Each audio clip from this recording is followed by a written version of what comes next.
Say a rabbit needs another's company. Twilight breaks, a cold wind, a heartache. Where could your true one be? Falling, fleeing, fading out, disappearing into nothing. To eternal sleep, that everlasting void. Until at last there's no searching for something. Where is my one? What could be wrong?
What's up, guys? I'm your caster Daru here with Pato. We have a very interesting matchup here today, and I think it'll be pretty close. We have Overzealous versus Meow, Cosmic Pause, I think. Yeah, that's the name. Um, Atlas Lab Siege Machine peak performance start. I haven't really seen the characters yet. We have a pretty vanilla comps coming from all the teams here, but I am interested to see how Cosmic Pause, sorry, Yeah, you should runs call them this. Meow Meows. That's better. Meow Meows is Yeah, much better. no, you're right. Yeah, we have Meow Meow running Octavia era Estelle. Very interested to see how this comp goes. We have two pretty big speedsters as well as just the best character in the game, Estelle, against Erasmus, Kai, and Atlas. So yeah, I mean, I'm very interested to see how this game goes. Pato, what are your thoughts on this? Yeah, I mean, I think we're gonna see like 6 peak performances, except for maybe the Atlas picking up Siege. But I think it's just gonna be a really fun game. I'm really excited to see an Octavia era Estelle comp is piloted at this level of gameplay. Suplex usually goes for I feel like a lot of KOs, but he's playing Rasmus, so I'm not quite sure what's gonna be happening here. If they're gonna see a lot of KOs on Octavia, or if Carbox is gonna be left free to fly. But yeah, like I'm not really sure. Daru, you play on the high level of the game. How do you feel about this comp? Yeah, I feel like the comps are like the Overzealous is running a lot more of like a traditional like brawler midfield and like just regular goalie comp. That being said, though, the side of Meow Meow is taking their barriers down pretty Yeah, quickly, and yeah, yeah. Both barriers actually fell quite early for Overzealous here. Karpov looking low, but still poised in the center, putting a lot of pressure on Dokashi. And there we go, core free again. Has to use the astral protection to get the core out. Karpov looking low. Uses actually the flow state for evasion and healing, but Mystic is there following up with a full energy. Loses start core against Suplex, who beats Natty, and now the goal gates are open. And Overzealous looking to take their second point, and they do. And Striker Kai nailing the core in the bag. And while they got the barriers first, it's Overzealous that are taking the points over the Cosmic Pause. yeah, I definitely agree. See, against this Atlas, they're gonna have to play a lot more passively. Can't really brute force the Atlas as two midfielders, especially when you're Octavia and only have like one really good confirm, which is the primary. Mm-hmm. But Estelle can support the Octavia pretty well with all of her abilities. The primary can be good to Yeah, follow up if the Octavia wants to scale up and maybe get a little bit of like kills going, like a little bit of force going. That being said, though, Suplex does get taken out. No Atlas Reds coming out from the side of Overzealous. And yeah. 2 flips were actually sent to take Suplex off the field, and it looks like Carbot might be next. The hook misses though, and the pendulum swing doesn't knock Carbot into the hook, and the black hole is gone, so that's a lot of kill pressure gone. And Carbot is able to survive and get the orb, dodges the astral projection, so it's gonna be back even looking for a kill onto Dokashi, who's celestial interventions themselves. But gates are open on the back behind Cosmic Pause, and they have to watch out because that's how they lose. Even if they get the barriers open, Dokashi wasn't positioned properly for the bottom barrier, and Karpov looking really low. Suplex gets it around Natty, who dinks it back in time for the save. Karpov does lose out on that orb though, and now Suplex passively doing damage. Mystic has to play on the midfield by their lonesome. Karpov rotating back to save the core once again. Back pass to Dokashi to open up the field a little bit more. And Striker Kai connects to Suplex, who Black Hole coming back up again for a play. Mystic unfortunately gets caught in the blast. Striker Kai also does as well. Core brought free again. Giga setting the core loose, and it's overtime. Core speed is fast, and now Carbot dribbling up. Gets hit by the astral projection. Maelstrom coming up, getting Suplex out of the way. Mystic going in, and the secondary from the Atlas does not connect with the core. And 2-1. Signs of life from Cosmic Pause. yeah, very interesting. See, like, I think that if the side of Cosmic Pause are just able to take their time against this Atlas, it'll go in their favor a lot more. That being said, um, the energy econ from both teams are looking very high. That being said, though, Cardbox does spend a flip to get it out from Suplex, but they still have it in this corner. Suplex with the flip, taking the second barrier. Yeah, Yeah, rough Cosmic situation. Pause not being in it. ideal spot, and that's the goal coming up from Striker Kai. Yeah, that was a rough situation to be in from Cosmic Pause there. They used all their energy, but Suplex and Striker Kai just kept it in the corner. And now, what does Suplex get from here, Daru? It's no Size Awakenings in the draft. Yeah, no Size Awakenings, but I am looking at that Reptile Remedy, which looks like what Suplex is thinking of going into this draft. We have Estelle probably going for Hot Shot or Quick Strikes away from this Kai. Era might go Monumentalist or Glass Cannon. And Kai just kind of getting the Quick Strikes away from Octavia, and Octavia not really being left with much now.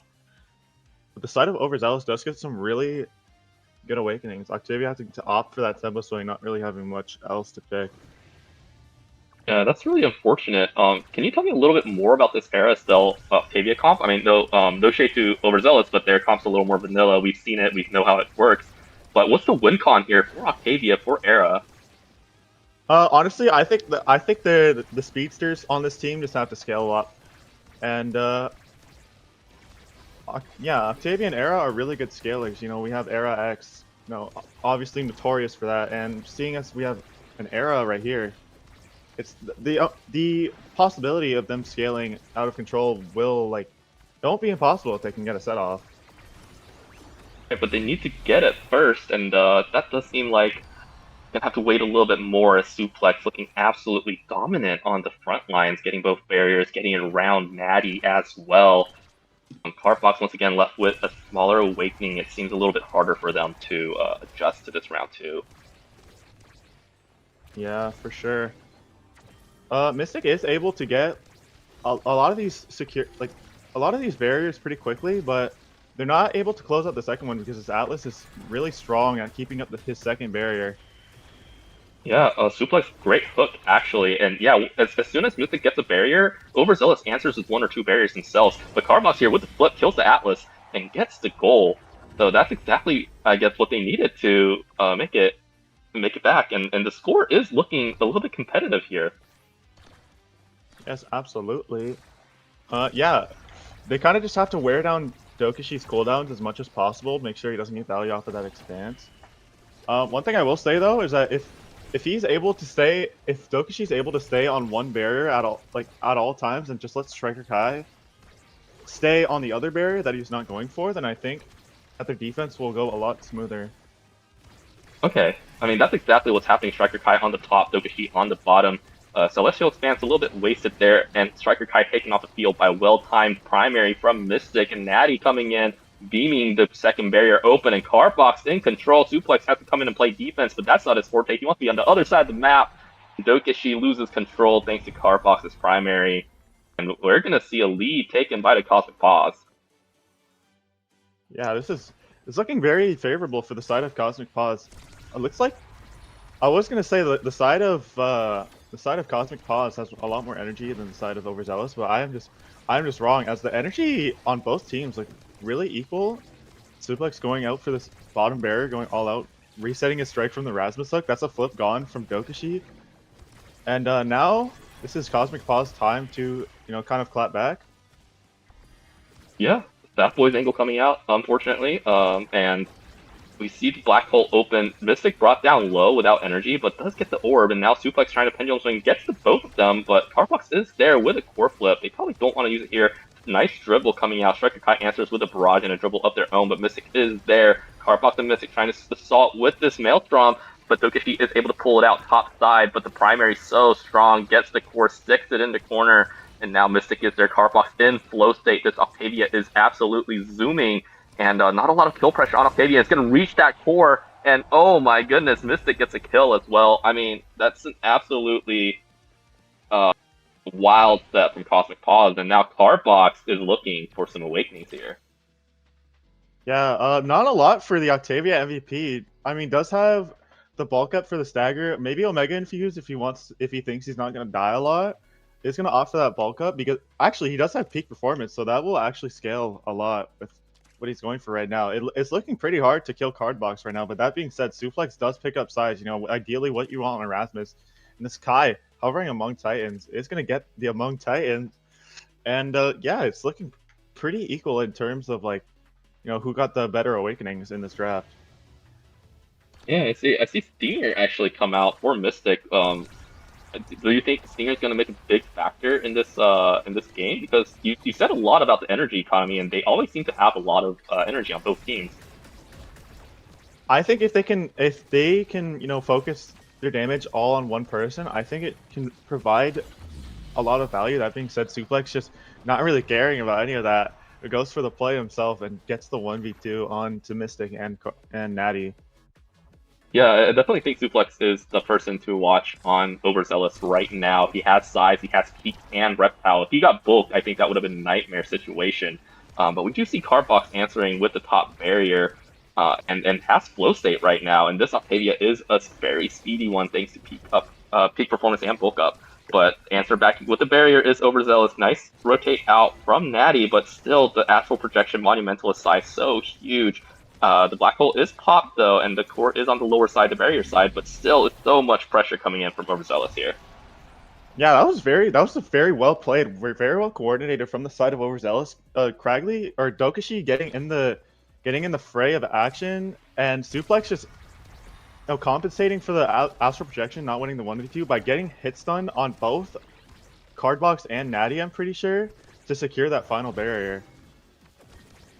Yeah, wonderful coordination and plays coming in, and you can see Suplex just covering so much with that size, and Strike Kai covering the places that Suplex can. It's hard to outclear here. Cardbox coming in with the base drop though is going to free up a lot of that space, gets a lower barrier, but still that pressure from Overzealous. Once again, Barrage coming in, has to be burned from Natty, but the core just goes right back to Striker Kai's clutches, back to Suplex.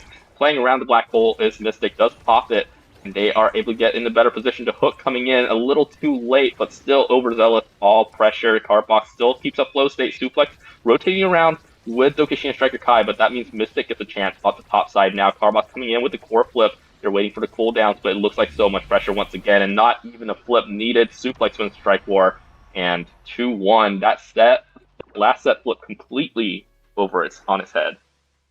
Yeah, that was very well disciplined from Suplex too. Just not letting Striker Kai, funnel him the ball, and him just holding a strike, even with the flip, doesn't even need to flip in that last point.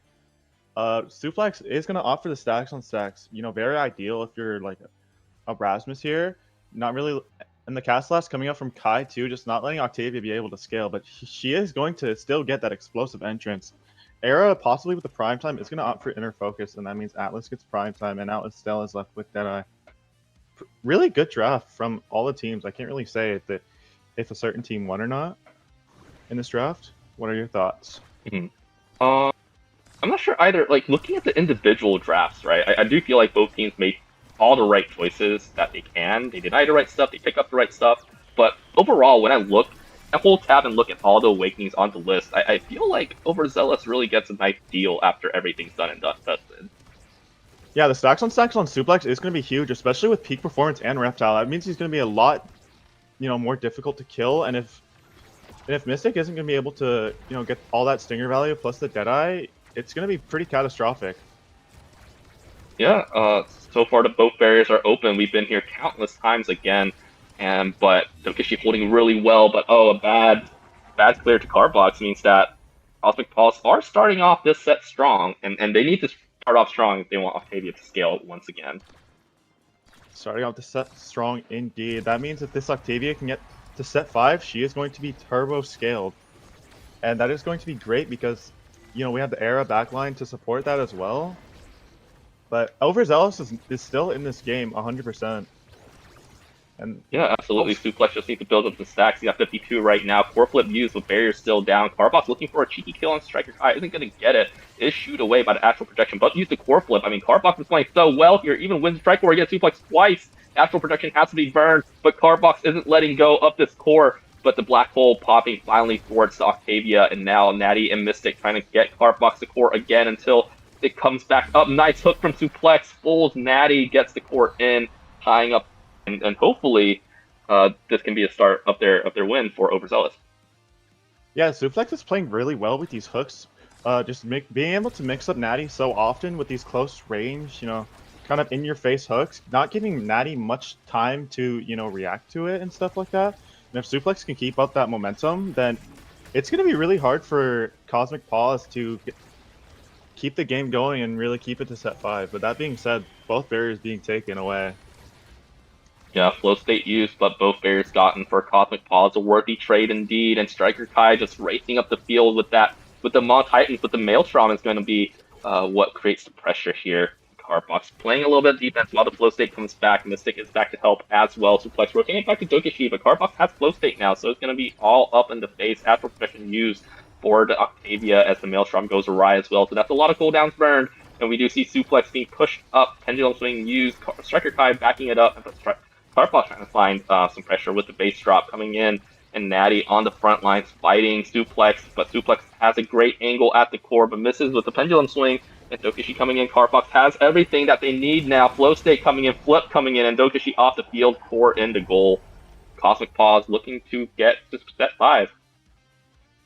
Yeah, one thing I noticed from that point is Cardbox was playing a lot more passive, and Natty was playing more up front. I think mainly because Natty was having, like, just had a lot of cooldowns in that one specific situation. But as soon as Natty, as soon as like Natty's cooldowns were like kind of taken away from him, he just decided to, fall back and let the forward go, take the goal. I find that really interesting. Yeah, I mean, that's like great coordination. It's not just Octavia always at the front. If Octavia has no flow state, put Natty at the front. Natty has stuff, and then Cardbox comes back and just wins set with Cardbox at the front once again. So this is the last draft. What do we see here for Octavia? Speaking of Cardbox at the front, he is going to be at the top of this draft.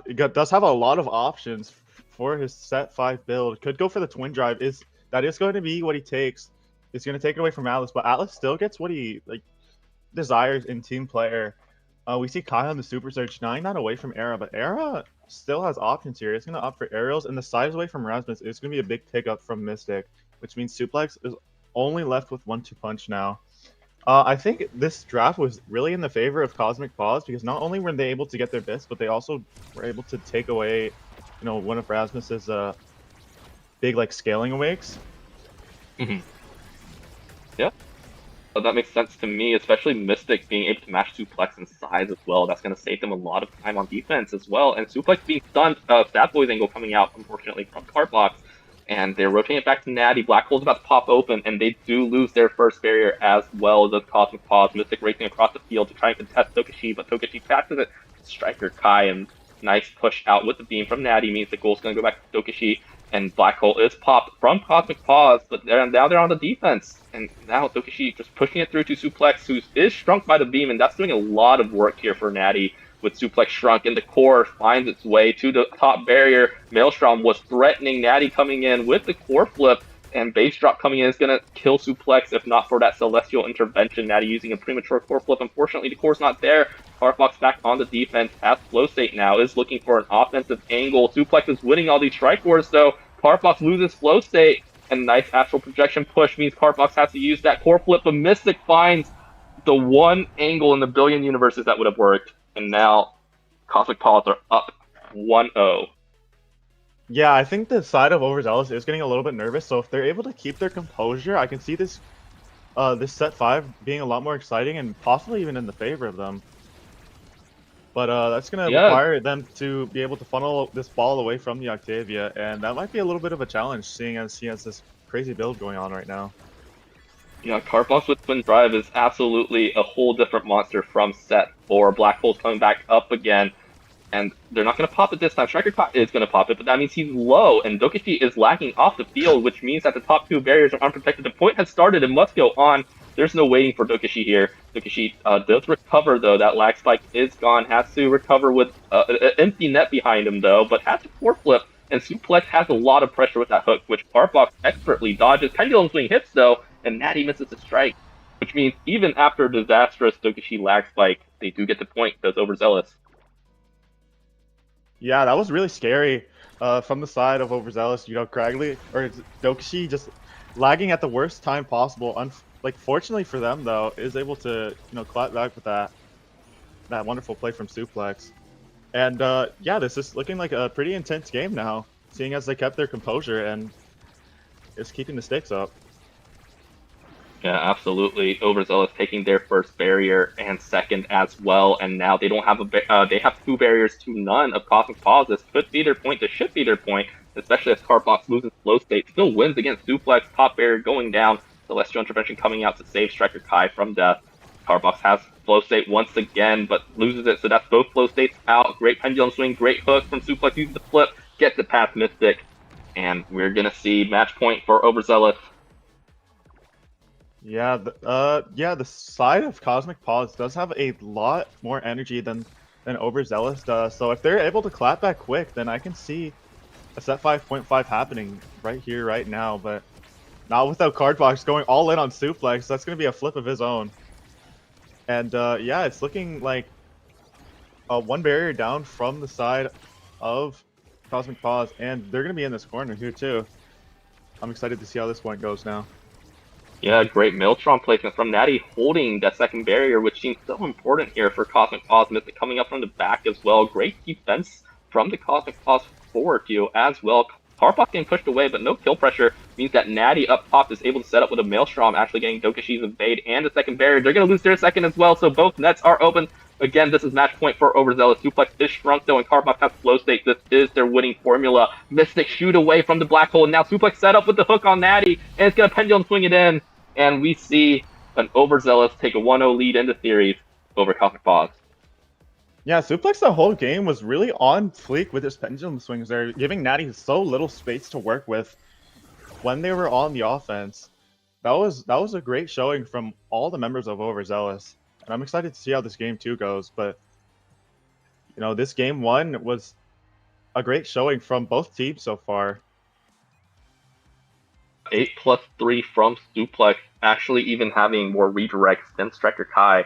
Not to discount the Kai's efforts, of course. Obviously, there's a lot of Kai's efforts around taking both barriers, but stat line that was all Suplex. I gotta say, it was a very interesting comp from Cosmic Pause that they almost made work at the end there. What was the difference between Overzealous and Cosmic Pause that let Overzealous take the lead here?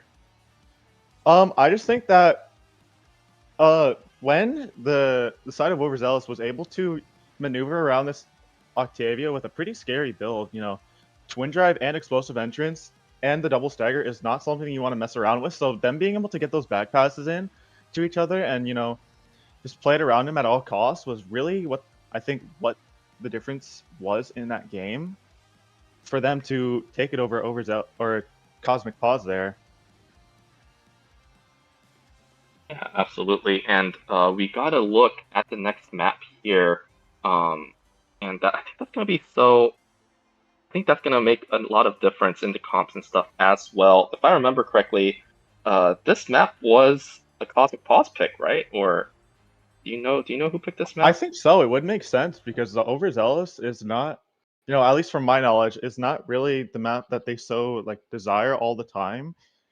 But I'm interested to see how these comps go because double midfield on Demon Days will be pretty interesting if Cardbox and Mystic do decide to run that stuff.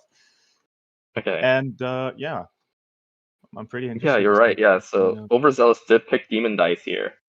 So Demon Days playing on a map, potentially as a double midfielder, playing on a map that's heavily damage favored against the team that chose it. I think this might be really, really scary. I mean, do you think there's a chance here for a double midfield again? Like maybe like a Vice Estelle from Cosmic Pulse, or what could happen? Yeah, I think Vice Estelle would be their best bet going into Demon Days. I think. Let me see the character. I think there's a possibility of there also being Aimee Estelle. Like maybe, you know, just any character that can really like get a lot of damage in as a midfielder would be what Cosmic Pause ideally wants.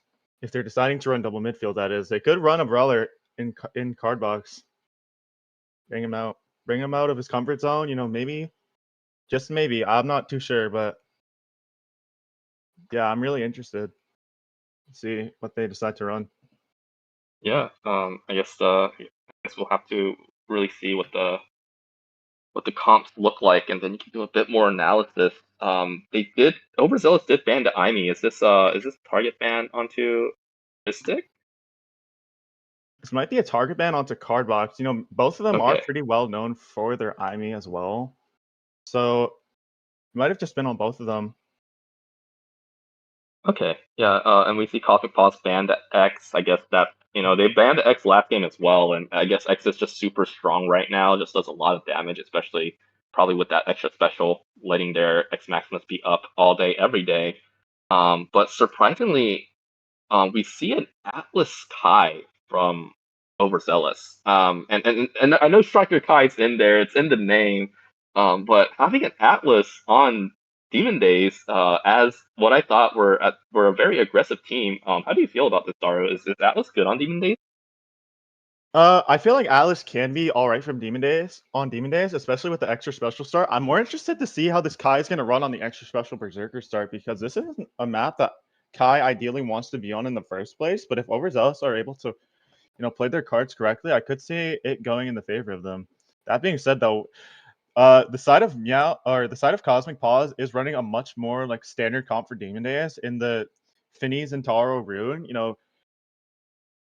Yeah, I think it's definitely like more. It's gonna be more in favor of oh, Cosmic Paws, especially with extra special start. These three characters are not foreign to extra special at all, as they can scale really well with it.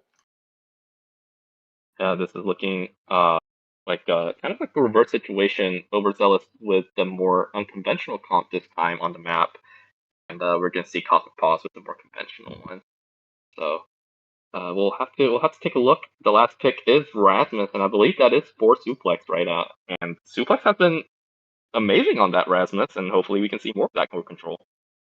Yeah, this is in fact the same exact comp that the side of Overzealous had picked last game. So if they're able to pilot it as good as they did last game, despite the side of Cosmic Paws being on a more standard comp and having no double midfield instead of having, I think, Cardbox on the Brawler, if they're able to pilot it as well as they did last game, I can see Overzealous taking the 2-0.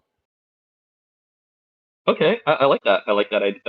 Especially since the third map pick is back to pause again. So this is definitely gonna be in Overzealous' interest to end it a 2-0. And I was thinking, like, if Atlas takes extra special, does that negate a lot of kill pressure here from the Rune, Finnies, and Taro? Is that I what's think happening? I think it can because yeah, they have a really high damage, really high scaling comp, but yeah, Overzealous is just looking to run them down, and if Atlas is able to make sure that they don't get the kills, then Overzealous will have a lot of brute force, a lot of pressure to go on to the the enemy back line, which is going to be great for them. See, yeah. First barrier taken by Suplex, second barrier with the Whiplash as well, and almost a goal. Natty saves it, fishes it out of the death. Mystic Wing to Striker against Striker Kai, but they have a level 2 spike immediately using that Giga right there. I believe the hook is out already as well. Nice strike shot from Dokashi, but the Pendulum Swing does not connect, but the Astral Projection does. Striker Kai coming in with the Barrage, pushes it through to Fini and Mystic, and we have a quick 1-0 lead here from Overzealous. Yeah, it looks like the side of Overzealous is piloting their comp just like around the same way as they did before, despite the comp not really being ideal. Rasmus Kai not really being the most the best comp on this map, but this is their comfort. This is in their comfort zone. So I'm excited to see how they continue to lead this pressure going into this next game. Yeah, it really seems like it, and that hook was absolutely masterful. That strike maybe not, it's not the goal gates there, but nice push past the Oni's blade. And nice big finish on top, and that's exactly what Team Red wants on their side. Natty hits the core with the strike. Striker Kai brought down low, and Carbox using the core flip to press the issue. Double banish coming out. Suplex has to hold by himself, and he does, saving the team. Second barrier here, but Striker Kai's brought down low, and we're seeing that power of the Finese and Taro Rune. Striker Kai brought down low. Carbox playing defense and excelling at it here. Big finish once again coming out. Everybody's ults just recharge so quickly because of this extra special. Suplex, though, is threatening a goal here, pushing the barrage through Natty, but core flip has to be burned. Oni's blade coming out once more. Rotation down, back to Rasmus. Striker Kai looking low once again. The Gale Blast does not result in anything significant. except Suplex getting banished at the midfield once again, and coming up with the barrier, with the pillar trying to rotate up the core, but it's looking like it's Suplex once again, who seals the deal with the pendulum swing redirect. And thank you, as Overzealous looking to take the first set. Yeah, these hooks are looking absolutely beautiful from Suplex, but these banishes from Mystic are getting like I just saw him get a double banish on both of the backline, Now and again too, yeah. as we can see there, he just got another two and was resulting in the Atlas having to use his res. So if he can keep those banishes up, I can see them possibly taking this to a 0.5 here. Yeah, absolutely. I mean, you can never count the Cosmic Pause out, especially with such experienced players like Mystic and Cardbox here. Centauro passive is up, can do some damage. Gonna be onto Dokashi. If Atlas is good at healing, will kill the healer. The big finish coming out. Oh my goodness, taken off the field. Unexpected chaos. Oh, double kill from Cardbox. Even onto Suplex perhaps. Has one more evade, but doesn't have it for another second now. Loses both barriers, and oh my gosh, Daru, what did I just see? That was just Suplex was not horrifying. going down without a fight there. He was fighting for his own. Even in that 2v, even in that 1v3, he still got the kill on to Cardbox, and it is going to reset his energy. Granted, I don't know how much energy he had in the moment, but I think that would have been a huge kill if, you know, Cardbox had a lot of energy there.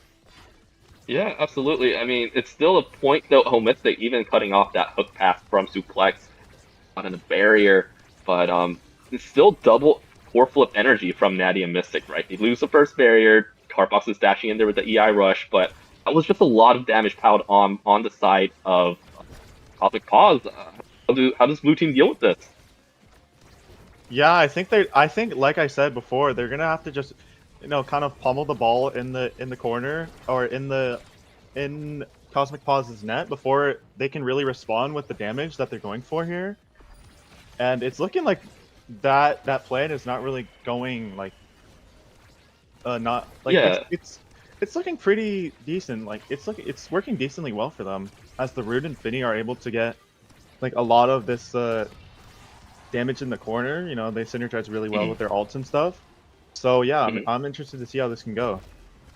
Yeah, it's definitely looking like the tables have turned though, because now energy is gone from Mystic and Cardbox here. They have to use it. But that banish! Oh my gosh, that banish from Mystic is doing wonders, and we're at 0.5 all of a sudden.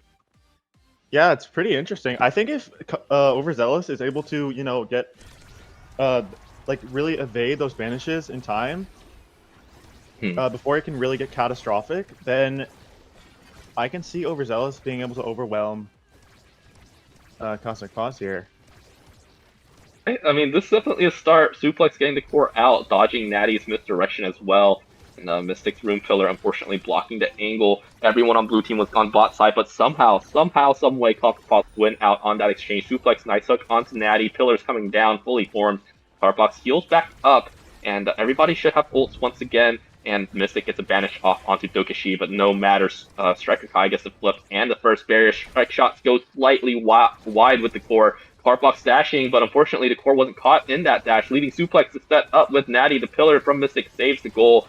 Less pressure onto Natty, even if she got hooked there. Cardbox just pushing in, Dokashi rushing down to Suplex, who has to whiplash up. The big finish also is, though, actual projection, and the secondary has to be used here. Natty, nice strike shot. Going back up, using the little sound waves, but oh, double banish from Mystic is so lethal here. Dokashi has to pass it up. Core's going fast. Natty has to use the core flip, though. Striker Kai barrages it through, but core doesn't go in, and now big finish once again. Re-angle. Suplex is looking really low here. This could be another chain kill start. Natty gets the core in time. Triple take has to be used defensively, unfortunately, which means Suplex is still alive and kicking with the whiplash up and ready. Well, not quite yet, but pendulum swing is, and the corner miss from Natty means that Overzealous will take the first set. Yeah, Suplex is feeling really confident going into these points. Even while being staggered to oblivion, he is still able to put up a great fight. As he is going to be rewarded with this MVP, I can see a build different coming up from him too, but if he doesn't want that, he could be looking to take a prize fighter away. And he is going to opt for that size, which means Finny has kind of the pick of the litter here. Does have a lot of options in Timeless Creator or even prize fighter, but I think that's going to go to one of his teammates. The 1-2 punch coming out from Cardbox. And yeah, Fini taking that Timeless Creator, which means they're gonna have a lot more like opportunities to pressure the corner with the extra special plus the Timeless Creator. Rune getting the cast last, that's something that's got bad either. Yeah, so overall, we do see built different. That's the holy grail for Razens here, right? But you mentioned a lot more about Timeless Creator and Cast Last. Does this mean Cosmic Pause won the draft at the end of the day?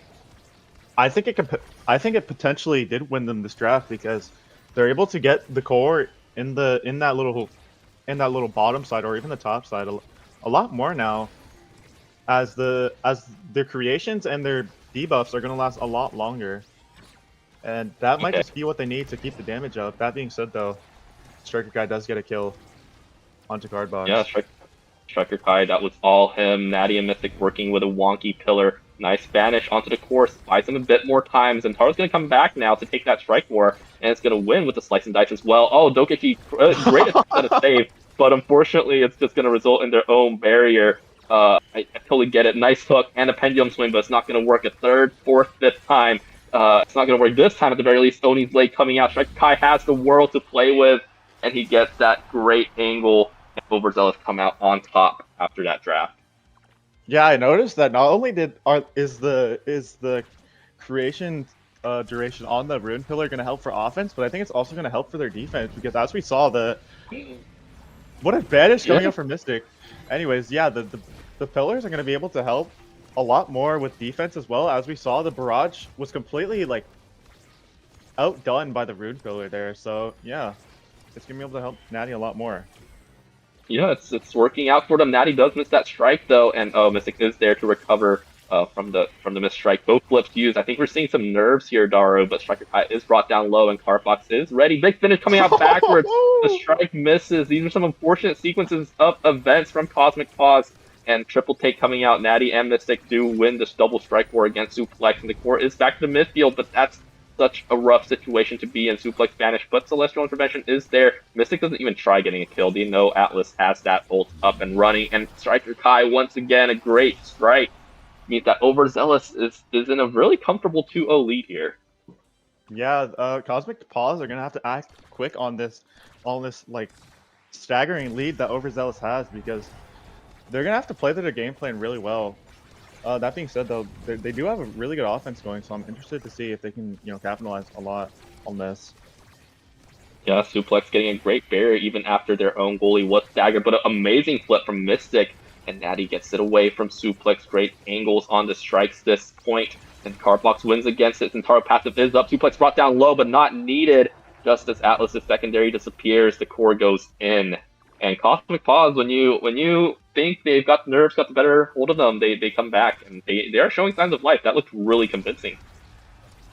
Yeah, it's like if Cardbox is able to get in Dokishi's face more, then I think that'll be like definitely for the better because I see Cardbox hanging around the midfield. Granted, he does have magnetized souls, but yeah, I think if he just hangs around Dokishi and lets his midfield and his goalie funnel the ball to him, I think it could be a lot more favorable in the offensive side of things for the side of Cosmic Pause.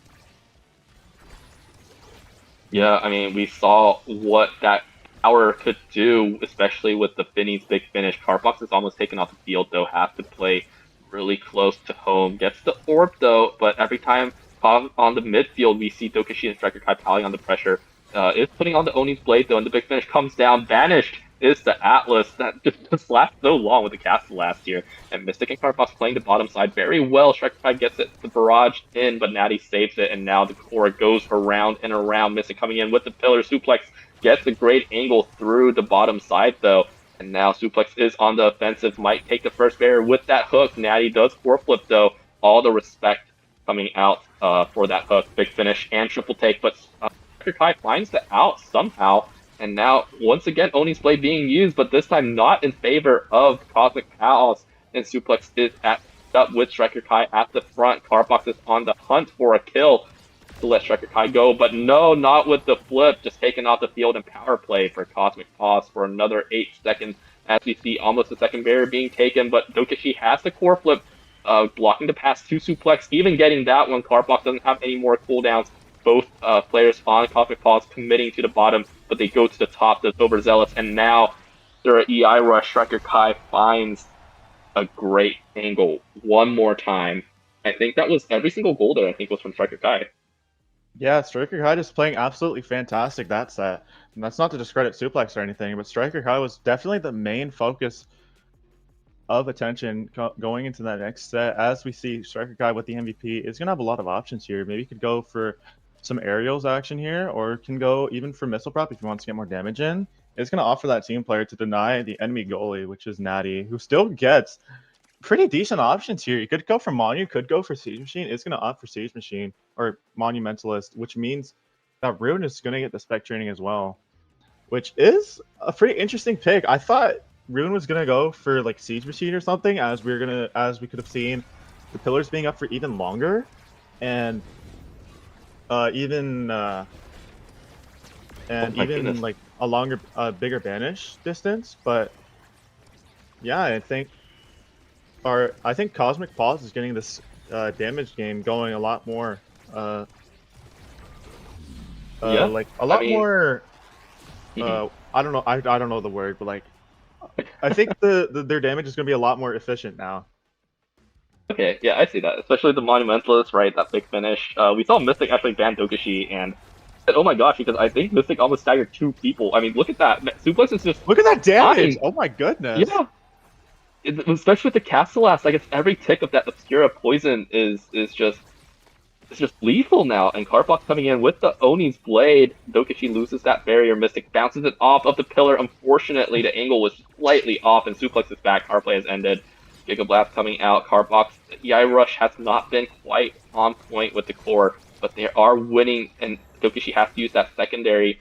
Natty has to open that behind her back. Double banish from Mystic. They're so far gone. Like, it just takes so long for them to return to the field after they're banished. Dokashi has to run up to the front, hoping that Striker Kai and Suplex can save the backline. Has a core flip, though, is answered by Natty perfectly, but the core's just going to go around. It's not going to hit the barrier yet, especially not if Suplex has anything to say about that. Carblock waits out Striker Kai's cut, and even has a core flip on defense. Mystic uses the pillar for a strike war, is right there waiting at the top. Triple defense has to come out from Overzealous. Big finish with the pillar. God. And oh my gosh, everything's layered on top. All 3 members of Overzealous are cracked. And oh my goodness, Daru. That was so violent as well. Yeah, I'm definitely picking up what Mystic's putting down here. Going all in on that banish build. The specialized Castellas extra special, being able to get that banish down so effectively. And if they're all bunched up like that, then Mystic is going to get a ton of value off of it. I'm excited to see how he works with this. Yeah, Suplex is looking like he's going to be incapacitated for a little bit. Big finish coming out. Suplex can't be into play because he's so low. He has done some magic while he was staggered, though, and first barrier is down for Overzealous, but they do have to open that behind their backs. They have to watch out. Carblock trying to secure the kill. Suplex respects it and evades, and back to full stagger, and has some chances here. Carblock has a core flip, though. It's going to get around Dokashi. Dokashi has no size except for that time. Yeah, Dokashi has no size on the expanse. And so they get a goal. Yeah, I think now that, you know, the side of Cosmic Pause is definitely scaled up a little bit more. I think regardless of what the side of Overzealous tries to do now, they're not going to be able to, you know, really handle this damage as well as they could have before without all the awakenings that they had. It's going to be a lot tougher for them to be living now. Yeah, absolutely. That was the first banish from Mystic, though, so that's another like good 20-30 seconds before they can do it again.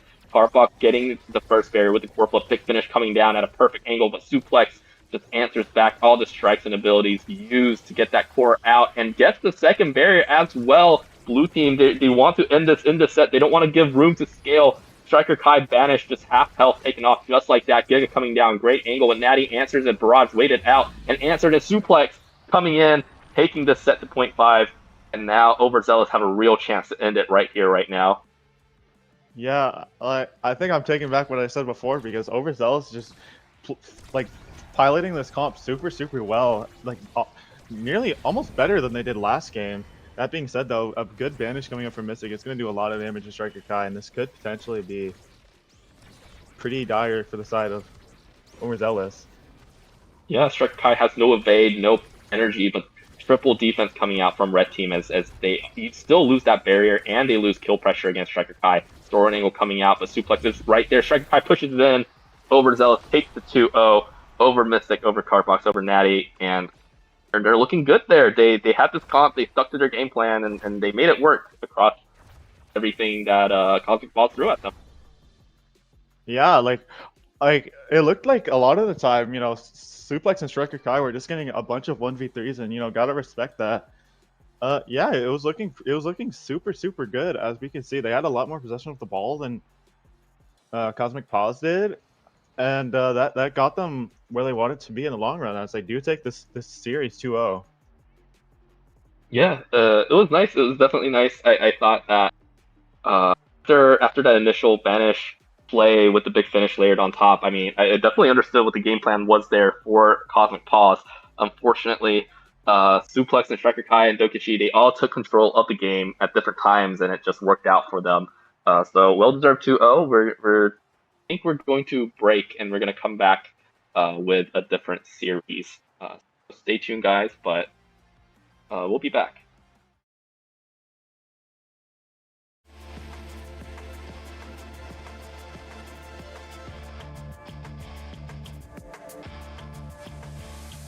They say a rabbit needs another's company.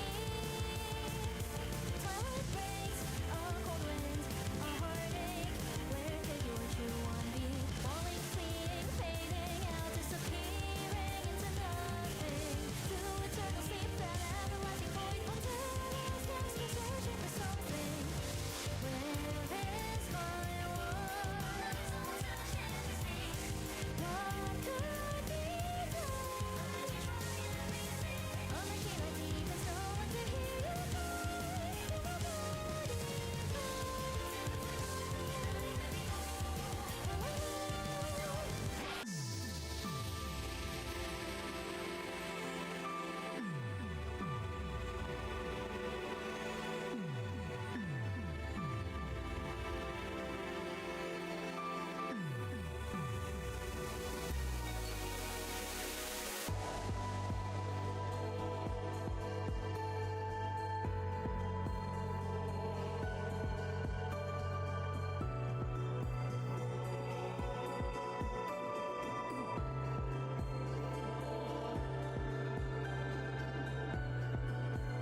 They say a rabbit needs another's company. Twilight breaks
Welcome back, everybody. North American Strikers Training Grounds, Season 7, Week 5.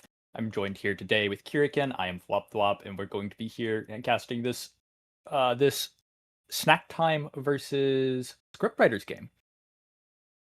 Yeah, and our first map is the Gates Obscura. Very, very fun map for all those portal enjoyers. And we have Explosive and Missile Prop as our starts. About the bans though, we are already letting Drakkar go. Drakkar going over to Snack Time as they banned out the Atlas, and Scriptwriters are at least going for the Dubu ban. I think trying to get away from that defensive hold and want to kind of get more offense going on their side. Absolutely, and we will see a lot. I think Missile Prop is a awakening that allows a lot of characters to really come online. You know, Atlas, Drakkar, Luna. I'm sure there are more, but I can't think of that. Those three are mainly the main ones. So I'm curious if anybody's got a Luna in the pocket. But Explosive is also another awakening that's just really solid, and we are seeing that from Snack Time opting into the Amy X, who are probably both going to go Explosive if I had to guess. And you just have your Drakkar pick up Missile Prop, and that's a lot of damage. Amy X by themselves can kill you out, but you know you also have a Drakkar in the backline. You know, I feel a little bad for whatever brawler has to sit and try to score the ball. Yeah, on the other side, Scriptwriters, I think this is going to be an Estelle goalie with Kai midfield, and then you have the Asher. I mean, Asher is probably going to be going Expo here. I mean, Missile Prop is like okay, but like I don't really think Sov in particular has many uses for it, especially since he's so very uptight on the offense and he gets things done really like inside his own zone. So there really is a need for him to pick up any of those increased range awakenings for his ults. For sure. And I do agree with you. I don't think Sovereign's got that sniper gene in him. No offense, but I think he much rather prefers the explosive entrance. And I am really glad that we are seeing a Dubu and an Atlas ban. I think for the side of Scriptwriters, Dubu on this map is very, very oppressive. And like Heike should be your first pick, if not your ban. Like I think if you like lose Drakkar or not Drakkar, Dubu on this map, you like kind of just lose. So I'm really glad that they're just handshaking that. No defensive goalies in this. We're being min. We're getting active. Yeah, the big thing is, I mean, I think both of these goalies, on each side, they play a very, very distinct way of goalie. Megaverse, I mean, this guy can pull really anything out of his pockets, and Asian, of course, fielding himself for Snack Time this time around is going to be very fun match to watch, especially with the Drakkar having the Missile Prop against Sov's Atlas. So already hopping into here, everyone taking Explosive entrance and already going on with Asian with the Missile Prop, and we're already going on to our first point. The big thing, obviously, will be that X, though. Very, very scary guy. Yeah, X does come online, and this is a map that's pretty good for him, but there are, you know, some things in the way. Notably, Kai is a character that, yes, X can kind of bully a little bit, but also, we can see it here with Megaverse walking up with that eject button, and honestly there, it didn't even have the eject going.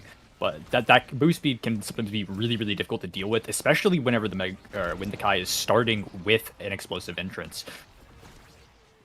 Explosive way to really start. A KO already found onto Solver by 5 seconds less on the timer.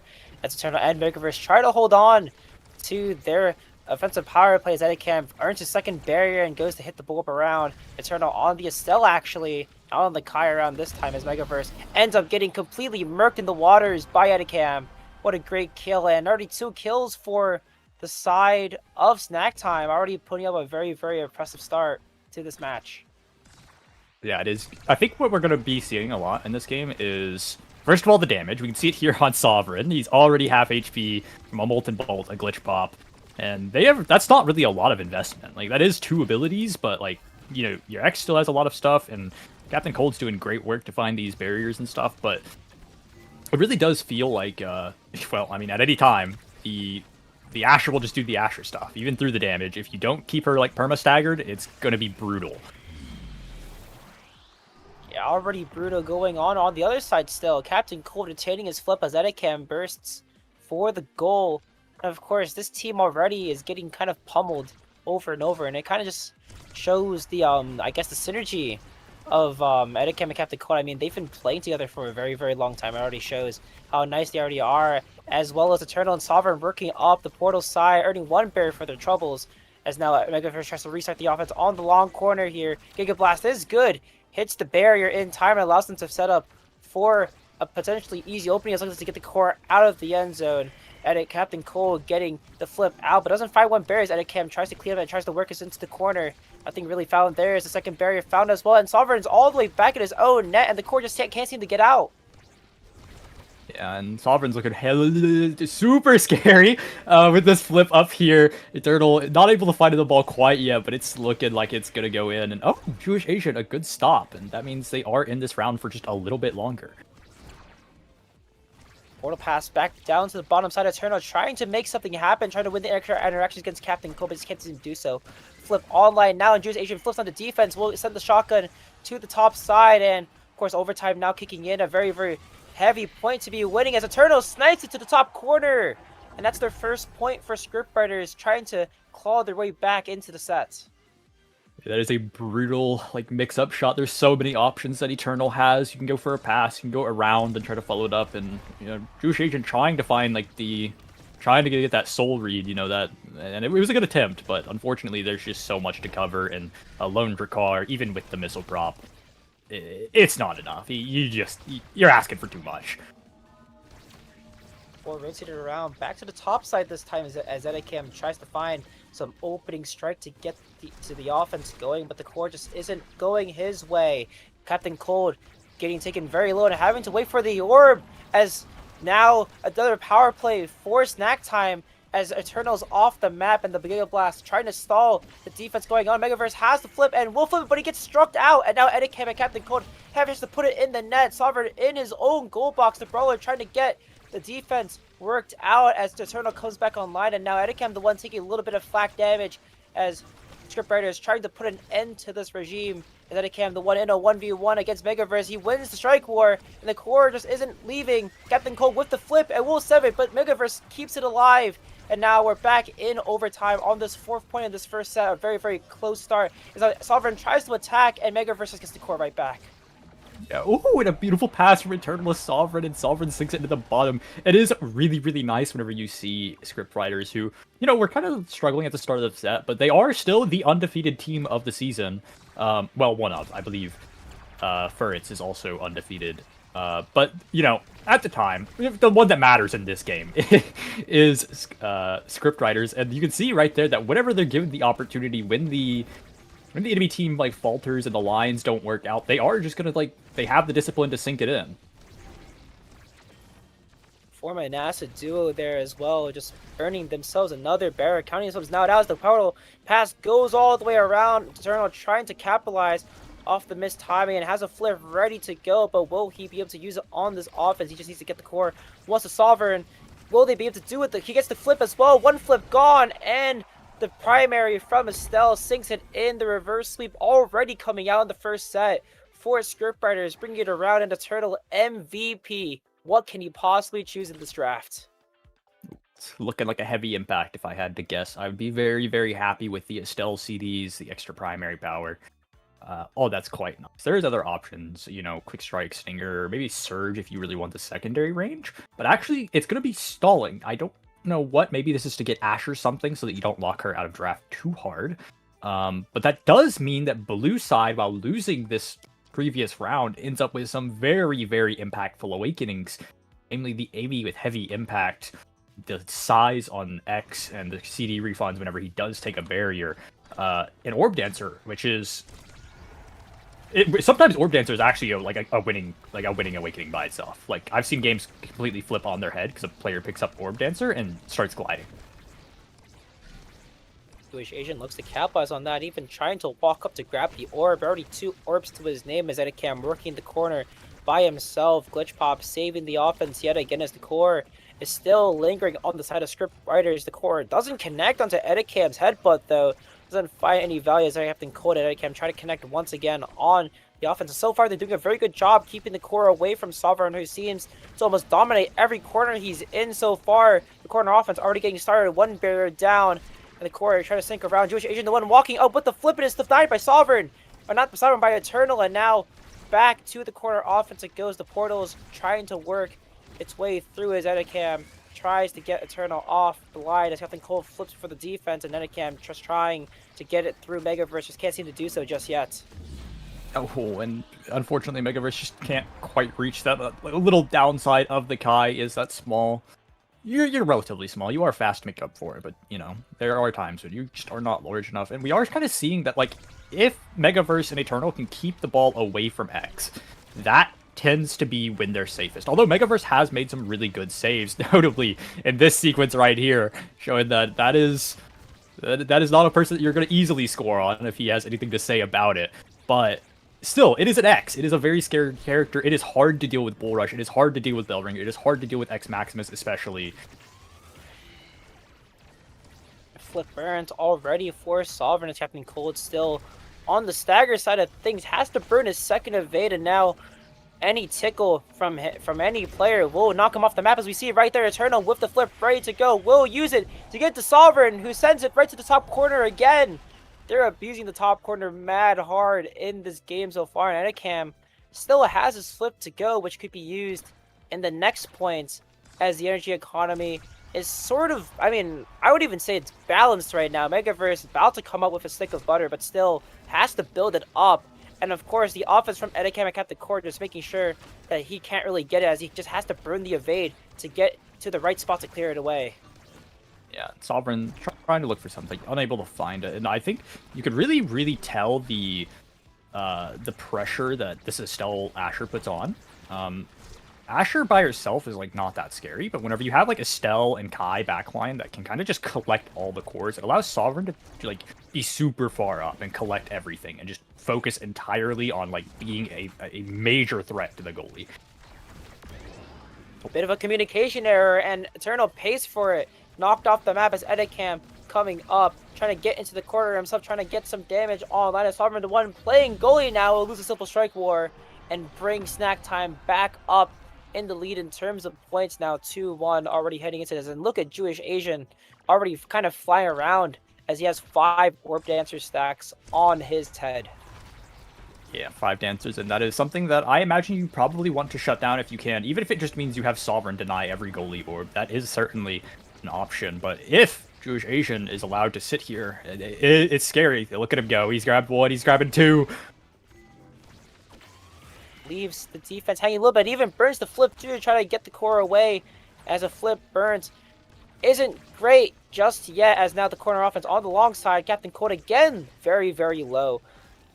And the big thing is that now just pick up orbs, grab another flip to go, but he has to burn it extremely early because Sovereign's already there trying to get the kill as the second barrier falls. And of course, Edicam with the flip will be sold up by Megaverse, if something to say about that. And now the flip again, but it's denied once again. I mean, both of these teams are getting the flip denied extremely well, just playing in each other's heads, and Snack Time ruining Scriptwriters' fun right here as they take a set for themselves. Edicam, MVP, has Primetime Twin Drive and Spec Trading on the board to work with. Yeah, and I believe it's just going to be the Spec Training. That Awakening is so threatening on X. It actually makes it where he could just kill you outright sometimes if you ever touch a wall. Now, Megaverse has picked up the Prime Time, and we've seen a lot of really good barrage value out of him. So I do believe that is going to be a massive boon for him. And on the other side of things, Hot Shot on your car is always nice, although you don't really care about the core speed, which is nice. You're almost always primarying the core. You know, and following up with that, Aerials on Estelle, Sovereign picking up an inner focus. The team has gotten a lot of CDs and a lot of range. So, Scriptwriters is looking really scary right now. Even the passing plays from them are working out in their favor. Intuition again, having the orbs, will lose one barrier trying to get away from the mess of the corner offenses now. Eternal and Sovereign just trying to work up together with Megaverse backing them up in the backline. Again, Captain Code, I mean, we have to keep an eye on him. He's almost always under 50% HP half the time, and even though he's the one taking a lot of damage, he's still the one in the moment there, waiting a lot of these strike force. The glitch pop almost fighting its mark, catching Eternal off guard, but still, look at his health though. He has to come back and work the map a lot, and of course, Gates of Scare very, very hard especially for the midfielders, as now he just has to be everywhere around the map, and Sovereign and Jewish Nation trying to go at it. The flip having to be burnt on the offense, the portal pass to the corner as the core keeps its course speed, as it goes back up to Sovereign, as Captain Cold denies it away and is building up on his own flip. Oh yes, but scriptwriters forwards a little bit of over positioning it. Oh, but it doesn't matter because the turtle will find the flip through the portal. A little sneaky angle there that we see it not too often, but it is something you always have to be aware of because it's so hard to react to. It really is. Kind of breaking the humor that midfielders can't score. Eternal putting himself on the board, padding his stats just a little bit as Megaverse trying to walk up for Eternal on the front line as Captain Cole passes it back to Edicam and gets a second barrier as well.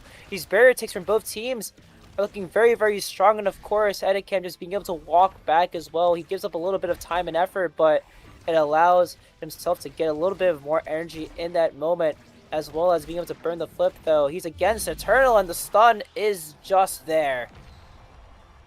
Absolutely, and looking at the, looking at Awakenings, we do have Inner Focus fully stacked for Sovereign, so there's a lot of potential here, especially with Reptile Remedy. It's going to be really, really hard to kill Sovereign. Like, we can see this Molten Bolt almost entirely counter-outed by one proc of Reptile Remedy. Sovereign with Inner Focus fully stacked, a core flip coming up is starting to look like a bit of a nightmare for the poor lonely Drakkar. Of course, Jewish Asian and Captain Cold have been doing a great job keeping the ball away from Sovereign and allows him to not really do much. He just has to sit around and wait for the moment to rise. Megaverse bursting all the offense, and the kill again found onto Eternal yet again. Another kill for Captain Cold, as now again on the reverse power play. Another kill found too at a cam, fighting it and trying to bring it home with Sovereign at the helm, trying to deny it away. He might not use his flip on the defense, but he has to still stall enough time for Megaverse to come back online, and just can't be done. Edicam setting it back home and giving, again, kind of snack time the lead that they need. Yes, and this is a pretty important set to win. There's a lot of really volatile stuff in the next Awakenings, for the next couple drafts. Notably, bulk up for the X could be really, really big. You got some size left, built different, stuff like that. Like stuff that if X gets is going to be really, really hard to deal with. And the X is going to scale out of control eventually. It's just how long does it take? And if they can claim 2 sets for themselves, they'll be looking real nice to get to that set 5 scaling. Passing back to Megaverse, and Eternal and Megaverse just trying to work their way around the defense. The core leaks out of Captain Cold's abilities and sets the scriptwriters back up, trying to get something done. But again, the defense from Jewish Nation is holding on strong. Might have cast a curse again as the core goes all the way around, but it's defended for now. Sovereign earning a second barrier, but the flip goes awry. As now Eternal just trying to make his mark, trying to get the core to solve. The back pass comes through. Megaverse trying to put the core in the right spot, but just can't seem to do so. Edicam still on his tail as Captain Cold getting the core back to Edicam. Gore goes red as overtime, having a big, huge impact right now. Edicam still in the corner as the core just can't seem to get into Sovereign's hands. The core finds a second barrier, as well as Edicam trying to set up perfectly for themselves, and the glitch pop is won! That's so sad. Eternal even tried to wait out the glitch pop, but unfortunately it's just an ability that it always seems to linger. It always seems to just be right where the most inconvenient place for it to possibly be. It's just always there.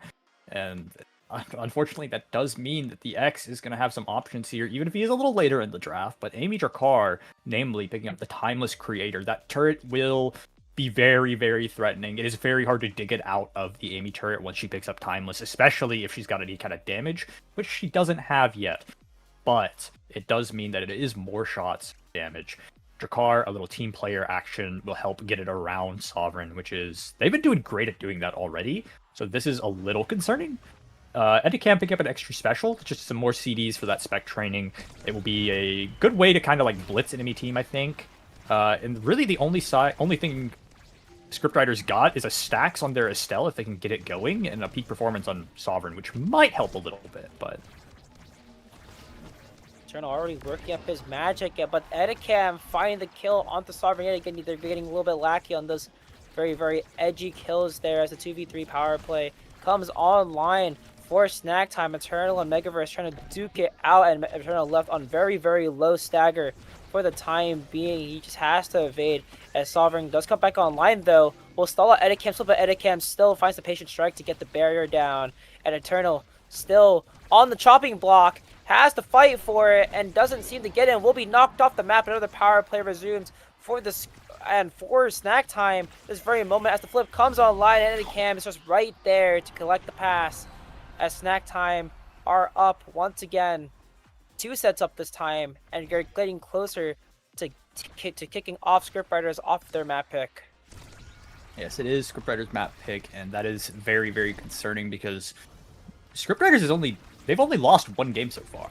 They are pretty dominant in the league, and so if you can claim a map from them on their map, you're in a very comfortable spot to maybe actually be the first loss for this team, and that would be a huge win, not just for the standings, but also for like the late season head-to-head. You know, having that little win against this team is very, very valuable.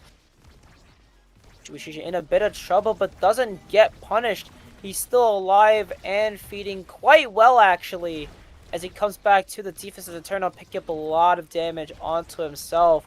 Both Bears are down for snack time, but they have held in this situation countless times. The core ends up going the wrong way into the Estelle, who clears out the open angle very easily, as you can't count Scriptwriters out yet, but they still have 2 points to work towards. It is 2 points, and it's a bit of a nightmare point. I gotta say, you got Edicam, you know, that extra special. That means he's got a spec training ult every round, no matter what. He's also got a core flip coming up soon to work with, so, you know, that's 1 bell ringer and a flip, or a bull rush and a flip. Like, he's got so many options available to, like, suddenly flip this round on its head. Every time it gets into this corner, yes, it's scary. Asher is here, but also X is here, and can, at any point in time, flip the round. Captain Cold a little bit has to watch out for now. A lot of damage being dealt onto Medicam. Just can't get right in the corner, and he actually ends up finding the kill into Sovereign. Entire stack gone from the field as he has to work it back up now as Edicam gets another, or at least puts the pressure on to Eternal as well. The kill being found in Megaverse, left in a 1v3, has to stall out. The flip is almost good. Sovereign takes it away from him as Edicam tries to find another kill. Megaverse still clearing it around, and somehow Scriptwriters still haven't get scored on. 3 more seconds until overtime, as already the core on the other side. Jewish Agent has to work his way around. The magic can't be found. Yes, the corner from Sov almost as good too. The core going red, the bull rush not connecting. Jewish Agent just trying to pass it back to Edicam as the spec trading extra special comes in clutch. Snack time on their way to claim game 1 away.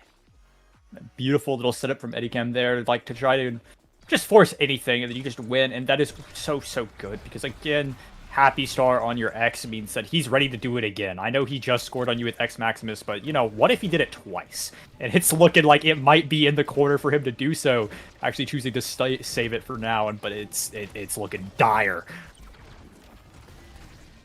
Almost found, but Eternal looking extremely low. Sovereign just trying to pick up the praise ball, trying to get it done, but the kill is found!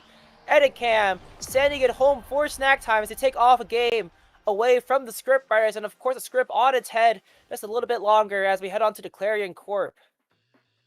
Yeah, I mean, Edicam really putting in the work on this X. This is, you know, the character right now, the meta-defining pick or ban. He's just so valuable, and when you get him, I mean, we can look at the damage, look at the numbers. It's 31k, 7 KOs, a big 9+0, but also his backline set him up really nicely. He got allowed to just sit and not really have to worry about anything. It always felt like he was just sitting on the out clear, making it hard for Megaverse Eternal to find each other. And then, you know, Captain Cold, Jewish Asian, at that point, all they have to do is win a 1v1. And, like, you know, anybody can do that, especially when you're playing Amy Drakkar. Those characters are very good at getting the ball forward throughout, you know, all odds. Putting it away, I mean, big thing is that, I mean, the KOs were just found over and over, like you said earlier. I mean, the spec trading X and the extra special just meant that there was almost always a kill option to be found. And of course, Edicam kind of just abused it at every single point in time. I mean, I killed into Sovereign there, losing all the inner focus stacks, and also basically a flip online. Pretty sure his meter was almost completely full at that point. So losing a lot of that is insanely bad, and it kind of like set up, it kind of just set up Snack Time to win that point, and also onwards as well. Megaverse had some very good holds as well. I think just the only problem was that they just couldn't find each other in time, and that Edicam was just always there to bring it home whenever he needs to. Like the brawler just got it done in that instance all the time. Yeah, and Gates is a map that is very, I'd say, very brawler dependent. I think Gates, you really notice whenever a brawler is doing their job versus when they're not. And you know that is true for everything. But we are going to Clarion Test Chamber, I believe, is our next map. That is Snack Time's map. And that is a map where I don't think brawlers have as much of an impact as something like Gates, where like this massive X or this Julie or this Asher get to like determine how the corner plays, right? Like, this is more of a, honestly, I think more of a midfield goalie map a lot of the time, where it is how does your backline play around the map hazards? How do they set themselves up to how do they set themselves up to like move the ball forward? Because I think this is a map where sometimes it's really, really hard to get the ball up the field. And this time around, the map for, I mean, I think Snack Time are kind of feeling themselves right now just a little bit, taking off the game, and already the momentum is on their side. I think just the synergy from Captain Code and Edicam have been just extremely strong, and almost every passing play that they had was kind of, it wasn't like they let the court foot just a little bit. It was very tightly knit, and being able to push that corner, or at least push whenever, really, because I mean, you look at all the times that they got an offense going, they ended up to get one or two barriers almost every offense, and that allowed them to kind of just convert a lot easier, especially with Jakar being able to have more of a long range impact compared to the Asher. Like a lot of the times, the court just went red, and Sovereign just didn't feel like he was in the right spot. And of course, Jewish Asian just taking a whole lot of advantage off of that just made it so much easier for Captain Cole to really do his job. And even though he was kind of getting shot just a little bit, he ended up staying alive. And the big thing is, if he was alive, if he was dead, actually, it would have been a lot harder for Jewish Asian and Edicam to really get that positioning, because Edicam wasn't really playing towards the portal as much. He was just waiting for a pass, and obviously that is the right play.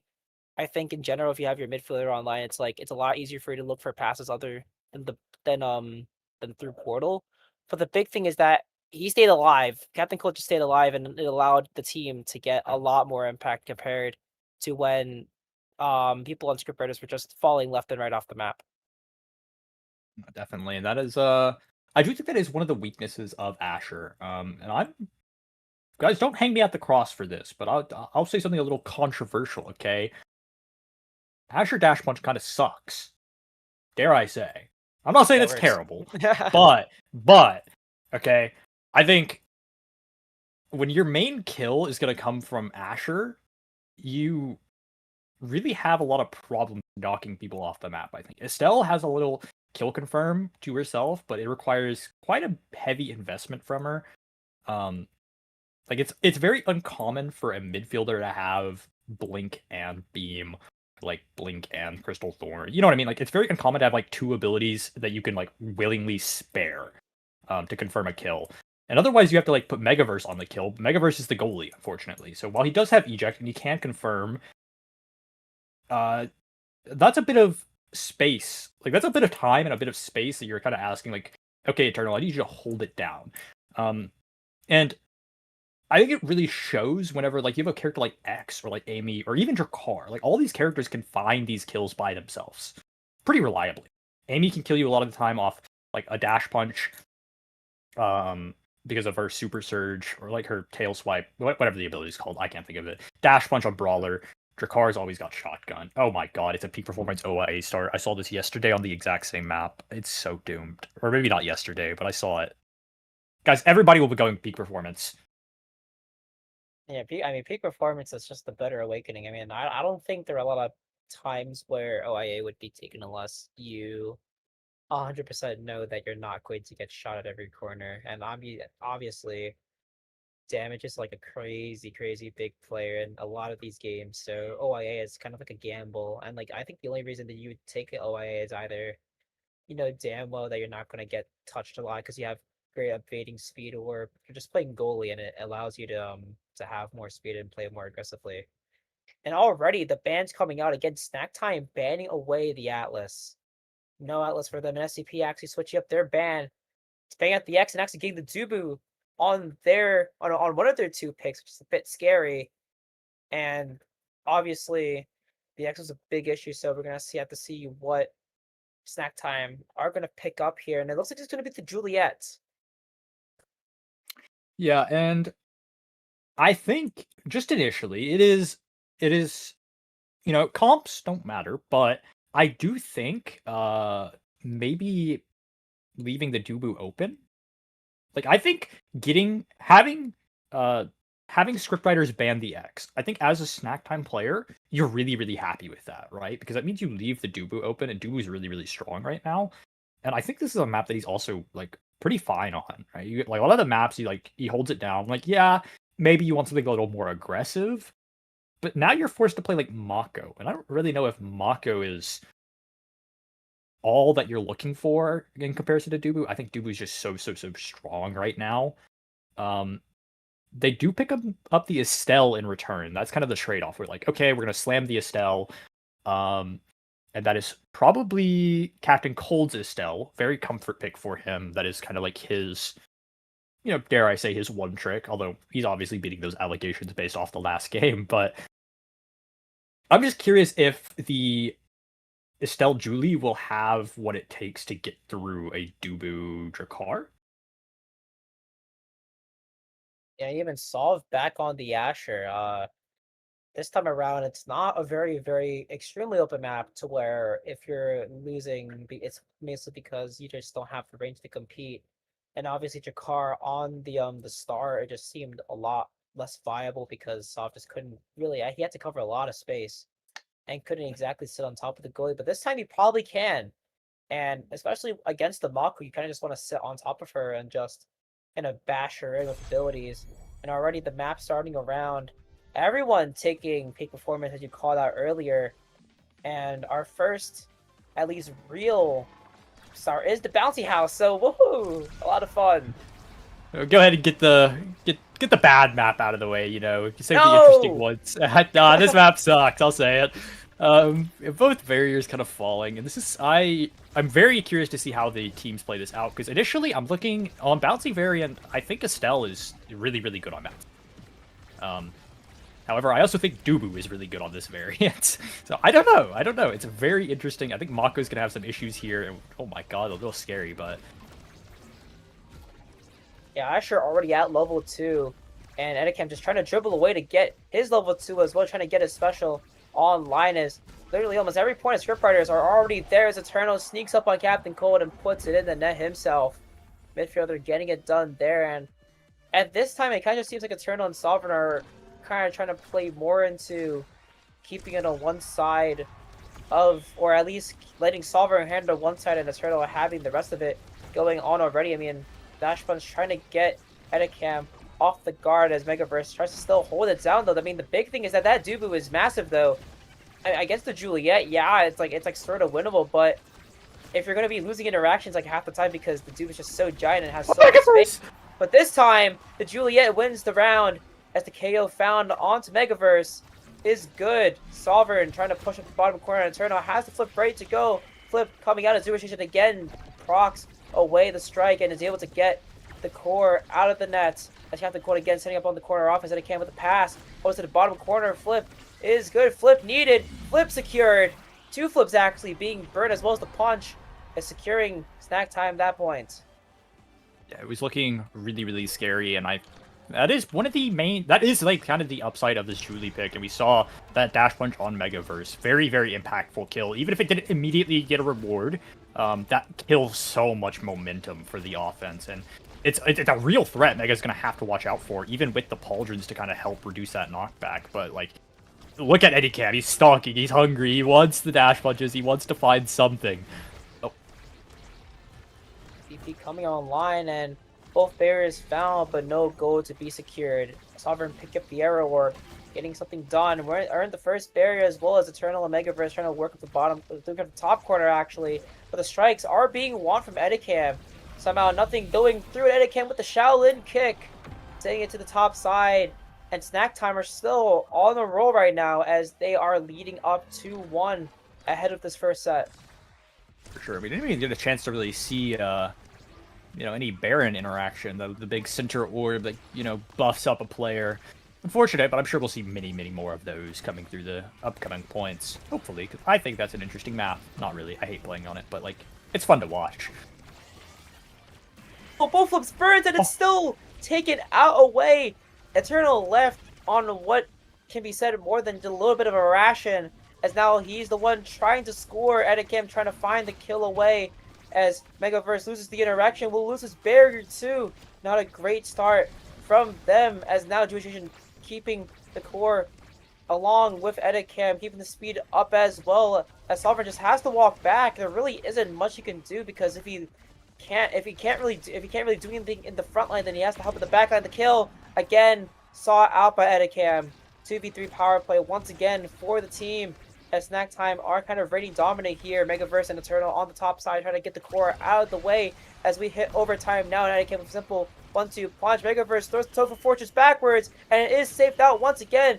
No abilities forward. Now as the Megaverse still has the core saved out. Captain Cole taking the path splitter away from Sovereign, and it allows Edicam to put the core in the net in front of Megaverse. Megaverse with great saves, but Edicam still the brawler getting it done and putting Snack Time up a set. Yeah, and this is a fair. Oh god, it's such an important awakening to get 1-2 punch on Jugune. That's her favorite set of boxing gloves. She's putting them on. She's already lethal, and she just got a lot more lethal. And oh my god, actually surprisingly, I think Mako is gonna have some options here. Inner focus would be massive. I don't think Dubu's taking heavy impact, and that's a very, very scary draft. 1-2 punch, inner focus on your Mako. Estelle has heavy impact. And yes, you do have some utility stuff for the script writers, or not missile prop. Aerials on your Drakkar, a little bit of extra range, some move speed in the secondary is always nice, but that's not really something that you win off of. That's more of a, I want this because it feels nice to have. And I don't know. Glass Cannon? Dude was putting on the skates, but you're missing a crucial part of those skates, namely the boots, the skates themselves. Speed coming online. Megaverse walking all the way up at the corner off again. It's just not giving up. Asianator winning Asianator, what the heck? Jewish Asian winning a lot of these interactions, just straight up winning a lot of them, and being able to do so keeps the core away from the net and stalls out the play from Sovereign and Eternal. I mean, their offense just can't seem to get going.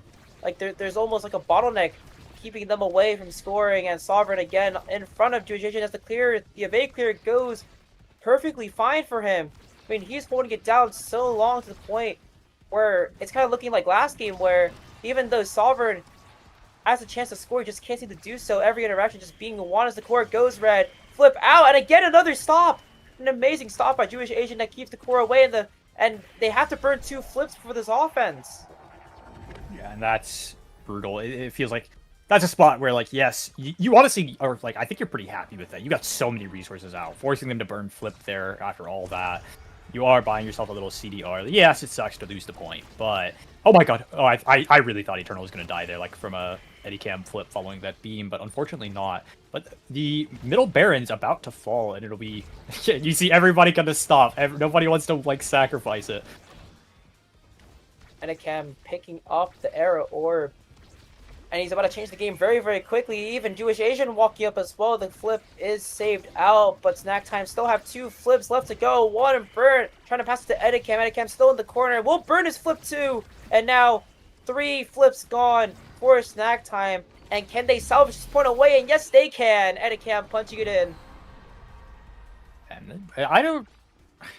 It honestly feels like this is a a snack time masterclass, dare I say. Like, they are just locked in. It feels like every time Eddie Cam touches the ball, he's making the most work. And even if he's not touching the ball, he's threatening something. And look at him. Oh, almost won that high key. Like, if that guy's not abusing Drakkar, Eddie Cam's taking that barrier there, dare I say.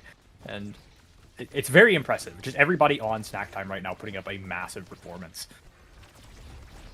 2 barriers found for the script writers as they easily clean up that point. As Drakkar sends it again to the top corner, and Intuition just isn't there to react to it. And now script writers are trying to bring this back on their not really heavy map pick. They are kind of favorites going into this, but right now it just seems like they're just getting stomped on anywhere they go, and the speed from Intuition is not helping them in their path to winning. The corner just occupied by all 3 members of Snack Time, making sure that they can find something good, and there we go. Edicam fighting 1-2 Valiant, getting the kill onto Eternal once again as the core floats around behind the backline. Usually tries to set up Edicam for the pass, and the corner offense is all good for Snack Time as they bring it to 0.5. Captain Cold sinking it in and trying to bring this to a close, and we're back on the bouncy house, baby. We're back on the bouncy house. The Mako secondary is going to come out, and that is a major ability to come out and get out early. But Eddie Cam coming up here with a flip. Sovereign nearing his... Oh my god, Megaverse, watch out. You will be sent to the furthest steps.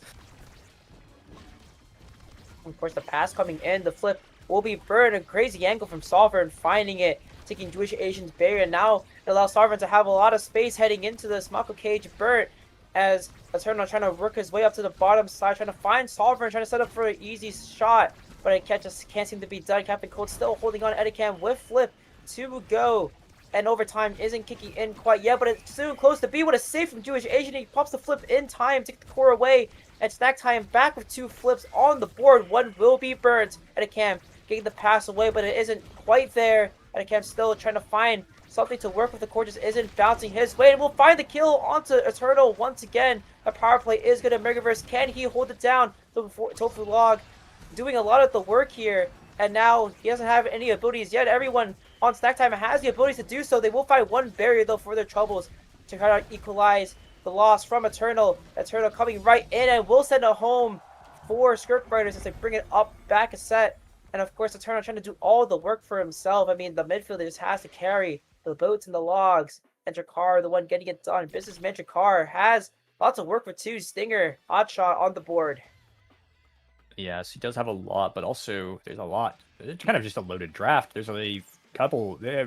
hard draft to work around, honestly, because no matter what you take on Drakkar, it feels like the enemy team's going to pick up something that you're really not too happy with. Estelle, Hotshot, that's going to be concerning. Built different on Mako, doesn't really matter.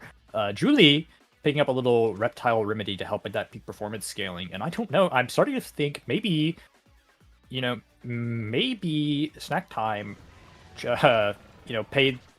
asked for the Sad Boy Seeker, lose the round, win the draft, because Hotshot, Hotshot mostly. It was just a very empty draft, I feel like. Super Surge isn't going to do you too much, I don't think. I think the big scary thing for Megaverse is that now he has Gas to Last.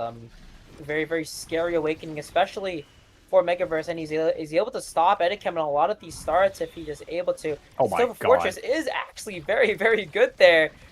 Kind of half expecting it to go the wrong way, and it thankfully works out for him. Now as Edicam sets it up, doesn't find anything though as the corner offense is stalled out, and Sovereign back on the side. I mean, the Xeno variant of this map is kind of hard to get into if you're not on the right side of the Xeno, the cloak at least, because if you're not there, it seems like the corner offense just kind of is stalled up because there's a lot more space to play around. And of course the Hotshot doing a lot of wonders. Edicam having flip to go. The core just is a little bit too far for Sovereign. I mean, he's trying to set up himself, and it just can't seem to work because Jewish Asian is just still there, ready to put himself into work. Sovereign with the flip, raring to go as Hotshot just sending the core all the way around. The flip is good, but the Cover Fortress saves it somehow. And now Megaverse back on his feet as Captain Cole sends it right down, and Sovereign picks up the core yet again. Flip is burnt, and there's just a little tiny pocket. Friggin' catch the core, and the struck just have to be won. But Edicam again with the core ready to go. Will actually try to go for the dash, and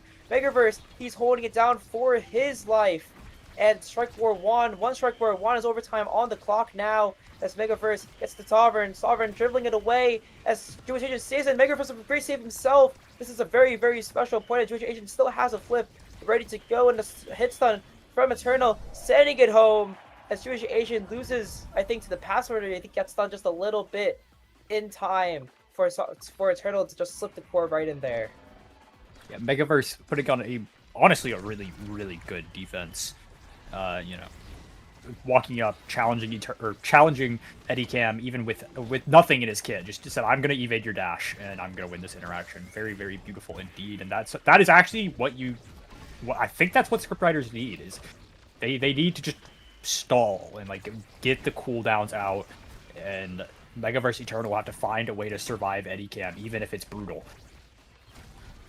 Back past the Megaverse is going to set themselves up very well, but Eddie Cam will send Sovereign packing for a little bit longer as the stall comes out. One barrier found. Eternal clearing it out, but Jewish Agent is just ready to be there. No one to stop the Mako secondary from going revive, but Sovereign comes back online to get the offense. The party back started as the core almost slipping away from Megaverse there. The clear unfortunately found as the core just isn't going their way. Eddie Cam still with a flip almost raring to go, and the prediction from the Mako cage just isn't good. Megaverse tries to save it, but the Doofus Fortress finally doesn't work, and the core slips right past him. Captain Cold picking up the goal. Yeah, that feels bad. But shrug your head, shake your head off. I don't know what shake it off. That's what I'm looking for. Eddie Cam's decided that the Asher it's no longer her game. Oh, and Megaverse even claimed the Varian to help even this out. Cast to last value, and of course, Jewish Agent Captain Eddie Cam, they lose one barrier on the reverse power play. They did have a kill to go. They lose the second one too with 2 flips online, possibly a third stack of butter ready to be picked up. One burn on the defense end. Sovereign gets the whip, but Eternal burns his flip too seemingly, and now it just feels like it's all for naught just for a little bit longer. Richardson gets the core away, but Sovereign is still there to pick it up, sending it to the bottom corner. And scriptwriters, they're back in the lead, and if they can claim the set, there'll be more. I guess there'll be less stress on them to be able to bring this point back, or this game back. Yeah, but they do. There's a lot of flips on. Oh, unfortunately, flips not gonna land and kill Eternal there, which kind of evens it out again. Really, I was about to comment the flips for the side of Snack Time is probably the one saving grace they have, but unfortunately that just didn't work out, and now it's just Jewish Asian forced to burn his here on the defense, but it doesn't even clear it out. The clear out not good for him as the core is still stuck on the bottom side. Eternal and Sovereign, with the level of disparity at least, looked like Eternal is just holding the core for his dear life. Megaverse trying to walk up, trying to take advantage of Eddie Cam's positioning, and of course that Dubu is just extremely fat, and where if he's big enough, he's able to kind of be able to like play like Kazan almost, where you're just stepping up right in front of the brawler and just taking the strike war away from him because he just doesn't get the strike to begin with. And of course, Captain Cold again capitalizing on the out clear. And of course, the core going red once again is just such a dangerous spot to be in. The core isn't burnt, the flip burned too, and Sovereign has to pick up the orb, but doesn't get it actually, and will be going to be forcing the KO. Sovereign sinks it right at Asher moment. Wow. Crazy Asher moment there. I mean, what? Right. Like, oh my god, what Right. Asher. I mean, well played, but sometimes we gotta accept that, like, the character does some disturbing stuff. So the character does some awful, atrocious things in their time of need. Anyways, not Killiest. I don't know. I connect Kakar with Killiest so much. I don't know. Eternal, figure of a team player, will be very impactful, but also prime time on Captain Cold with that hotshot heavy impact peak performance. They will be printing CDs, will be printing, those beams. Stacks on stacks on your Jewish Asian. He's stacking with the inner focus and the stacks. If they manage to get those both stacked up, he will be a menace. But also that means if he dies, well, that's -2 awakenings. And other than that, Megaverse picking up a little orb dancer, that could be impactful if he starts to glide. And I know Megaverse likes to glide. He is a young flying man. Let my goalie fly as Actually, who actually said that quote? It was like "Let me fly," and I think was that Zoro actually? It's the Kai emote, the one where it's like "Let me fly." I think that's what's going on here. And of course, Edicam flying, sending Eternal flying off the map actually. As again, the castle has value, stops the second bear from being taken as Sovereign again, trying to play defense, the bounty house, getting the core away all the way around and making sure that Edicam is able to get into those positions very, very easily as Eternal comes back online with flip to boost for Sovereign at least. Prime time on Captain Cold is just doing such a great job keeping the core away and leaving the core speed still on the ropes. Now, Agent burning one flip. Captain Cold also burning his flip too, and now Snack Time don't look like they're in a really great spot as now the core is on the other side and Captain Cold again just can't seem to sink it in quite yet. We're nearing overtime already, and the core still going red, and Captain Cold reading Eternal perfectly there, putting Snack Time on the board themselves as they even up the score 1-1. Yeah, and this is a bit of a scary spot, I think. I think if you're script writers, you're kind of chilling comfortably, 2 flips to work with, but I don't know, Sovereign might lose his if he's not careful. I think he's alive for now. Managed to evade the dash, which is the main kill. But Megaverse, look at him go. He's up there. He wants to claim this point while Sovereign plays a little defense. Oh, Sovereign's gone. Just kidding. Let my goalie fly! And the flip Bert as well, and him himself getting murdered on the spot too. Leaves Eternal in a 1v3 position. Not really the best you want to see from scriptwriters. This is another kill almost found as the second barrier does fall. Megaverse coming back online, evening out the playing field as Captain Cold and Edicam try to work together, try to burn this goal for themselves. Another flip online as they confirm and connect on the power, on the play at least. And now scriptwriters the one turning the page to the next chapter, trying to get the book done, trying to get the book written out and finished and published, as well as they are a match point on the Arrow Orb variant now. And of course, Sovereign trying to keep the point alive, will not actually earn the Arrow Orb though. Captain Cold turning up the gear and will burn his flip too to try to get the core into the corner as usual, and quickly keeps it away. And Eternal again with the speed is able to get his mark and earn the first barrier for himself. The back pass to Megaverse setting up the side corner now as they're just trying to the backline passes are just trying to connect together.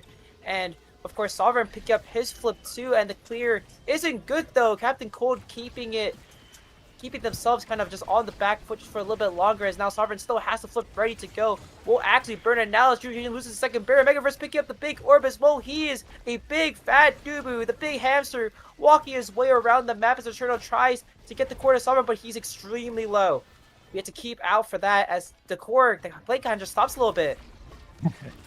Yeah, Megaverse kind of just waiting, No. relaxing. There's no threat, but I don't know. It's looking dire. A 3v2, and I think Snack Time will have the discipline to put it in. Oh, I wasn't expecting it to go in like that though. I think Megaverse tried to stun Edicam, and he buffered his punch, which made the core go right past him. That's really well played, but also very, very scary for the script writers. Eddie Cam with a flip. We've seen how lethal he can be with just regular dash punch. Now let's throw a flip on top of it. But Sovereign thinking maybe he's going to try to end the round before Eddie has a chance. Of course, already going on two flips coming online for Edicam and Captain Cold as Megaverse burns his as well, and this could be very much well the end. The goalie kicked off the map as now Edicam and Captain Cold, the duo that played in solo queue, will be fought off the map. Captain Cold again saving it away as he has to flip only to work with the core going all the way back around. Jewish Asian back on the board. He earns second barrier too. Somehow they are almost in it, but it can't be counted out as Eternal sinks it right in past Jewish Asian. As now the score is even up. Both teams taking a map off of each other's map picks as we head on to the Atlas Lab as our final game. Yeah, a very nice try from Captain Cold there. Claiming the barrier, and you know, if that Mako cage connected, and it's not even like it was a bad Mako cage, that's a hard shot to hit. It's just a little unfortunate. Like it was almost there. It was looking so winnable. And unfortunately, it just didn't work out. But you know, that happens sometimes. But I would not be too worried about it. I think there's still plenty of room, especially on a map like Atlab, which was the Game 3 decider that both teams, or well, not both teams, but the Game 3 decider that, you know, ended up being picked. And this is a pretty neutral map, I think. I mean, there is like the damage threat with the Black Ult, right? That is something to worry about. But I don't think either of these teams are heavy damage teams, so I don't know if that's really a thing that is concerning. Although, I say that, except Eddie Camp's been a bit lethal today, farming that KO per 10 stat, so maybe, you know, if he finds somebody staggered, that could be very impactful, but I don't know. I don't know what the game plan is for either of these teams going in. It's very interesting to see what will happen, whether we'll see Megaverse on the Dubu, or if it'll be banned, or if we see maybe the Kai eject come back out, or snack time, because the Estelle pick got a lot of value, but you did give up some really high prio picks, I think. So I don't know. There's a lot to happen. Yeah, and I mean, even accounting the other game as well, I think Edicam has a combined like he has more than 10 kills. I think trying to do simple math right now. I think 7 plus whatever I saw last time as a number for Edicam is pretty much bigger than 10. So that guy is definitely on the trial. He's definitely looking for people to murk out of thin air, and it doesn't seem like script writers are looking at keeping it away, I think, from Edicam. I mean, if they're able to stop the Edicam kill threat, then they just start winning games. And I think the Gates of Obscura game, the killing got out of hand, the damage got out of hand really.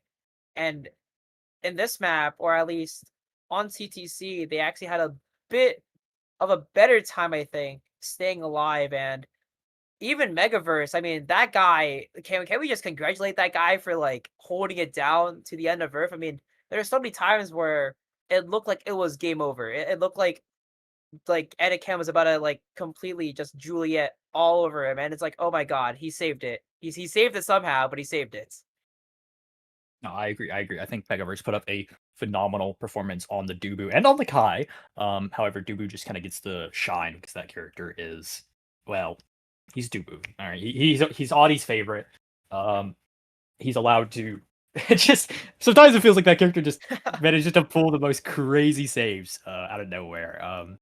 But even whenever he had nothing to do with Dubu, it was sometimes a lot of the time it was literally just evade striking, and it was really nice.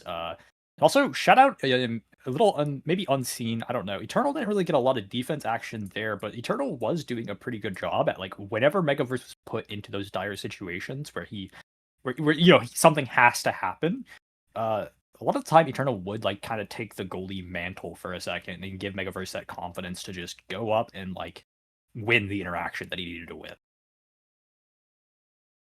And of course, I mean, even in the other game, the first game, a lot of the times I saw Eternal and Megaverse kind of just role swapping back and forth. Like Eternal would play more defense, and then Megaverse would walk up with the Kai, and it did somewhat work. But then in the end, they just couldn't seem to hold it down because Eternal kept getting kind of called out on his positioning and being punished for where he was standing. So it wasn't the greatest thing to look at, but still, it ended up working well this game. I think, especially the Zubu walking up and playing a lot more of that defensive role, and Eternal just being there, waiting to help him out, but also helping out Sovereign a lot more. I think in Gates there was a lot more like Sovereign action, and he just couldn't get it done because again, it's Asher versus like it's Asher. You have to have the core come to you, or else you're screwed. And I think this game it was a lot better for Sovereign because Eternal could get him the core that time around and was able to finish whenever Sovereign couldn't. I could definitely see that being part of it. Also, it is actually a really good thing to mention the Asher. I am curious if we'll see a ban be thrown that way because honestly, it's not that I don't think the Asher's been that threatening. It's doing Asher stuff. Well, okay. It's been doing Asher stuff. But Jewish Asian has actually been playing into it really well. And I feel like a lot of the times, on the flip side, you know, Jewish Asian had some really nice saves against the Asher that were looking pretty doomed. And I honestly couldn't tell you how he did it. A lot of the time I'd be like, oh, it's actually done. But like it was just he'd find the way out, or he'd manage to shut down and like play around the pass splitter really well. But I do wonder if maybe it's worth throwing a ban out there, because you know one game of Asher is one thing. 2 games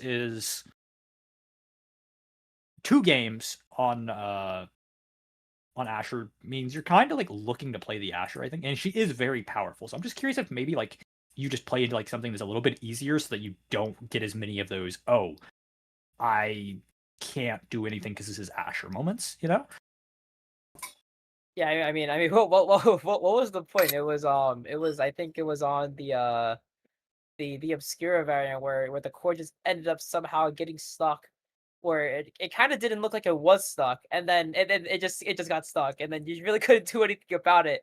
I think Jewish Asian, though, you said earlier they was playing into really, yeah, the fact that just how you play against Asher is just clearing it away, and the fact that like I think I was talking about this with like a friend earlier, the fact that the game has kind of evolved into like hitting the core away as best as possible. It kind of like revolutionized the way that people play goalie, because obviously before it's like, yeah, I'm about to corner clear this every single time, I'm about to hit the bozo corner clear every single time, and now it's like I can be comfortable taking the out clear in front of a melee character because one, either the midfielder isn't there, or two, I just feel comfortable enough because I know it can gap him. And Jewish Asian has been doing a lot of gapping as of recently. I mean, even the Asher, it just seemed like almost every time Sovereign almost missed like a little, like he misplays it like a little bit, like maybe setting the core a little bit too far, so where he can't catch it in a specific spot, and just Jewish Fusion just completely like takes control of that and like says, yeah, man, you kind of just suck and you can't like get the core out. If you send it to me a little bit too quickly, then you're just screwed and you just don't get any play whatsoever. And of course, that I mean, just the hold in general. I mean, both teams. I wanted to like say it earlier. I mean, there are so many times where the strike, like straight up flip, has just been denied by a simple strike, and like that doesn't happen a lot. But I think it's happened more than a couple of times that you can possibly think in like both of those games. No, for sure. And we are a little bit of a delay. I think the drafters bugged out, but we do have information on the starting awakenings. Ladies and gentlemen, I present to you the best starting awakening pair I think any game has ever had. One of them, very, very notorious, very fan favorite awakening, Berserker. Round of applause, everybody. Don't everybody get too excited now. The other one being Orb Dancer. So, Right. as Right. everybody lock in, people are going to be dancing. The Ponderer may be gone, but we will remember in our hearts what we lost. And I believe it's an AtLab. It is an AtLab dancer start. I imagine we will see six berserkers. I got a little mind controlled by this comment here that just got posted. 6 orb dancers, if I had to guess. I don't think anyone is going to be taking berserker. Unfortunately, it is hard to get value out of that awakening. And once again, we will see the Atlas band come out for snack time. They seem very, very happy to just get Megaverse off the Atlas. Ooh. Scriptwriters banning the X again is still scared of Eddie Cam, but I think Snack Time learned their lesson. They've picked the Dubu for themselves, and that's really, really good, especially on this map where Dubu can get involved. On an Orb Dancer start, I think we will see a lot of aggressive Dubu plays, especially once he gets those 5 stacks under his belt, you know. And the Dubu might be big, but he is not slow whenever he's dancing. Yeah, the Kai pick on the other side for the scriptwriter is a bit interesting. It could come out any way, and the Asher again falling down to Sovereign. I think the scary part is will have they learned from Gates and pick to the point where they have to play a little bit less defensively and more on top, where Sovereign is to do anything. And this time around, the Estelle Ras was actually coming out this time. Edicam actually playing a different brawler actually. I mean, one of his brawlers was banned, but he doesn't pick up the Julie this time. Actually going for the Rasmus now, so another character pick for him. And I wonder what scriptwriters are going to be planning for this last pick. Will they? And they're going for the rune. Actually, the rune comes out. The rune, I think that is the Megaverse rune, actually. I know we all bang! know Megaverse for his Kai, but I do think that is Megaverse rune. That is also one of his picks that he's known for. It might be Eternals rune. I don't know. Also, little fun fact for the fans at home. there was an opportunity to re-roll the Awakening start. However, a member of one of the teams, I won't put them on. I won't say who. I think anonymity. I think it's fairly obvious who it is, bro. Put the prize in the bag. Put the prize in the bag. Somebody said, "Sorry, we want orbs," and because of that, we will be seeing the orb answers stick through and into this draft as soon as. Oh, here we go. We're actually loading in right now. Very interesting drafts. Estelle Rasmus, it's a tale as old as time. Lakadubu behind them. They are very known comp. I think scriptwriters with their Rune Kai backline will have some room for some real outplays. However, I do worry because you have no real hit stun besides Giga Blast. So if Rasmus gets this ball, I wonder how are you going to get it away from him? Yeah, definitely so. I mean, I think the core control department, low key, might be a bit better. I think we figured out who wanted the orbs actually. I mean, very fun quick fact. This I'm pretty sure Jewish Asian led, I think, Nasty season 2 as the guy with the most orbs, and I think in 10 minutes. I think I don't remember the number because it's been so long, but he's a big fat orb eater. Anacam staying on the other side of the map, can't really do much. As Eternal sinks it right in. I mean, look at the guy. He kind of just sat there wanting to eat the orb on the other side of the map. Anycam, young man, your team is your team needs you. I know the orbs are quite delicious. Oh, a little. Oh yeah, I think he lagged out. Oh, that would be an interesting. Okay, well, you know what? If he did lag out, you lose a point. At least you got 2 orbs for the road. Quite oh so yummy. We'll see what's happening. Going on. Oh, actually, we've been updated. His keyboard broke. Right. I don't know who his is. It seems to be fixed now, though. Eternal getting on up in there with the Mag Souls. Megaverse actually has the eject button. That's a little odd. I normally see Rune with the mom boots or most notably the strike shot from yesterday's game. When Vaughn picked it. Oh, little Sad Boys angle coming out. Megaverse is a good little hold there to keep it. And this is oh god. Oh, it's a nightmare. A very scary moment for the Asher to get into that very quick sweet spot for himself. Captain Cold taking the barrier away, and Megaverse coming up with Flip 2. As Sovereign tries to go for the KO. Won't find it though.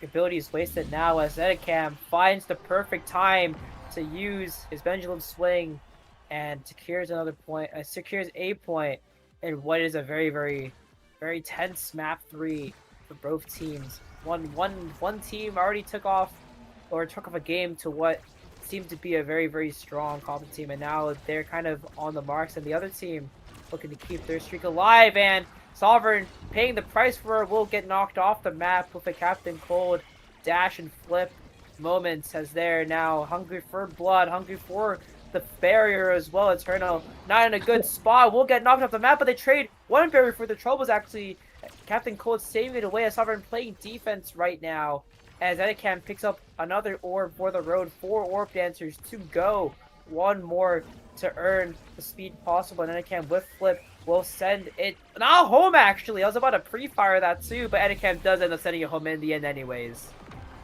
Yeah, unfortunately that setup is typically really good. Unfortunately against Rune, it doesn't work quite as well because you just pillars, and well, what can you do? But 4, 2, 3, those are the orb counts for blue side. Red side, 4 orbs on their Megaverse, and unfortunately nobody else is really feeling like a muncher. They do not got that snack gene, but oh no. my god, Jewish Asian might be snacking on the enemy brawler.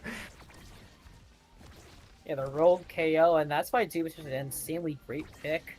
It just ends up happening that every time you get too close to the corner, it just looks like it won't be a KO, and it's just being ready KO at the really most unimportant times ever. And of course, it just looks like on the meantime, no one wants to eat the orbs. Actually, I mean, I just saw Edicam and Megaverse walk away from the freest orb of their life. Oh my goodness gracious. Yeah, there does not seem to be a little, well, there does not seem to be a lot of value put on the orbs for the side of scriptwriters, and I think that is, well, I think that's a mistake. I think you can't ignore the orb start, unfortunately. It is very strong, and I think it does demand that you kind of play around them. And Cole, Oh, what no. the flip? Tries to go for Oh, the free God. angle. Just rolls forward. Oh no! As Megaverse, the goalie cleans the goal for himself now. As scriptwriters are bringing it back to 0.5 once again, and the orb count for each of the members of Snack Time are still very, very high up. I mean, the big thing is that I think scriptwriters are looking for kills. They haven't looked for. I don't think they've really got any kills realistically since the beginning of the game. So that could be a big problem if they don't reset people's stacks. And Summers has been trying to go for kills, but again, I think you mentioned earlier, I mean, Asher DP isn't the greatest, and it's also kind of low-key predictable as the flip goes on to Jewish Asian and will find the top barrier for his troubles as Eternal looking forward to Sovereign, passing the core back to back past the Megaverse to Eternal. Setup is perfectly fine as Sovereign gets the pass splitter down and sends it to the bottom corner for scriptwriters to take one set away from Snack Time. You know, I said earlier that I think scriptwriters is kind of ignoring the orb in game and that they probably can't do that. However, I don't think they care what I have to say. I think they're just gonna win without the orbs. And you know, if it works, it works. You know, I can't tell you how to play the game. I'm just here to cast. Regardless, Kai. A little team player action. Jewish Asian, Orb Dancer, and Missile Prop means he will be getting around. Captain Cold picking up a twin drive for himself. He will also be getting around. Megaverse, a little peak performance. Eddie Cam on the built different. And I don't know. I'm looking at this, guys. I gotta say, Snack Time draft looking really good. Missile Prop, twin drive. Your Erasmus gets a little bit of size. Just enough size to like be useful. I mean, oh my god, look at the Dubu wall. Dubu wall starting the core out a little bit, and the banish coming in as the kill will finally be found. Captain Cold flying quite literally off the map this time around as one barrier on the anti-power play is found. Dubu holding it down, and Eddicam forced to play back in a very defensive position as Asian are now falling down.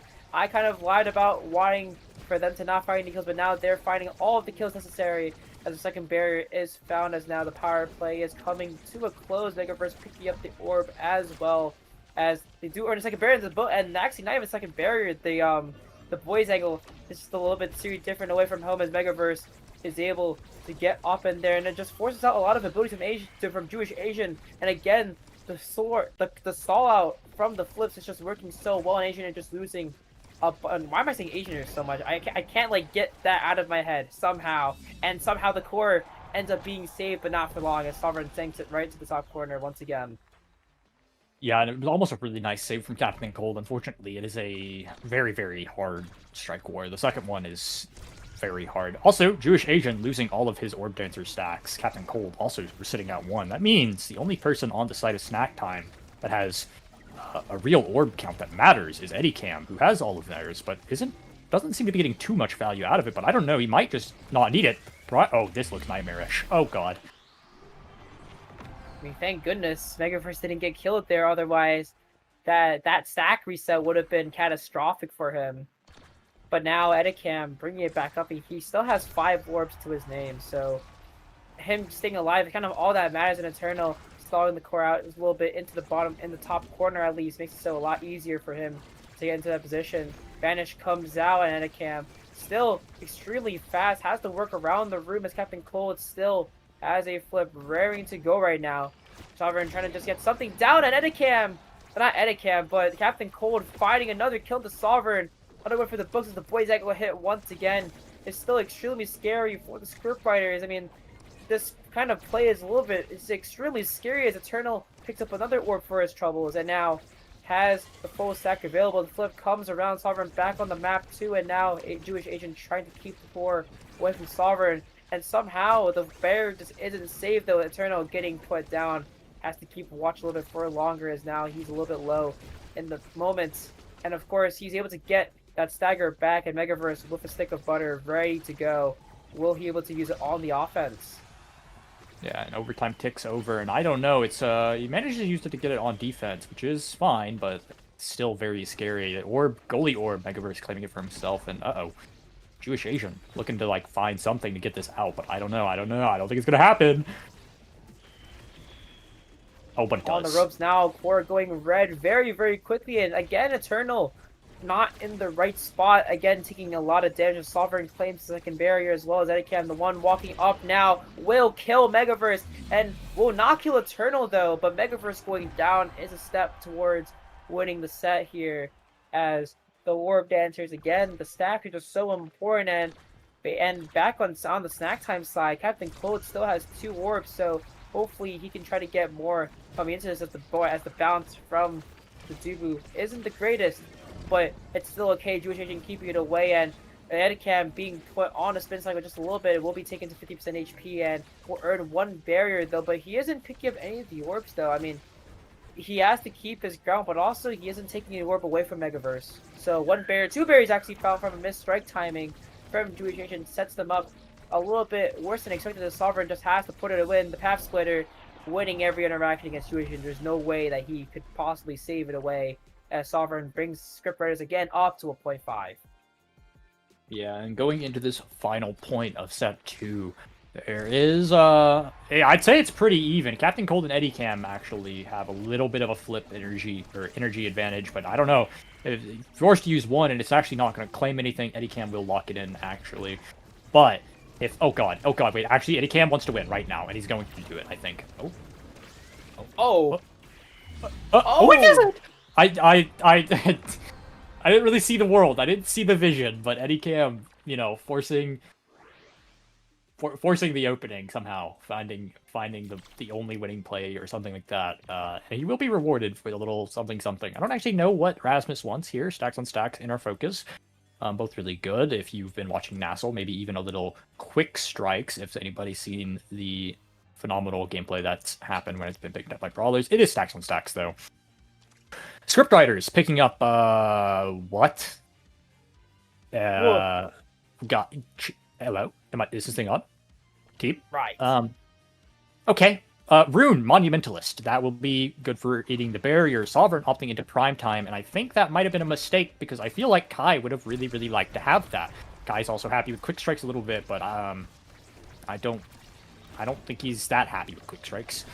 Oh, what a save. Oh, wait, they're doing it. Watch for Edicam. He does have a Orb Dancer, and also he will have stacks later on, so that means, you know, he gets both those stacked up. Oh, Captain Cold not managing to find that. He gets both those stacked up, and it's going to be very, very concerning.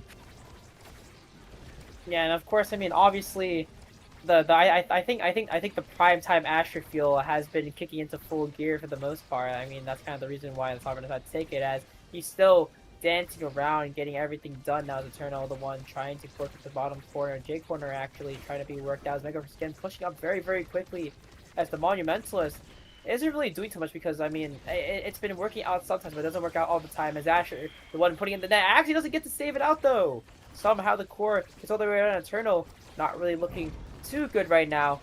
Will be saved away by Edicam. Will be saved away by Edicam with Megaverse helping out the Banish, and second barrier being found there to angle, almost being found too, as Edicam burns the flip, tries to get away, and now Sovereign has a target to hunt at least. Edicam not being able to get the orbs is looking not too healthy right now, and really anything can set him off the map at this very moment, as Jewish Asian sends to the top corner himself. Very, very nice goalie work and good synergy play from Jewish Asian and Captain Cold to find it.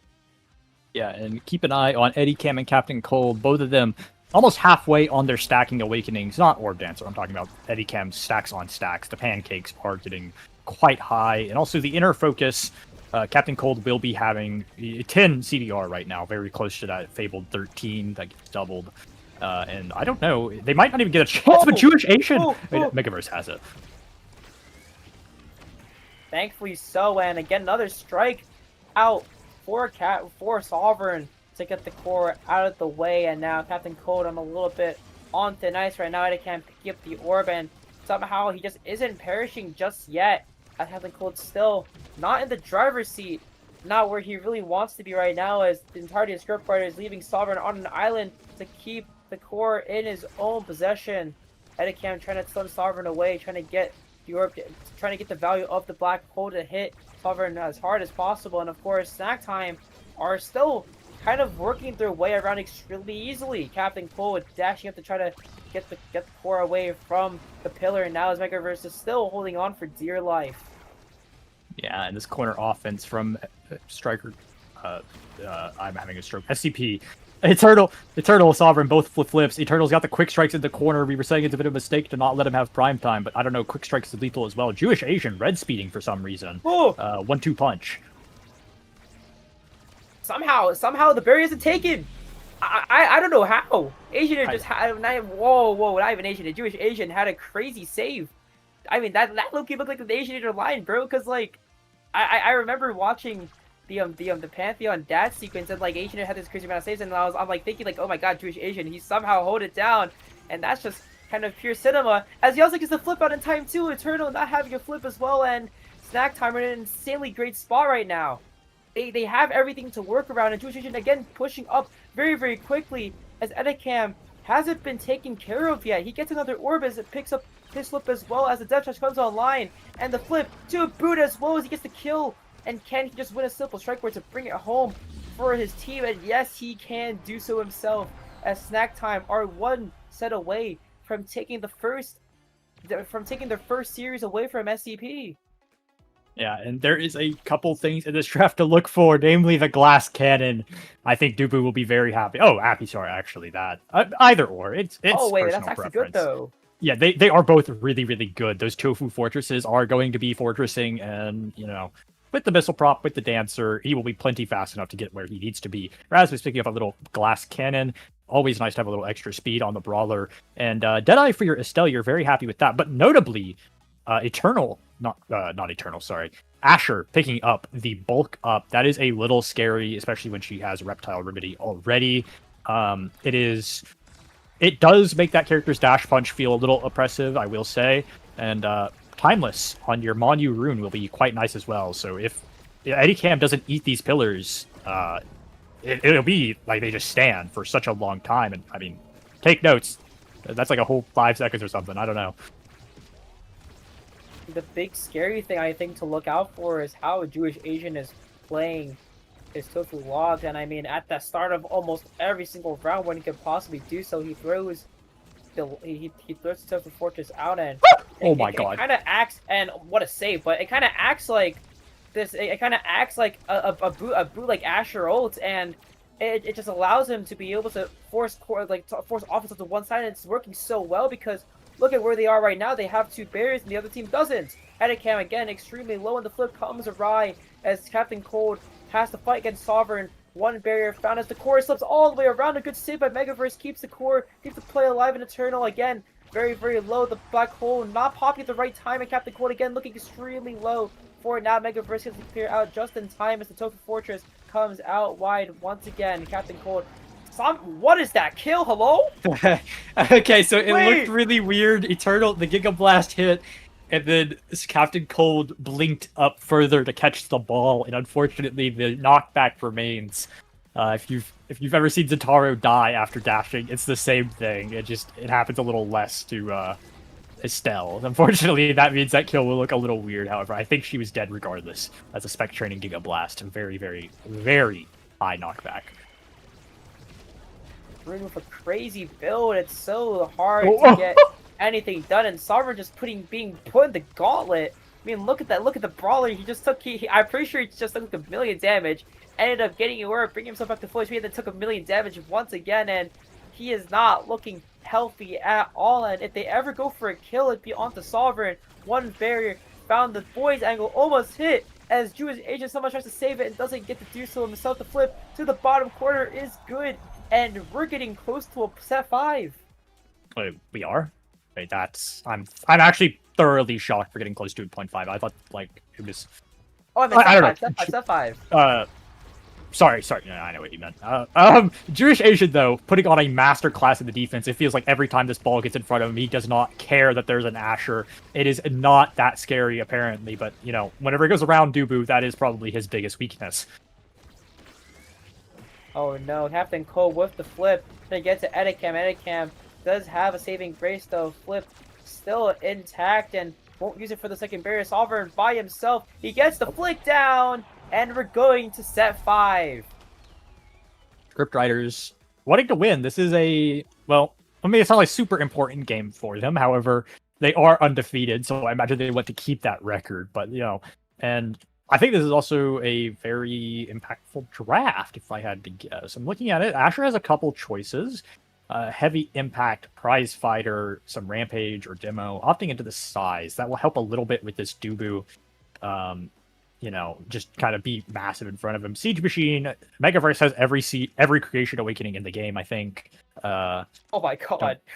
He's creation maxing right now. Eternal does pick up in aerials. That will be very, very nice with the quick strikes, with the Orb Dancer, with the team player, the Mag Souls, all of this coming together. I think aerials really rounds out that build. And Eddie Cam does pick up a Rampage, which could be a little scary because we've seen he's already very threatening. And once he gets like 2 stacks on that, but he hasn't been dying too much. It's going to be hard to remove the stacks from him.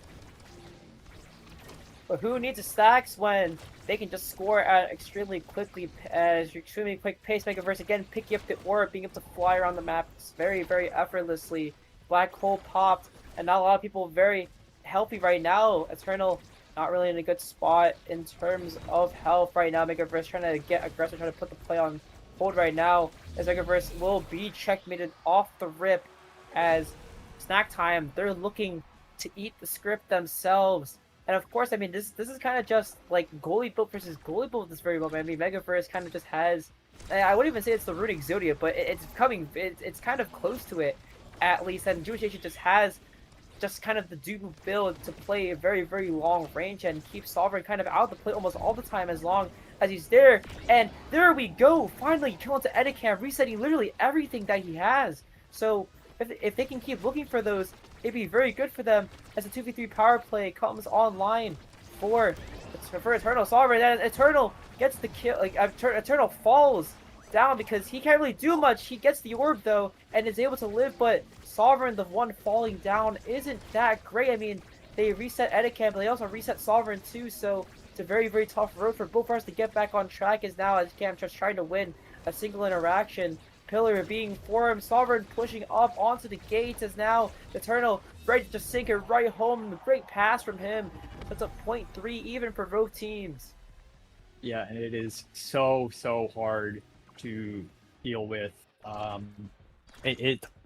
We did reset Eddie Camp stacks. He is 136, 1 on Dancer stacks and Rampage. Also Sovereign losing his Orb Dancer stack. So a little bit of a... Honestly, there's a bit of an Orb Dancer stack shortage right now, I think. Nobody's really got it. Oh, Megaverse, unfortunately, unable to layer the strikes as needed. The Dubu wall is just too much. Jewish Asian, wait, is trying to kill. Let the Dubu fly, and both flips actually burnt though. Captain Cold, a miscommunication. This could be dangerous for all 3 members, actually, I feel like, because Edicam, even though he's picking up a lot of these orbs, he's still not helping with the play at all. Sovereign puts it right in. Doesn't find anything though, as Edicam forced to reckon from himself. Megaverse to pass onto the corner. Eternal has to flip, and Sovereign doing Sovereign things will push it in, and Eternal right there to confirm, and we're on match point for the script writers. And of course the script isn't, it looks a little bit tattered, but still, it's still going to come out clean, and hopefully they can claim this last point for themselves. Yeah, they do have a potential, but Eddie Cam with a flip and with no energy for the other team, it is a possibility of something dire. I don't think this Banish is going to land the kill. And oh my, Eddie Cam not wanting to use it though, and I think that's a huge mistake. Oh, unless this goes in. Oh, Eddie Cam, please use it. Please. Edicam. Oh, he is extremely low and has to play defense now. Boys angle hit. One berry sacrifices. Edicam has to run away. And now he's on the other side of the map, actually. And now with the flip, raring to go. Can he find the pass? He almost does. And Captain Cold still there. Jewish Asian putting on the skates, trying to get somewhere in between all 3 members of script writers. And right now the script isn't being written by themselves. Now is Eternal taken almost off the map too, as Sovereign trying to put the final piece into place. The barrier falling down. Eternal with the speed. Sovereign almost having the flip though, as Jewish Asian picks up for himself, and Megaverse has a battle to fight. 2 members now as he gets off the map, and Megaverse trying to play the midfielder role all by himself, but Edicam's just there right to score, and we're on set 5.5. I mean, what a series, and this is still anybody's game, but Sovereign almost back to Orb Dancer stacks, and with Core Flip to work with as well. Jewish Asian has his to possibly shut it down, and we can see with the Jewish Asian get orbs ping. I think they understand the mission. 1 little Orb Dancer value is all it's really going to take, I think. The speed is going to be so impactful here in this final point of the game to decide who's taking the series. Second barrier falling, and this could be the very last moment. Sovereign trying to get something done, and the kill fell into Eternal. This could be lights out already. And Jewish Asian with the flip too. He wants to score. Let the Dubu score. And the core goes all the way around. Jewish Asian still in the forefront with Eternal coming back online. And now Edicam playing defense, trying to get something done. One bear on the top side will fall, and Captain Cold a little bit stuck. Will flip will be gone, and the strikes will be good. Strike comes inside. Eternal and Sovereign are setting up for the corner, and can they find it? And they almost do, and somehow Eternal with the speed sends it right home. And of course the winners write the script themselves. Megaverse the director, Sovereign the main character, and Eternal the one to do it all, the producer himself, will send it home, and SCP will put themselves up to 5-0. What a series. It was looking really good for straight 25 minutes on the dot. That's got to be something. But Snack Time putting up a crazy performance. Every individual member having, I feel like, some crazy moments. Jewish Asian on the defense, Eddie Cam. It felt like it was just always finding kills when he needed on the Julie, and on this later half, like scoring whenever he touched the ball. Captain Cold had some amazing sequences as well. But unfortunately, the script writers said that, well, they said the script writers are going to win, unfortunately. And they've got it rigged. But it was a really good attempt. They are, I believe, the second loss they are the second team to like actually beat script writers in a game. So that is something, and unfortunately, that does mean they will be 2-3. While scriptwriters are going 5-0. But regardless of the score lines, it was a very pleasant game to watch. Everybody played phenomenally. It's a very pleasant series, not just the last game. The entire series was kind of peak. I mean, whenever you have the script writers writing the script, then it always is peak. I mean, hands up and getting ready to ball already. I think the big takeaway is that this time around, they actually kind of mitigate the amount of kills that were being found. I mean, obviously, they still had 9K, like the Snack Time still had 9 KOs. They were still feasting extremely hard, but they ended up playing very, very macro, and they allowed themselves to win with just pure mechanics, and I guess that allowed them to win. They're not even close, as one may say. As now, I mean, SCP, they're still a very, very heavily favored team in NAST right now. They're still a very, very strong team. Not really a lot of people can take games off of them, so good for them at least. And of course, the Snack Time, they had a very, very good game. I wasn't expecting them. I expected the games to be close, but I didn't expect an actual win out of them. So I mean, hats off to them. Like, no actual caster buys, but that was like insanely good play games. I was like actually well played. It's okay. You can say what you really mean. Okay, it was a mega. No. There's nothing to say. There's nothing to say. There's nothing to say. What are you talking about? That's why it's Megaverse's story. We're just living in it.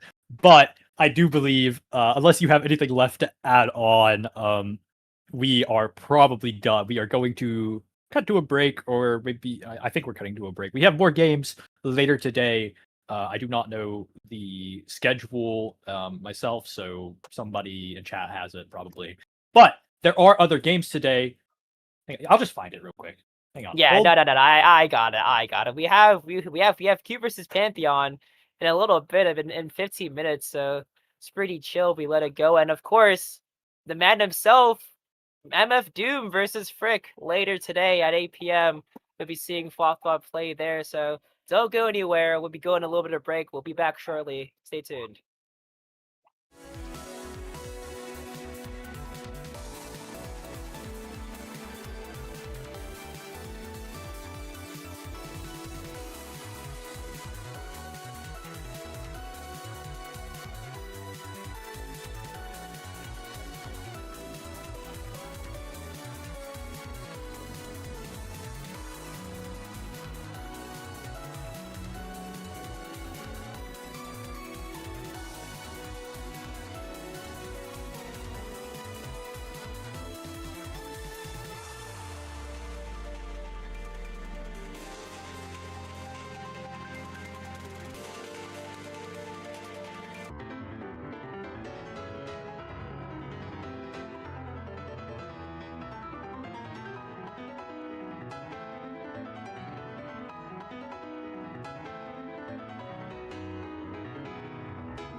They say a rabbit needs another's company.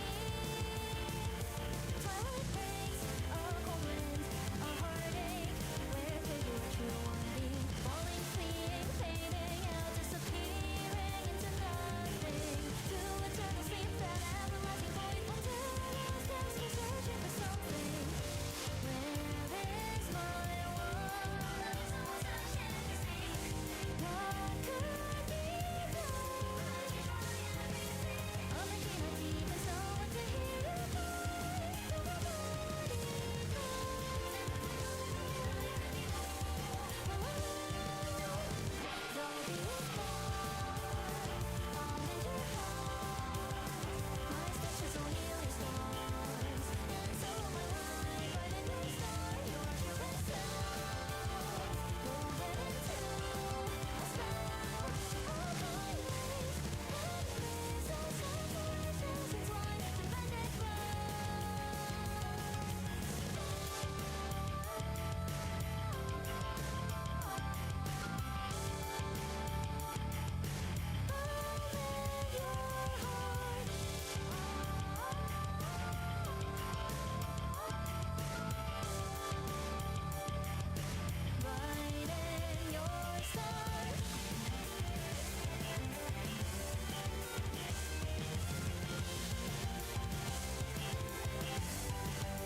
Hello, everyone. This is Nasty Week 5. We got a killer matchup coming up. It is Cutie Patooties vs Pantheon on the CTC. And I'm Big Tilt, joined by the ever so lovely Sovereign, who just played the actual matchup just now. How are you feeling today? I'm feeling great. I'm a little winded after my match. Definitely was not close at all. Do not look back at the tapes whatsoever. But we're excited to get into yet another match for Nasty.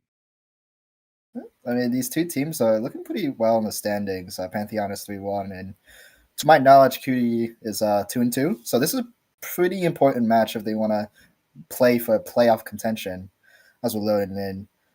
So we saw the drafting on the side of Cutie Patooties. We're gonna have Dupu, Aimi, Asher.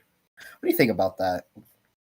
I think off rip, this comp will be a lot stronger than what Pantheon has, because they have a lot more out of the gate pressure and a lot more out of the gate power altogether. Whereas Pantheon, they have excess style era. They're going to need a lot more to get the ball rolling. But with this primetime start, era and Estelle are both going to have a nice little touch to their game plan, and especially defensively. It's going to help them out a lot more. So we'll just have to see how the game develops for this team to get the ball rolling. Yeah, loaded in. It is a full lobby of prime time. 6 people are taking it.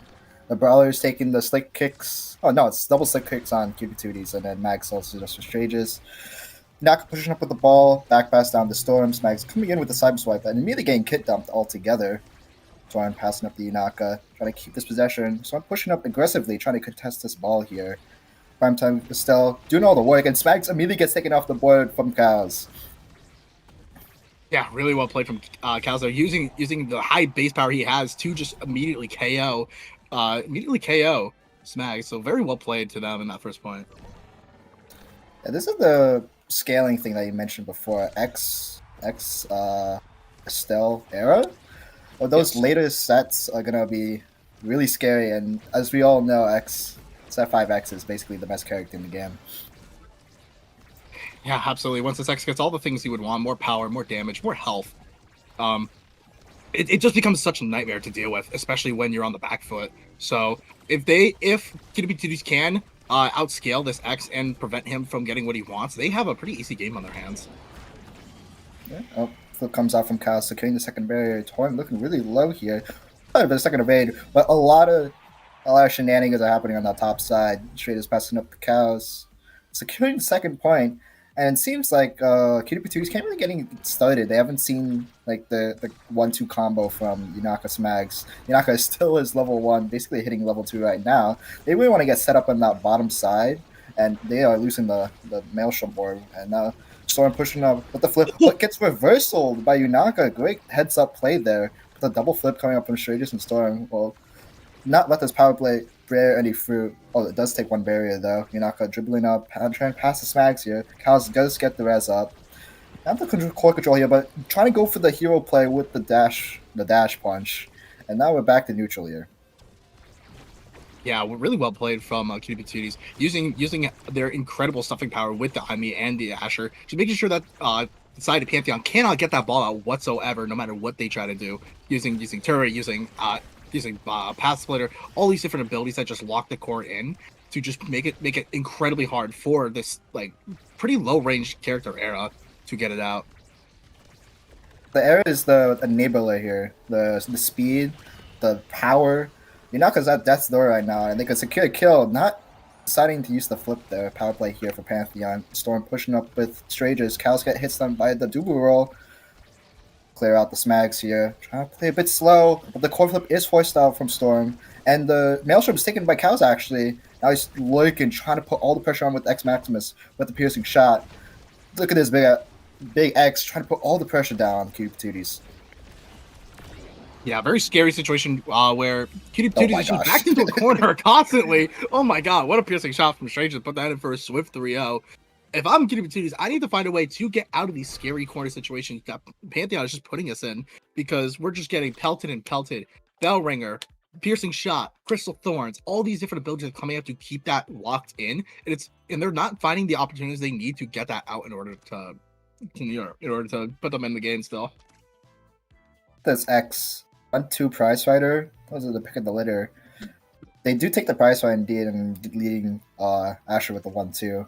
As the draft finishes out, the Imi is sadly last pick. Good let the glass cannon, but the big pickup I would say is triple damage awakenings for Pantheon. This corner offense style play that they're trying to do, they're gonna just put all the pressure on the QB2Ds and not let them get anything started. Yeah, absolutely. Pretty much everyone in that draft getting what they wanted. But Dubu also getting CTL. Wow, that's immediately putting it to use and getting a kill there. But like you're saying, like triple damage awakenings for Pantheon is very scary. So they're gonna have to find a way to play around all the damage that's gonna come at them.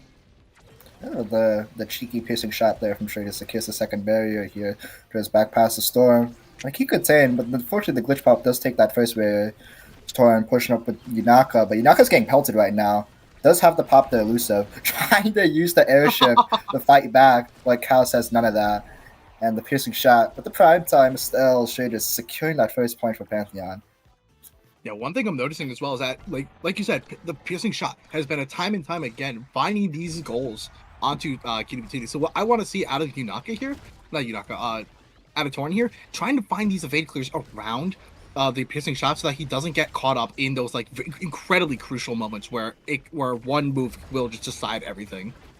Yeah, but this offense here is looking scary here for QB2D's. The turret comes out from Smags, trying to keep the core contained. Trying to use the bumpers to the advantage. Cal's pushing up with the bell ringer, but the ball slips back to Yunaka, and they secure the goal. They get that one interaction they were looking for, and now it's even up.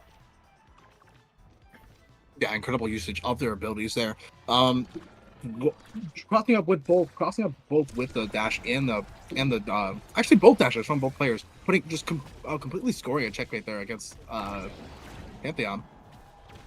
Yeah, I mean, Cal's finished up the kill there on the Smags. Triple core flip here for Pantheon. Trying to utilize this power play. Does go for the double barrier, actually. Playing with a lot of confidence here. Storm pushing up Asturias with the passing plays. But Yunaka does find the reversal.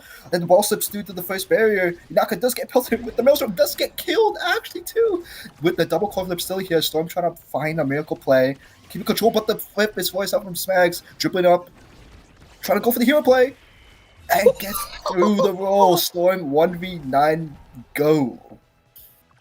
Wow, Storm pushing up for that hero play there. Just completely out dribbling against Smags and Tor and just completely putting it in the position you want to. Getting in there and flipping it through. That is situations you need to be careful for, especially where you're on a man down. The Pantheon playstyle is really heavily enforced and playing in this corner and just layering all the abilities to put all the damage on, and not many these teams. No one really plays damage. Not really. They play core control because that's like the number one way to go. But as I said, Yunaka finds a dash punch and secures the power play here for QB2Ds. As I told before, what do you think about the Pantheon playstyle? Yeah, I really like what Pantheon is going for. Oh, okay. Wow, well done, Kaz.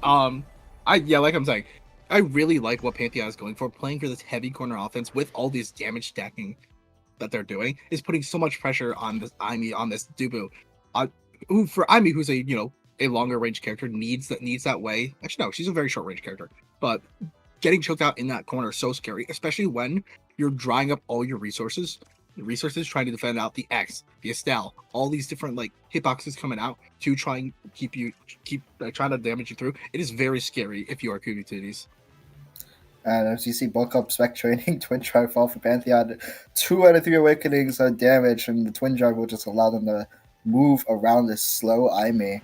And now, going into this third set, it's looking pretty dire for QB2Ds. They need to find something to make some magic happen, as the first barrier does fall in this goo style play. They're playing on this top corner, and every single time Cal has pressed X Maximus, they've taken both barriers, and that's not what you want to see as QB2Ds. Yeah, absolutely not. You want to be careful with this X when he's pushed up against your face, because he will be pressing all his cooldowns to just completely box you out and damage you at the same time. So we need to find a way to prevent the X from getting in there in the first place. But as I'm saying that, Trages with another piercing shot, you got to be careful for those. And then that really, I have not seen an instance where Asher Amius was set up in the corner, not even once this game. And when the era is just letting strangers and cows just push up with all the speed and the one gets set up. And once they get set up, it's really hard for Cutie to get anything done. And they're really insistent on focusing on a person to kill. Yeah, I definitely agree. It seems Like like that. for And they got Pantheon- shot. that guy just keeps getting shot. Yeah, Pantheon. What Pantheon is looking for, the game plan for them does not start until there is a man down. They're looking for this man advantage to try and completely absolutely overwhelm Cutie Patooties, as we just saw there. They're not even going for an offense until somebody was down. This is stuff you need to be careful for, and as your backs are against the wall. They choose a person to shoot, and Yanaka is the main target, and they're not really using abilities or movement or their elusive to evade anything, because it is a primetime start, and primetime start means more cooldowns, and more cooldowns mean more damage. And as Smags gets taken out there, Pantheon is just taking over this game. Absolutely. Both Yunaka and Smags are subject to this damage. It's very hard when you're on the back foot, especially because now you have an X, you have an Estelle. They're pushed up in your face, and it makes it very hard to try and get anything done, especially when you're constantly at a man down. So the X-Max does not get the kill, but Max still lives with the smallest health bar in the world, and Sturgis does find the kill there. Passing up the cows, misses the angle though. But the corner offense is set up again on the bumper. They find the angle, and now Torn is at no HP. Yunaka, just a slow Asher trying to cover any of the passes, has the hard commit, does get the 50-50 read, but the Maelstrom does not secure the go back pass to the bumper. Cows winning the strike war. Yunaka with the 1v1 interaction here does not get the win that they needed. Trying to pass the cows. Cows going for the hero shot, but no dice on that opportunity. Yeah, Yunaka trying to find the KO. Oh my gosh, what just happened? Failing as well. Had they found the KO on the Xeno to try and cull the power that he has, they would have found themselves sitting pretty and potentially working away to the comeback. But as we were seeing, that X was red coring it over time and making it very hard to try and keep the core out. Yeah, on paper, the Imi Asher is a really strong comp, but they didn't really focus on doing damage. And Pantheon's like, okay, we're gonna shoot the Asher. We're not gonna let her play the game, and they didn't. Well, they did, and the Asher didn't get to play the game. And as we move on to the stat line, look, this is such a short game, 11 minutes, but so much present. 3 goals from Storm, 2 goals from two goals from Cows, and 4 goals from Strangers, as well from the piercing shot. There's so much pressure being put on. 1-4-4 for KOs. That was hard. That was hard to watch if you're a Cutie Patooties fan. That was an absolute slaughter. If you are a fan of the Cutie Patooties, as we go into the next game as well, we need to be careful for and see what Pantheon's going to pick next. Are they going to pick more damage depending on the start? Are they going to play a more slow, methodical game with core control? There's so many variables they have to worry about as well. But I think what they can do as well right now, take a deep breath, recuperate. They're not out of this week yet. They haven't lost yet, so they need to try and take a break, see what they can do, see what can come up, and play it out for the next game. Because when Yunaka had those 1v1 interactions, they had it, but then Era just beams them, and they can't play the game. They're too small. They can't really move. They lose all their power. And then the one opportunity they needed, they didn't get. And then Cal straight just push up on the top corner, doing corner offense, putting 15 million abilities, and they can't play the game. Yeah, it's definitely really hard, especially because they wanted to be in the corner, just like Pantheon's comp did, but they just could not get the ball rolling because of that era constantly beaming the Asher, the Imi, making them small, and also culling their power as well, so they can't play for their small damage win con as well. Very hard game for Cutie Patooties, but hey, it's 1-0 for a reason. We can see a different game next game, so just how that pans out. The next map is Atlas Lab. It is Cutie Patooties' pick, and this is another damage map with the black hole. Judging from how they were playing, they're gonna play damage again on the side of Pantheon because why not? I mean, it showed success in the first round, and we can see the high prio picks: Imi, Asher, Imi, Estelle, Vice, all those the midfielder picks. They tried to taking the first pick, Imi, away from Sturgis because he is notoriously known as an Imi one trick. But as it's proven wrong with the Estelle here on the CTC gameplay. But I would like to see Cutie Patooties really think deep about their drafting. Yeah, definitely. Yeah, comfort. Sometimes they say comfort is king. Sometimes they say that picking to win is also really good as well. But if you can pick comfort and pick the win, you'll be in such a great position as well. Playing what you know, playing what's good as well. Both phenomenal game plans. I would like to. I do agree as well. I would like to see how QB2 goes into this next draft. See what they pick depending on the next start. Potentially themselves leading into a next damage start. But I mean, as we're loading in here, it looks like it's going to be Inner Focus Omega Infused Accelerator. Oh my god! Oh no! If you're QP2s, you do not want to see that start. Inner Focus start is very dangerous, and because QP2 is blue side here, there were so many problems, like problem characters you have to look out for with your first pick. Like X was disturbing the last game. But then you let like 15 other picks away. Like as blue side, I personally think blue side is like really not that strong compared to red side because like you can like ban pick, but then you can just double pick as red side, and then now you just have two characters that will counteract the ban and the first pick, and now you have to draft around all that. Yeah, absolutely. I definitely can attest to this as well. I believe right side is the stronger pick in scenarios like this because even if they won two your picks, you have such a strong counter pick into something they pick. Like for example, they first pick Brawler, like God forbid pick X first. You can counter pick two very strong picks into X, and now that X is going to have a hell of a match ahead of him, going into that round. Very notoriously, let's say for example, it's heavy impact start. That for example, they ban out your midfield, like right here, ban out the Vice, and then they pick something else that's strong. Then you first pick X into this game. That's gonna be very scary because now they can pick in Amy, they can pick in Estelle, any of these characters to just kind of like pick down your X from a range. That's gonna be really hard, especially if you're the X, because now you just don't get to play the game at all, and that sucks. That sucks a lot. I'm guessing first pick here for Cutie has to be X, but it's actually Amy again. So and then okay, now they're just gonna pick X Estelle again, and on an inner focus start. And if we've seen what happened last game, that is not good. Yeah, X will do it. Oh, who would have thought?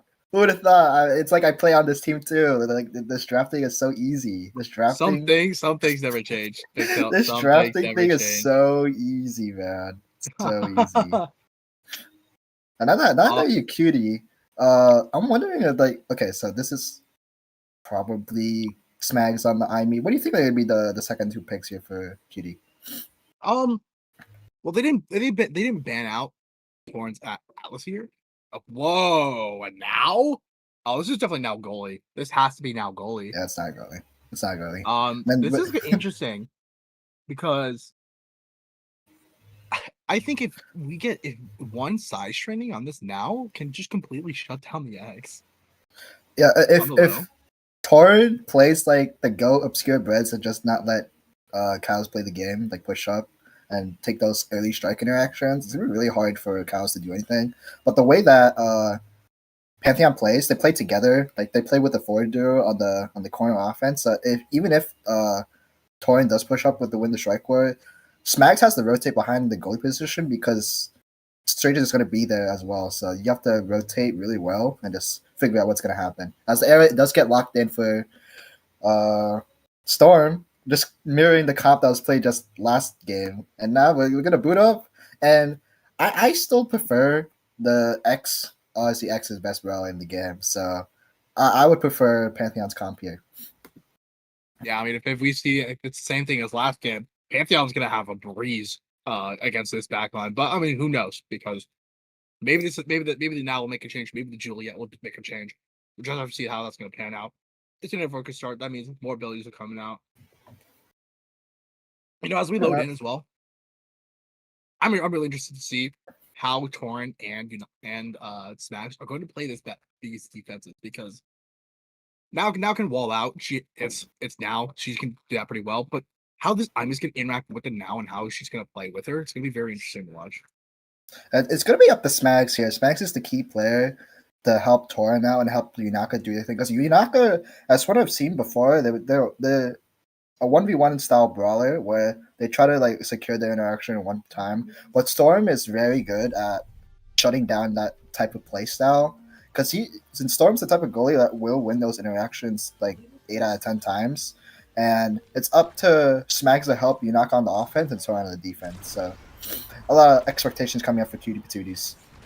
Yeah, definitely a lot of expectations stacked up for them. But I mean, as we're getting into that as well, I really already like what they're trying to go for. These quick, fast offenses to make sure that Pantheon doesn't really get the chance to play it out, and that's kind of might be what they're going to be looking for here.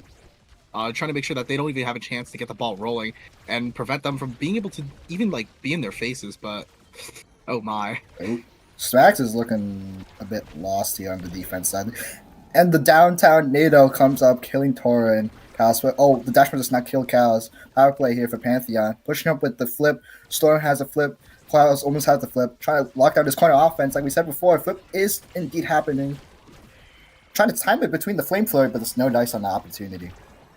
Yeah, really well played from Yunaka there, holding their strikes perfectly against X to stop it from going in. Oh, nice pass. That was a really nice pass as well.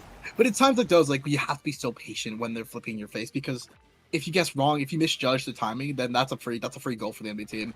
It's also hard as well. But I think the usage of the ult made it very good for Yunaka in that situation. Yeah, it's like I said before, Yunaka can win these like 1-on-1 interactions that they given like 5 chances, but it's all up to the backline of Cutie Patooties to really help them secure these interactions, secure these 1v1 opportunities. Yunaka does find the reversal with the dash punch. I'm trying to boot up here, trying to damage Cows. Smags is low as well. 2 players on the field looking really low here with the stagger. Yeah, it looks like Smags and Cows respectively both on punching bags for each team. Gonna be very it's gonna be hard, right? Because I think, like you said, Yunaka's gonna be looking for these 1v1 scenarios, which he's so good at getting right there. Look at that. But as well, like, Smags is taking so much damage in these like midfield interactions. Just it puts Cuties on such a back foot as well, making points like that very tough. Yeah, Atreides with his classic insta strike that somehow still works at this level, but we're not gonna talk about that. Pantheon is doing very, very well at securing these kills with Cows, and Trey is doing his job as the midfielder, trying to get everything done, just giving Cows the corner opportunities. And Storm, they're just rotating on the back lane, but Storm pushing up, not rotating with his midfielder, but no dice on opportunity for Cutie Patooties. Yeah, I mean, it's gonna be a very, very long game Oh my for gosh. Smags here, with how many times they're getting killed by Cows. Looking forward to see how they adapt to the damage, the pressure that's coming out from that axe. Maybe Torn playing a little more aggressive, blinking up there with the ult to try and give them an advantage. Whoa, where is that flip going? We gotta be watching where we send those. Yeah, Yunaka is sitting at the edge. Cows just hunting him down like a shark, fishing for the kill there. Hook, line, and sinker. Oh, wow. Cows is out for This Cows guy's today. playing like a beast right now. I have to This say, he's guy's like playing 1v1. such a beast. Oh my gosh, they're all dead. They're all dead. Someone send an ambulance. Big Soul, I'm at a loss for words right now for this game. Oh my god, what a dominant 3-0 for the first set. This is something you want to be scared of now, because wow, as we're getting into this draft here, X has 1-2 punch, he has Demolitionist, he has extra special, all these crazy awakenings that are so good for him. You need to be so careful as he locks in this 1-2 punch, because now you're facing so much more damage. This is very scary for Cutie Patooties. Oh, Interesting draft here from Pantheon. I thought the Stella would take Hotshot, and then the Arrow would take Primetime. But they do take the Primetime on the Estelle and the Twin Drive on the Arrow, and the Imi is left the Explosive Entrance. But the X here has 1-2 punch inner focus. This guy's gonna keep punching people and keep stacking all on that damage. Yeah, I definitely agree. I think Cows here just made out like a bandit with this draft. But also, let's not forget that everybody got something they wanted, right? Estelle, now got that extra special. Yunaka got that size that they want. Twin Drive in the Era, Primetime on the Estelle. Tons of things that everybody just wants, but I think Pantheon kind of just ran away with that draft in terms of their game plan. And oh my word, Chaos is playing like a beast. I'm really liking the rotates from Storm and Shaders, because whenever they they figured out sometimes they would both push up at the same time. Someone wouldn't fall back. But in this game, they figured out, okay, one of us we're gonna communicate. Okay, I'm gonna rotate up as a goalie, and then Shredis, you're gonna fall back and cover the out. And they're just working as a team together so well. They're playing the defense really, really superbly. But the first barrier does fall for QPD. But the reversal coming out for Pantheon, the piercing shot that secured the second point here, as the level count on the side of QP2Ds is vastly lower than the one of Pantheon. Yeah, I definitely agree. It was actually Smags' glitch pop that sent that core awry back into the defensive side for QP2Ds. Gotta be careful when you're using your abilities on defense, because one wrong angle can spell disaster for you. The double flip here coming up for Shredis and Storm. I'm going to rotate around everyone. But the Maelstrom does secure the corner off and starting. First barrier gets taken by Chaos. Trying to look for this kill. Yunaka trying to go for the heal dash punch, just not secure it. Chaos coming in with the flip. Rotating up the Shredis with the flip. Triple flip coming out. The first one is used. Chaos takes the second one, and then they take the second set. There was so much pressure coming up. And now it's... as you keep it right now, it is a really bad situation, but you gotta figure out, like, what can we do to stop this ever so scaling X? I definitely agree. KDB2Ds is on one hell of bad foot right now. Probably both mentally and like draft wise. This X picking up that peak performance now, making him even faster. But look, Manyu now. This might be what turns the tide picked up, because now she's able to ward off from so much further with that secondary, and all those creations are going to hit so much harder. So we're gonna have to see if this is what can be the trickle to bring it back for QB2Ds, or if Pantheon is just going to keep steamrolling them like they have been. I'm really scared about this Inaka Super Surge pick, because like that, they found the downtown dash punch Shaolin kick, and Shredder's really made an interesting draft decision, taking the missile prop when the other awakenings were not very good for Juliet. The last one was Orb Dancer, but that's like fine. You could take Super Surge for the damage, and the way you're playing against the Juliet, you just focus for kills. Yeah, I definitely agree. I really liked the offense there from QDB2Ds. They were playing 1v1. Oh my god! Smags and Yunaka Smags and Torrent were playing so well with each other on that offense, holding all that pressure to get the barrier. But they overcommitted a bit too hard, and that's what's scary as well when you push up, because with this high mobility comp, you have to be careful when you over rotate, because then both your barriers can drop. But that doesn't look like it even matters. Yeah, you're not finding these hero dash punches, and this is what you don't want to see this from Pantheon. You're not with the 1v1, with the shimmy, with the punch, just securing the hit stun, and yes, you're not gonna mog strangers in the net. First point, the QD Like all it takes is sometimes the simplistic play to put it in, and that could be all you need to reset your mental and put you in a very good position. But I mean, Yunaka's taking a lot of damage here, so it's gonna be so the damage stacking that Pantheon's doing is going to still come out and play, and we're gonna have to see how they take care of it. But Yunaka has plans of their own. Oh my god! And Yunaka has found they're 3 for 3 on these dash punches, and I'm wondering if you're Pantheon, am I really regretting this Super Surge pick? Because we're not respecting Yunaka's Juliet here. Yeah, I definitely think we're rethinking our choices here, because Yunaka just looks so unlocked on this Super Surge pick. Pick the Shaolin Monk, getting all these kills that they we just killed our midfielder. Previously. Wait, and it's now okay. you're looking scared, because now if I'm Pantheon, I'm scared, because now we're 0-2 in what should be that's like, that point, or match point rather, and series point. So this is very scary. Yeah, no respect. They're not putting respect in Yunaka's name. Yeah, put some. Smags getting the cyber swipe kill. Power play here for Cute Petruity. Sure, just looking really low on the HP bar. Trying to figure out with the side sentry turret. I'm pretty sure that's what it's called. Yes. Pushing up on the top, up at the top side. Firewall sentry. Yes, thank you. I was looking to rotate here. The goalie Torin. I was trying to do something. Yunaka punches Storm for pushing up too far with the wiggles again. Trying to mix up. Oh, they almost get it. But one more opportunity here coming up for Kid Petruity, but the clear comes out. Cal's pushing up, trying to get the ball up the straight, just trying to set this corner off and gets the first barrier. No, the second barrier. What am I saying?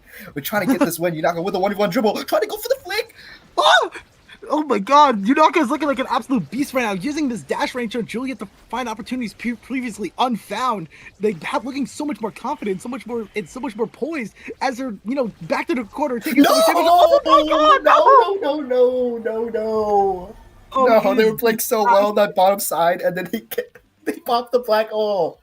it's looking like disaster for that point, but sometimes even stuff like that will not phase them, because I think Kitty Patootis is looking so strong right now, even if stuff like that's happening. Yunaka has decided they're not trying to lose this game. And Torian is locking down Chaos now. They're winning their interactions in the goal line, and they're playing more confidently. Torian is pushing up just like Storm is on those offensive sequences where, okay, we're figuring out that we're trying to push through this. Oh my gosh, that Maelstrom just secures the kill. But they're trying to play more confidently now. That's what you want to see from Cutie Patooties. Absolutely. Kitty Patootis is just looks so much more confident, like we've been saying, finding all these ways to get in there and just completely overwhelm Storm on situations that he normally wasn't even losing on this Era character. But now with the man down situation, we're seeing a familiar game as Pantheon is just still holding that offense so well against Cutie Patooties. And oh my god, he's down! No, Yunaka's down too! This is scary! Wait, hold it down! Wait, no, Chaos with a great strike ward though. Trying to pass up the Stratus. Piercing shot does hit, but the buffering it does head to the red core. Stratus with the hit, does get the punish though with the cyber swipe. Yunaka does get the respawn, but the Rose Warp in the flip secures the second point. 2-2 even set. It could go either way. Oh my god, so much was happening that entire point. These kills were so scary too. Like we're seeing I'm at a loss of words, Pixel. I'll be honest. So much is happening. Chaos character. Chaos has 1 HP. They can't. Oh, they do not deny the orb though. Does not get the finishing touches on the kill. Chaos is now back at. He's playing goalie now. Storm and Stratus are pushing out as the forest, and the rotates do in fact happen. Trying to finish the job on this bottom side. Yuchu is trying to make something happen. The dash does get punished by Chaos. Great awareness. That was the best reversal you could ask for, but the piercing shot secures the second barrier. The ball is trying to secure the hit stun. Storm pushing up. The Monumentalist, mine. It's a mine. The mine secures the out from Chaos, from Torrent. The Rose Warp Crystal Swords does secure nothing, but you're not gonna. Storm push up with the flip. Oh, wait, QDPs do not want to lose this game. No, Kitty Patootis do not want to lose this game whatsoever. Oh my god! Torrent is absolutely locking it down. And one thing I wanted to know earlier is that Yunaka has to be careful when they're going for these dashes, because now they have the download on what they want to go for. No. Sometimes it doesn't even matter. Sometimes things like that don't even matter. Sometimes thoughts just don't even matter anymore, because Cal says, I'm not even gonna let you guys take a set on us. We're gonna close it out 3-0, 2-0, win our series. That was an insane game. But that last interaction with Yunaka and Cows, the Shaolin kick on the edge of the map to avoid the X Maxers. That was a scary game. If you keep it to you were locking in on the later sets, it's just unfortunate that it took this long to get the party started. But Pantheon, they kept cool, calm, and collected. They stopped dying to the Juliet dash punches, and Cal started scaling out of his mind. That was such a scary game if you were Kitty Patooties. That X was just holding so much mental power over Torn, over Smags, over Yunaka, over the entire team, with how much he was just picking them off. Seeing how we have 7 kills respectively, 4 cows, 2 for Storm, 2 for Strages. That's 11 kills across the board to Kitty Patooties 5. They were finding so many opportunities to get these kills and put them in a man down scenario, which is not what you want to have happen. But well played, Kitty Patooties. That last set was magical. That last set was looking magical. If only there were 4 sets in Omega Strikers. QPT had one in the bag. We're going to make the reverse 4-0. But Pantheon moves to 4-1. QPT does fall to 2-3. Really good looking for Pantheon. They're looking to secure winner sides and playoffs are nasty. And QPTs have to settle for another week. And look to see how we can adjust in the later weeks, in the upcoming weeks. Definitely. And like it was like you said, Pantheon now is sitting 4-1. Cutie Tooties 2-3. Very excited to see what these teams are, who these teams will be going against next week. Actually, I can pull up right now. Let me check. I believe NAST front end. They will be going against next week. Quest, yes, Quest Esports. They were going against, and I believe Pantheon is going against. It's so hard navigating this thing sometimes, but hey, that doesn't matter. Doesn't matter anymore because Pantheon, I can spot on the station. Okay, thank you, production, for catching me up on things I'm missing. But regardless, one thing we're not missing is more Mega Strikers, which will be coming up soon. I believe we have another match coming up after this, and it will be. I'll actually find it this time. It's Doom versus Frick. That's a heat of the Doom. last match. MF Doom versus freaking esports. Stay tuned, guys, because this will most certainly be one hell of a match.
say a rabbit needs another's company. Twilight brings a cold wind, a heartache, where could you true one be? Falling, fleeing, fading out, disappearing into nothing.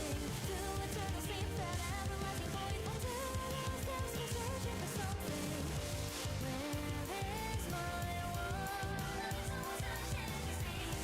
What could be done? I'm a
Good morning, gamers. My mic was not muted. Definitely not. I definitely didn't have to unmute my mic. Besides that, though, we are back. We return with NASA Season 7, Week 5. The side of MF Doom versus my own personal team, freaking esports. However, I'm rooting for myself here because I am here with the wonderful Breakson, and we have a great match on our hands. Last match of the day. Are you excited? Yeah, I am very much looking forward to this game for that. MF Doom has been going like undefeated so far in this like whole season, which is pretty impressive as they're currently standing 4-0 and like their whole team. I am also like big fans of all of them. Like Social Fox has been like playing this game for forever, and just now they started getting into like the competitive scene, and they have just been like going crazy. Like they like showed up to OSAS, they like logged OSAS.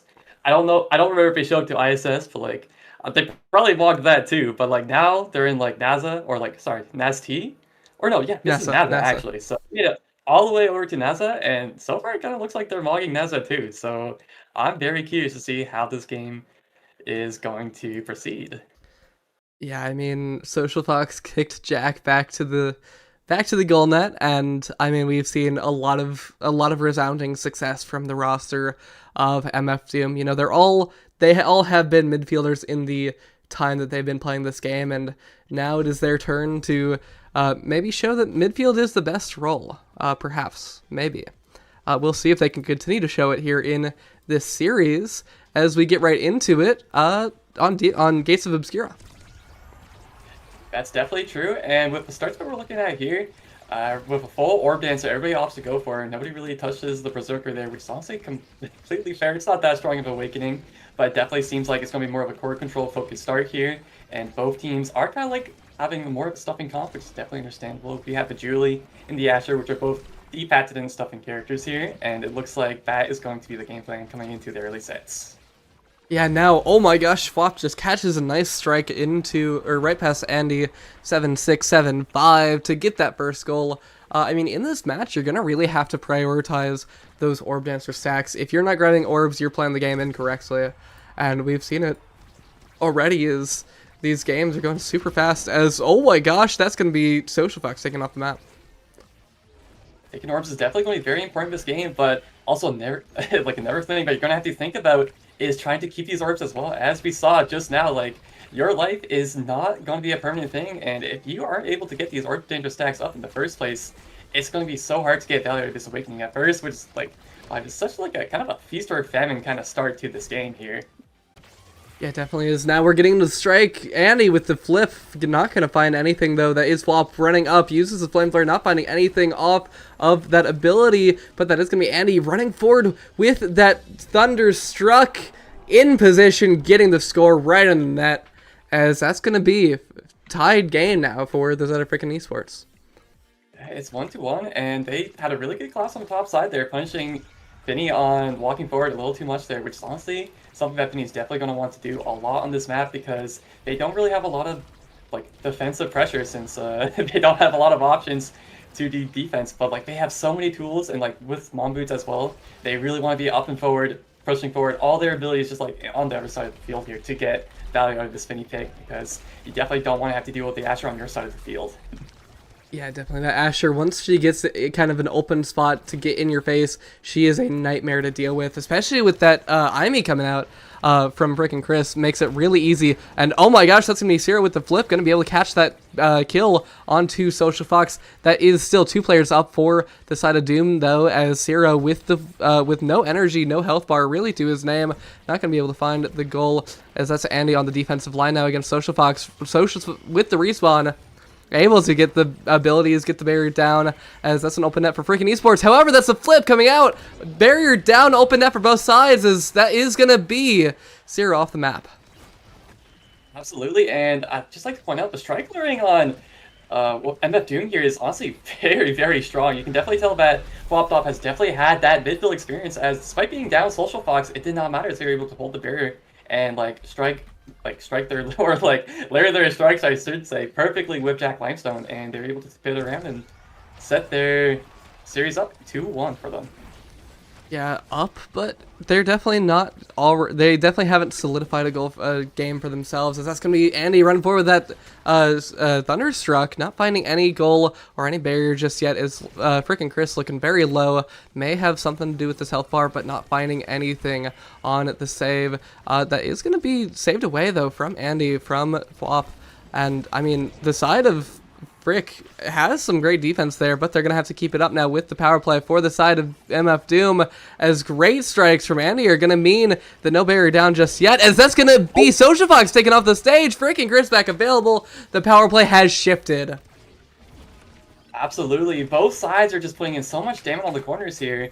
Whenever the offense is on like their side of the field, they always seem to walk back and just pile on the damage at first in the corner there, and we're definitely seeing a lot of success from both sides here as Vice with that beautiful core flip to say like 2-2 now.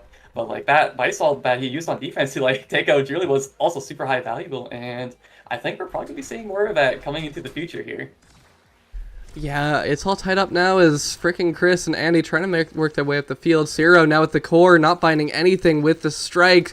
That's going to be freaking Chris now up in the net. Going to be able to grab the first barrier with that Firewall Sentry and the help of Zero, but not finding anything else, as that's going to be Zero taken off the map with that triple take from Jack Limestone. That's going to be a power play now for the side of MF Doom, as Social Fox passing up with Floppers. Actually doesn't even need it, as that's going to be the core going into the net. MF Doom taking this first set in a 3-2 game, as now we're going into the draft.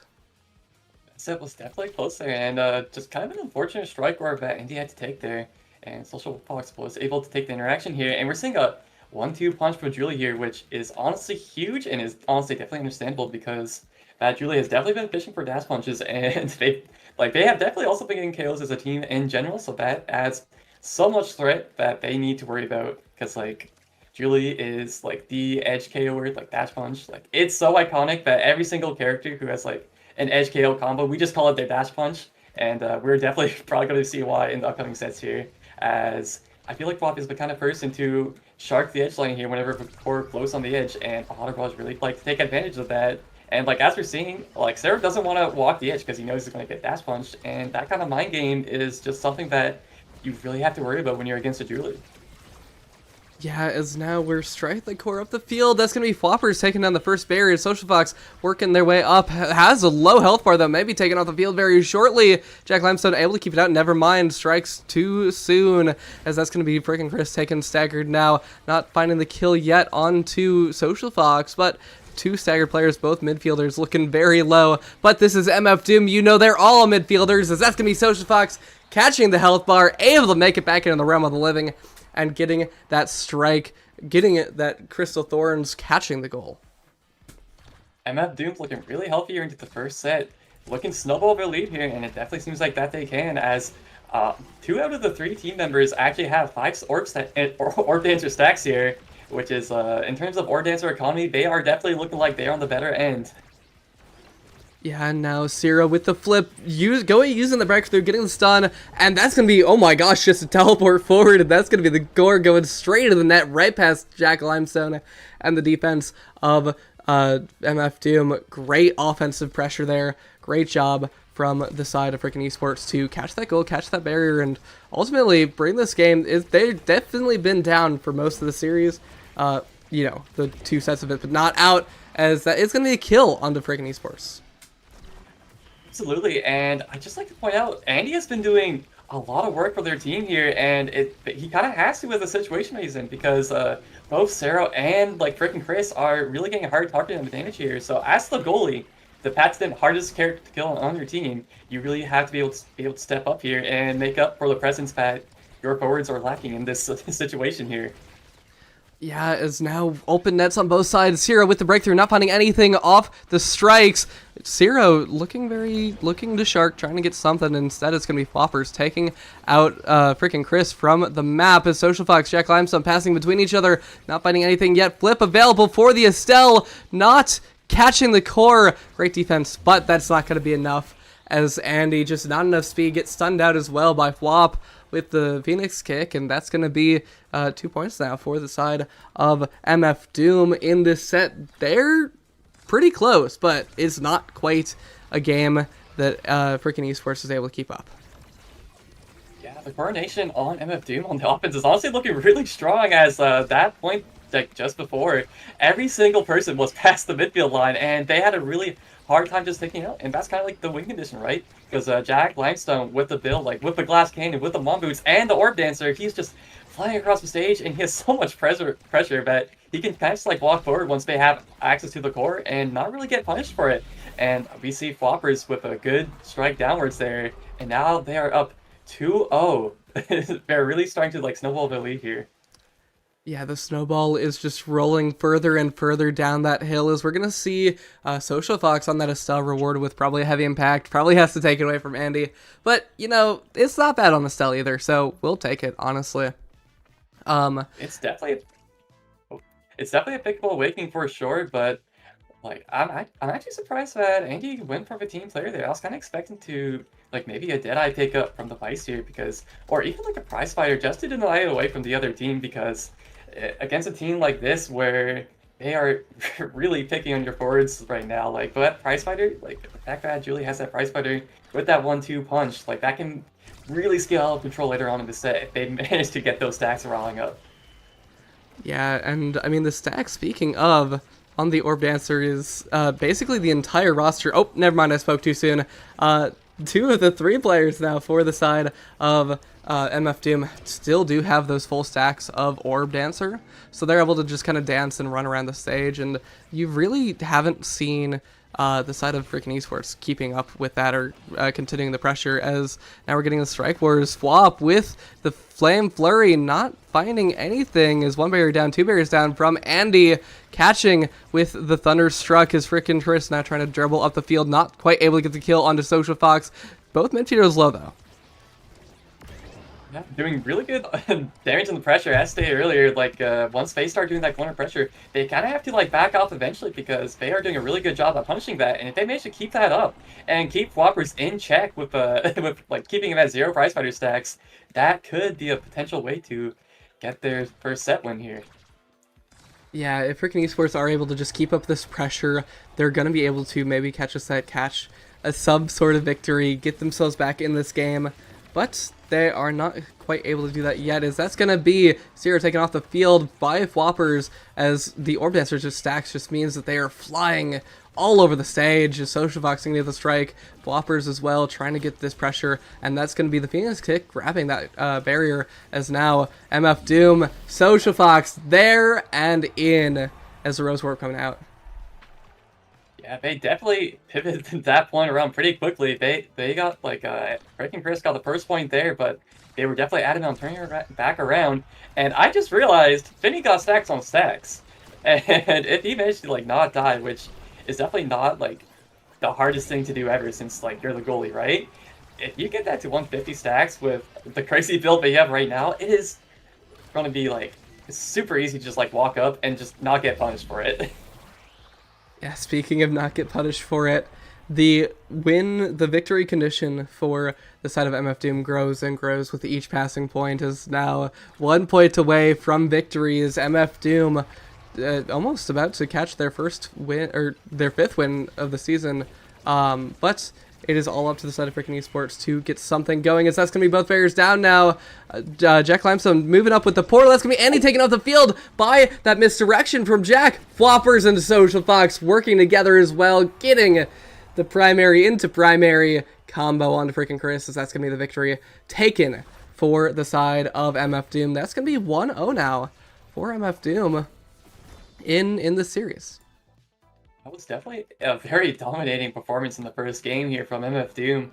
It was honestly kind of hard to see what they could, like, freaking Chris could do in that situation, because the damage that was just coming on them, it seemed like it was impossible to stop, and like they just weren't able to achieve the win conditions. It was just really hard to stop, like MF Doom to stop like snowballing, because Jack Limestone had a insanely aggressive build, which honestly really enabled the offense there.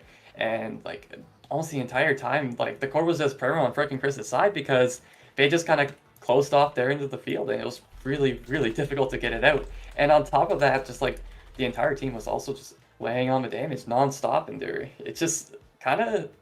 was kind of surgical. Like I don't know like what you could do in that situation. It was just really hard when both Freck and Chris and Sarah were just kind of permadead the whole game. They weren't able to get their Orb Dancer stacks where on a start like this where it was Orb Dancer or Berserker and everybody went Orb Dancer, you really, really, really want to get that Orb Dancer value. But it seems like MF Doom were the true Orb Munchers this game, it seems. Yeah, I mean, you can see the 17 orbs for Flop, 16 for Jack, and then 9 for Social Fox. That's their lowest is the as much as Zero, who was the lowest for, or who was the middle one for freaking esports. You can see like Andy, I guess, got 2 more orbs than Flop, but at the same time, you can see just the extreme pressure. There were so few orbs left available for anyone that wasn't Andy, who was sitting on the other side of the field. And at some point, you just have to figure out a way to get past that. And while the Orb Dancer Star is a bit difficult to adapt to and understand, it still exists nonetheless. As, I mean, we just saw such a dominant play from MF Doom. It really felt like they knew exactly what they wanted, especially in terms of like that Finny. You were mentioning it a little bit, but I mean, you saw how crazy that Finny was. Just so much pressure. Let me pull the Awakenings back up. Like, you can see, yeah, Finny had Mom Boots, Orb Dancer, stacks on stacks, and Glass Cannon. That is like best in slot. In terms of movement speed, I genuinely don't think they could ask for much better on Finny. And I honestly think that they played Gates of Obscura like really well. That's definitely a map that not every team knows how to play. It's definitely a map that people have to practice on to know how it works. But I honestly really like that map because of the existence of the portal, like on that map, it opens up more options for offense. And it's like just enough options for offense where it's like kind of impossible to be like stop an offense, but because of just how many options there are. Like usually if there's like a correct clear or like correct answer, but like in Gates of Obscura, you have like you both have less and more at the same time. It's like it's kind of a weird map in that way because offense can be run in kind of like a jump scary fashion where you can rotate the core really quickly through the portal if your brawler's like standing uncontested on the other side, which is kind of like a reason why people don't like running short side. It's kind of a gamble because if you lose possession of it and the brawler's like ready to pick it up, it can be like a pretty quick barrier take or even 2 and like even a point right afterwards. And I'm kind of curious to see how like freaking esports might adapt to this in the future. Like I wonder who they would try to ban out here. Because I know that like you don't want Social Fox on the IME. Like that person is like the IV player, absolutely. But Flopper's Julie looked pretty good this game as well, and they might not want to have a repeat of that Finny either. And I see that we're on IME's app now, actually, looking at the drafter, and the IME was in fact banned out, which is fair. And the first pick is Julie from freaking esports, which is honestly fair enough. I think Sarah is indeed a bit of a Julie player, so we can definitely see some value coming out of there. But on the side of MF Doom, we see an Estelle and Drakkar. I think that Drakkar is actually a Social Fox pick. I've seen that person on Drakkar before, and that guy knows how to kill. So on a map like IME's app, I can definitely see some KOs going. And with Estelle, actually, I take that back. This might be a double, or no, not a double midfield. This might be Drakkar Brawler. And that's also a very, very popular pick on this map as well. And Estelle is also consistently very strong. And then this is actually a very like fundamental backline that we have on top of the Drakkar. Yeah, I mean, we have a lot of typical picks that you're gonna see here. I'm not despite me being his sub, I'm not entirely confident in what in what Andy likes on this map. But from the looks of the characters, I'd imagine it's probably Erasmus Goalie here for freaking esports. In addition, we have the Kai, which is probably, you know, I would expect that to be for oh my gosh, I'd expect that to be for Chris most likely. Yeah, I can speak. It's all good, and we're coming to the third game here, and that is in fact a Drakkar Brawler with pumps, but also Erasmus goalie on Imi's app, which you don't see very often, and I was looking at the draft earlier. This was actually like pretty deep into the draft that like Rasmus was able to get into here, which is kind of surprising. So I'm kind of curious to see how this Rasmus like goalie was going to perform in this map, because you don't see it very often, as it's usually put into the brawler position instead, and if not, it usually just doesn't end up existing otherwise. Yeah, and we see here with the starting awakenings, almost entirely across the board we're seeing the inner focus. But on Andy, we do have Castellas, which, as a Rasmus goalie myself, is not bad. Honestly, though, I would have liked to see the inner focus on Andy as well, though, because that is, 3 million cooldowns to be upon Yi, and you're really not getting killed on this map in opposition to your teammates, who you're probably going to see taken off quite a bit. With Rick and Chris definitely being kind of watched by Flop, as that's going to be the kill, and now Flop just getting the nice little lock and load. Not going to be able to find it, though, with a great death touch from Andy. Flip available for the Rasmus. Now is the flip being used. Flop has pretty low on the health bar, but not really any threat. Because, you can just evade, as we see there. Flop able to grab that orb. Sierra, though, dribbling, trying to get something past this Jack Limestone Social Fox duo defense. But not going to find it, as Social Fox uses a flip. Saved away by Andy, and that's going to be Flop now catching the goal. Mr. Carr looking pretty solid on this map here, and also I'd like to point out, both the brawlers here do take pumps, which is very standard on Imi's app. In fact, I think it's not very uncommon to see people go for double pumps, especially when you have it's usually picks that are more like Erasmus and a Drakkar, or like a Julian Drakkar, because that's like a really disgusting comp on this map. But also on the other side of the field here is actually Kai with the Castellast, which everybody else did out for the inner focus. I did notice what you said, and he should have taken the inner focus, but I think he did. He did actually take the inner focus here, which is good. So he does get those cooldowns that we were talking about. Oh wait, he did. Which is honestly very solid. Oh, I'm blind. It's okay. It's all good. But yeah, once again though, Castellas is really good on pack, because it lets your dash last longer, and it can definitely have a lot of value on this map, especially since it's really scary to cross the midfield line. So I feel like able to cross it just a little bit faster, that can be really helpful on this map. Yeah, as we can see, I'm clearly trying to find a reason to hate my goalie. But freaking Chris actually took that Castellach, which I much rather agree with.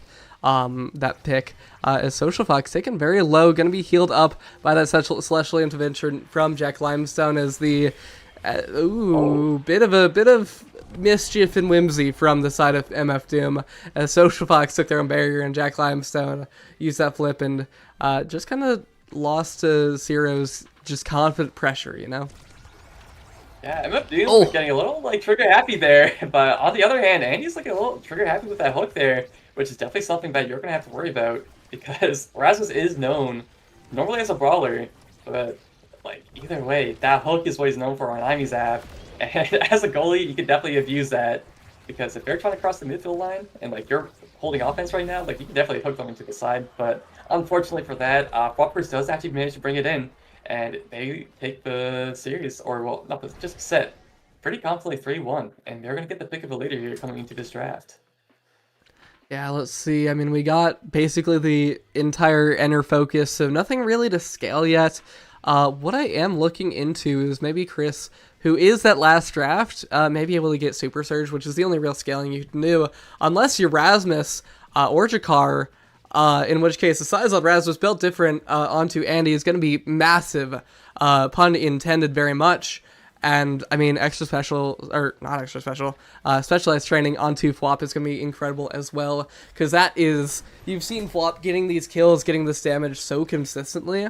And now it's going to be even more so, just rapid fire at you. In addition, the rapid fire is going to be Andy with the hook off the cooldown, off the rip, catching the kill into Social Fox. And now it's Power Play for freaking esports. They're going to have to find something soon. Nothing, though, as Social Fox is back online. Zero, though, great strikes, not finding anything yet. It's a great defense. Triple striker defense, triple midfield defense, some may say, keeping it out of the barrier. Yeah, these three midfielders are looking really good here, but all three of these midfielders are honestly out for blood. Both Social Fox and Floppers have been getting a lot of kills here, And it's just kind of like what happens on this app, right? Like the Ami's app is kind of just like the killer's app, really, because everybody just kind of goes for KOs. Yes, KO is found there. Chris, unfortunately, not finding the angle off the back wall as Jack passing it up to Social Fox. Midfielder's pass. Hopefully, is Zero gonna catch the kill with the flip. Dash punch finding the kill. Open power play now. No cooldowns though onto Zero as passes found. Freaking Chris passing it back to Zero, and I'm a bit bewildered as that's gonna be a punch right up in the net, right in between those two midfielders. Yeah, Zero hitting a little bit of a mix-up there with his strikes, maybe, and he definitely hits the water remote right afterwards. And Andy going for the kickoff hooks there, which is honestly a really good thing to do because it kind of forces the opponent to kind of walk a little bit more slowly to the fields on the kickoff here. And it's also kind of something you take advantage of. Unfortunately, there's a little bit of pump really going on at this point as a barrier does seem to slowly float and get lost, and Zero managed to put in the top corner here. And now freaking Chris is looking like they're going 2-0. Yeah, they've had some trouble finding their footing throughout this entire series, but now they may be looking good as that's not quite going to be a kill from Andy, but Flop is looking pretty low and doesn't really have any energy to boot. But that is an unfortunate strike for Flop, going to mean that is no barrier taken as Chris almost taken off the field by that lock and load and molten bolt combo from Flop, but nothing found yet as Chris passing it to Andy, saved away for the time being. Great, I spoke too soon. Great attempt on the strike by Andy to get it out, but nothing found. The barrier down now. Open net for the side of freaking esports. Flip comes out from Andy, not finding any sort of clear. Flop looking very low, has to take a step back, and that is the defense for the time being. Jack Limestone coming back up, playing a bit of that midfield that you see Flop having to step back and lose. But that is Zero taken very low as well. Flip available for the Julietas. That's going to be the strike, the secondary, trying to get the kill, not finding anything. The team is spending a lot of KOs, or like a lot of damage to get the Floppers off the field here. They do finally manage to do it. And it looks like they're really starting to be able to pivot around now. If they're able to start actually converting off these power plays as well, which I was about to say, MF Doom was kind of struggling earlier, but now they just kind of did the reverse. They were they were the victim of a power play, but they were able to take advantage of the fact, and now they got some time to breathe in this set here. Yeah, some space, some room.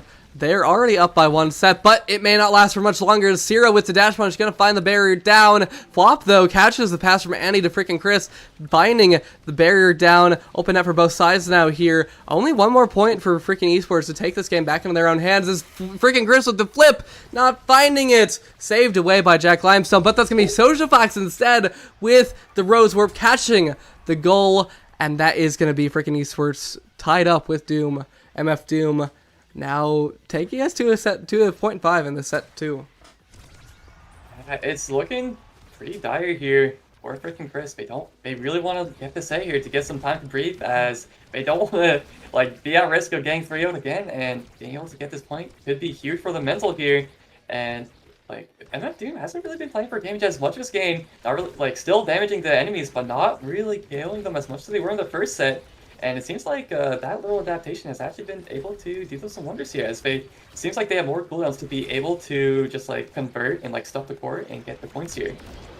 Oh my goodness. The kill gonna come out, meaning that two flips are now available for. Oh my gosh, Flop gets the kill onto Zero. That's be Andy 7675 with the flip available. Uses the pendulum swing, gets the save, still has the flip available, saves away the lock and load from Flop, who then uses flip, not finding anything as Jack Limestone, an unfortunate missed conversion on the goal. Freaking Chris trying to pass to Zero now, get the core out of their half of the field. Jack running up though, has a flip, gets it through the defensive line of freaking esports. So that's going to be the side of MF Doom, down 2 points. Now they're up 2 sets. MF Doom looking like they were going to lose a set, able to reverse it pretty quickly. These three midfielders are looking like 3 brawlers right now with Jack Limestone walking up like that. And right now we have the twin drive, it seems like Jack is looking to get. But I think what I have my eyes on is this extra special for Rasmus, and he does indeed get it. And that's definitely going to be something that MF Doom is going to have to worry about. I think that is honestly a huge boon, and if Freaking Chris can win a set, if he gets another thing to a Size Awakening, which is always consistently good on Rasmus, but if he gets something like Monumentalist or like anything that can make his hook even stronger, that can also be really scary with how much uptime it's going to have now. Yeah, definitely. You have, I mean, Andy on the Rasmus so big already with that, with the pauldrons and the built different. But additionally, I mean, just that Rasmus has so much size. We saw in that last point, Andy was sitting on top as, oh my gosh, I'm yapping too long. Flop with the lock and load, strike shotgun, wins, bang, bang, bang. And that's going to be 2 more points until Doom win this series. Frickin' esports have to find some way out. That was a classic strike primary from Floppers there. It's kind of a textbook Jakar combo for both the brawler, the midfield, and the brawler, I guess, too. It's just kind of like the Jakar secret technique, as they say, the forbidden technique that Jakar has. It's honestly kind of famous. I hear people talk about it all the time. It's kind of like why this character is known for it. It's like a pretty easy character to pilot in general because it's just kind of like really straightforward how you win your interactions with him. But like with that being said too, he's also really good at playing for damage, as we're seeing right now, which is it's kind of like a consistent thing as he did take pummelers. And he actually has heavy impact in spec training. Oh, good strike shot from Jack Limestone. Take it away, Potat.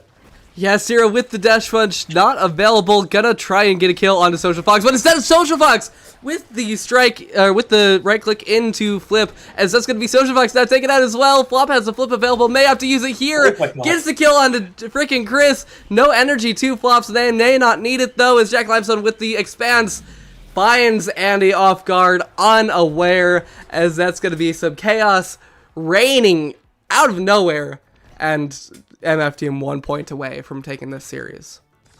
He's for flying everywhere for a hot second there, and like just every team flying everything like kitchen sink there. No team was being discriminated there. That is for sure. And damage does not discriminate either, as we're definitely seeing here. Atlas with a good res, being able to keep them high, which is honestly a good thing. And it's honestly like not something I actually thought about until now, but the Atlas res has kind of been like super valuable because just the presence of it existing in the first place. And Jack Limestone is definitely an Atlas player who knows how to use his res. It's definitely just like something you have to think about when you try to go for a KO. You have to wonder, are they gonna res, or like is the res on cooldown? Like it's kind of a cooldown you gotta keep track of, and just the existence of it in the first place is kind of scary as well. Yeah, as now we're on potentially the final stretch of the match. Flop dribbling in the back line, trying to find some sort of clear up to his teammate Social Fox with the core back to Flop as Zero gets taken super low, almost gets taken off the map by that Coangle. Freaking Chris though, given free reign over the entire net, and is going to be able to lock down that barrier, lock down the core as Zero with the dash punch, going to be able to confirm the goal. 1 more point away for MF Doom, but freaking esports is down but not out. Seems like we had a little swap there at that point, as Jack Limestone really wanted to take advantage of his core flip there, as he was up forward past the midfield line practically the entire point, kind of just leaving the Social Fox and Floppers to defend it there. Probably getting a little bit cocky coming to this point, as they're currently up 2-0 on their match point, as they go for another KO here. It's looking like Breaking Chris is in dire straits right now. And dire straits there are, as that's going to be MF Doom catching the flip. 3 flips available, only 1 needed. Going to be able to lock down the goal, lock down the set, lock down the game, and lock down the series. Lockdown's an EU team, not an NA team. MF Doom, though, have spelled doom upon the side of freaking esports, as that's going to be MF Doom going up to 5-0 in the season. Freaking esports falling down to 2-3. MF Doom, you know, a team that you really didn't expect to see, or at least me, I may be biased. You really didn't expect to see beginning this season to be performing so well, but it feels like they just meshed so effectively, and ultimately have ended up being able to take so many games, do so well in this league. I mean, 2 people basically kind of role swapped. You know, I mean, Flop has been doing half and half for the past 5 seasons, but Social Fox his debut season, Jack Limestone his debut season on that defensive line, and I mean Flop, they're always someone who is very consistent and able to kind of put the core in the net when it needs to happen. Is a very great game from both teams, but MF Team ultimately taken out on top. Absolutely. MF Doom definitely being the team to beat in NASA this season, as like that was just kind of a masterclass. We can definitely see why they were 4-0 before and why they're 5-0 now, as we just saw. Farmers with the 8 KOs. I'm pretty sure I looked at the NASA stats not too long ago. Like Whoppity Dop has been like at the top of the KO leaderboards by like a pretty good margin. If I recall correctly, and he's definitely looking to keep it that way, as he has 8 KOs this game, and I believe he had like a pretty solid chunk in the last game too. It was definitely, I think, at least 5. And like this team definitely knows how to play for damage, as we saw in both the Imi's app and Gates of Obscura. Yeah, I mean, notably, not a very long game, only a 14-minute game, too. But we saw 11 kills come out from the side of MF Doom, and I mean, you really only have, Flop on the Drakkar, of course, with 8 kills, and Social Fox with 2, and Jack even with 1. But like, you really only they've gotten very consistent at only needing the two somewhat offensive, somewhat damaging characters to really get anything going. As I mean, they just absolutely exploded. They performed a nuclear blast upon the side of freaking esports. Yeah, that's definitely true. And honestly, I kind of call it like textbook of Mega Strikers, right? Like you go for the KOs, and then after you go for the KOs, you convert off the power play. And I think this team is very good at doing that. It's like a simple game plan, but it's like fundamentals of the Mega Strikers, right? So it's just kind of they're definitely really good at piloting it, as we've seen. And freaking Chris, honestly, like they didn't do that bad either. Like I think the Rasmus goalie pick on Amisap is really strong. I do respect that a lot. And I think Andy did pretty good this series overall. Like it was kind of hard with how much they were dying. It's really hard to start an offense. So like Andy had a lot of time to like shine and see like what you could do. And I honestly don't think he did too bad. He was able to like keep it up decently well. And honestly, Sero still got 4 points like that series as well. And I think they didn't get a set either, so that's like not too bad. Like he definitely was able to convert when they got the core, but it's really hard when you just get killed all the time. But I think with that being said, I believe that was the last match of the day, right, Patat? That was, in fact, the last match of the day. However, make sure to stay tuned. We have a post show coming up here pretty soon, as soon as I get everything set up. So make sure to stay tuned. We appreciate you all for watching, and we'll see you soon. Thanks for casting with me, Bryson. We're going to cut to a break now.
Are we good?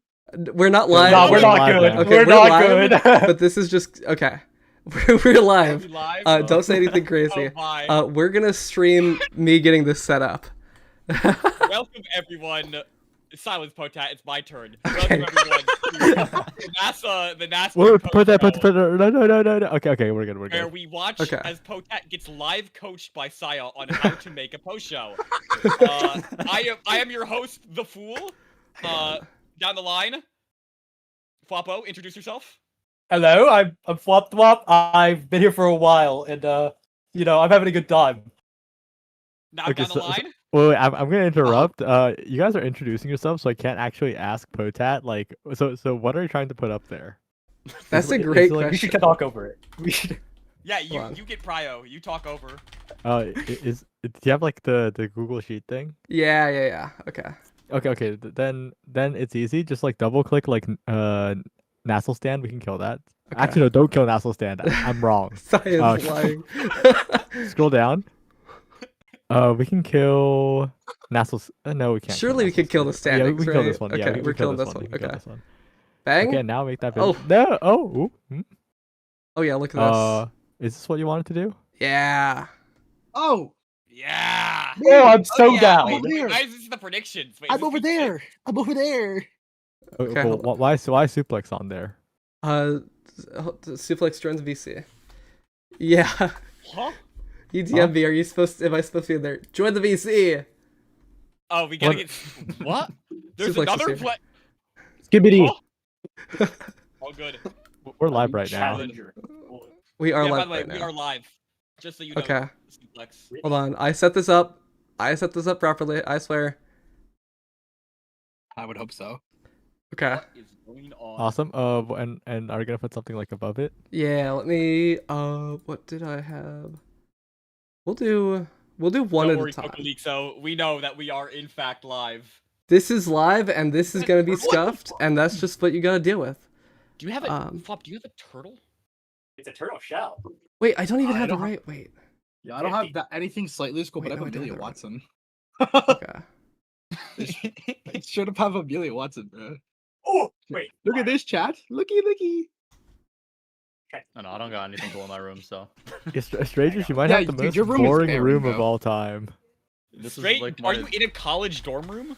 No, No, this not is my his house. act. This is his act. He has like a Wait. studio room, bro. I have 2 rooms. Well, one right now because my grandma's over, but Wait, so usually Okay.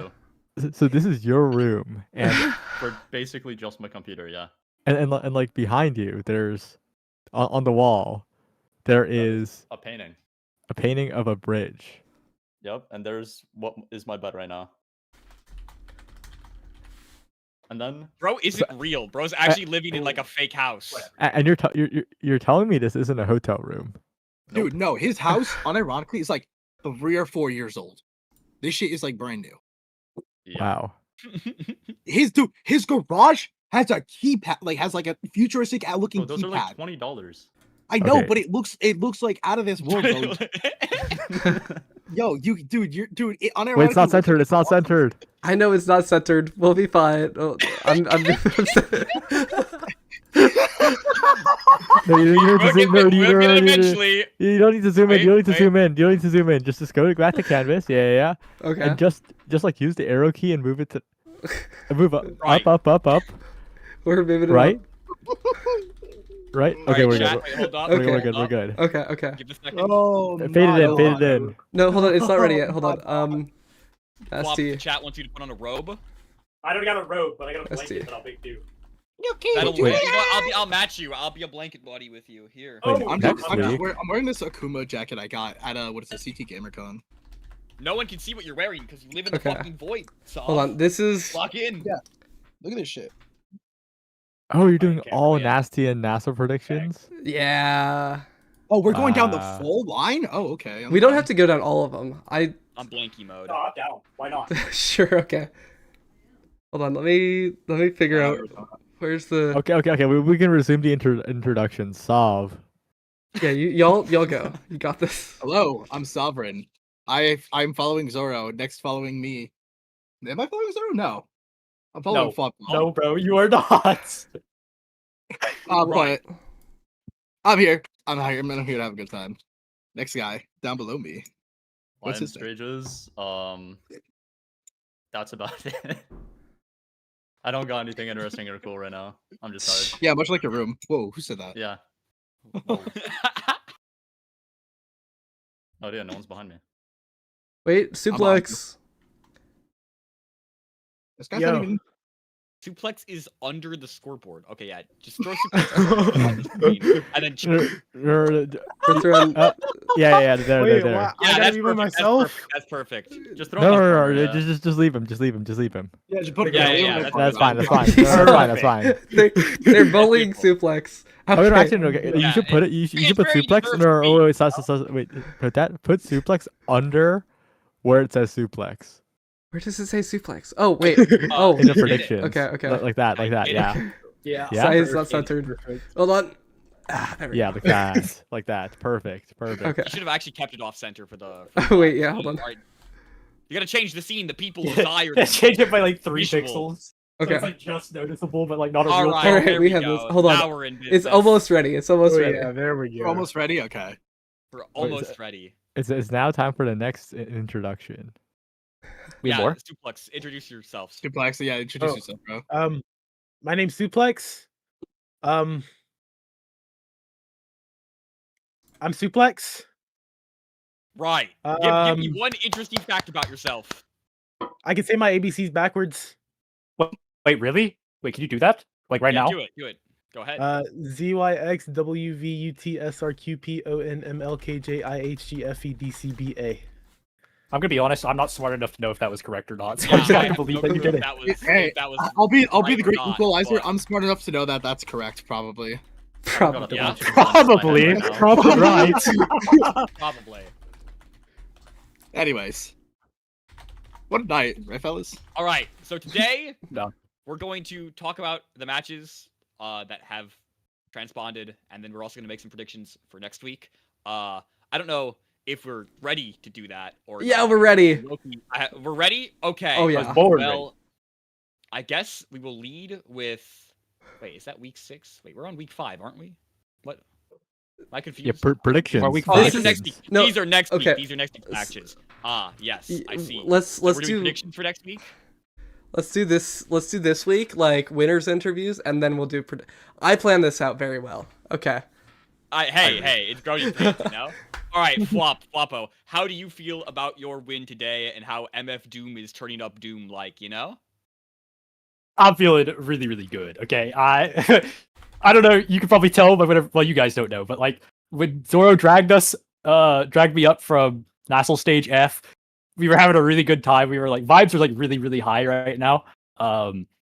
Because we were having a really good run in Launchpad and Liftoff and all that. And we were really disappointed when we didn't make Nassel. But it took us a couple days to like figure our stuff out and figure out what we wanted to do. But we decided like, okay, you know what? We're showing up and we're gonna get Social Fox to Nassel, and while we're doing it, we're gonna pick up a NASA win. Just to get it under his belt. Yeah, I know about picking up the NASA win before making it to Nassel, so might be a true combo. Good work. All right, Sav, how are you feeling about your close game today? I was watching it. It was a little shaky at first. What are you feeling? I won't lie to you. Not even close. You don't look at the last game. Right. Wait, real I'll be honest- quick, Pota, what are you trying to do right now? Hold on. Let me. Okay. Yeah, all I can really say What? about Wait, today's match is... what are you trying to do right now? I'm trying to add my face, my beautiful face. I'm not gonna speak. Okay, add number 5. Add number 5. Why is there another me? Oh my gosh, I'm here. There he is. Hold on, where am Can I? you like Sam. mirror like Zoro's second, and then like we call it the evil Zoro or something, like evil? Let me- It's like it's let the me bad just- Zoro. Or Oz. Or Oz, Oi, yes. don't cover my beautiful face. Okay, Oi. I'll be. Wait. Oh no, I did. Oh no, we're fine. Okay, I'm like. Yo. No, I'm moving myself back. We're fine.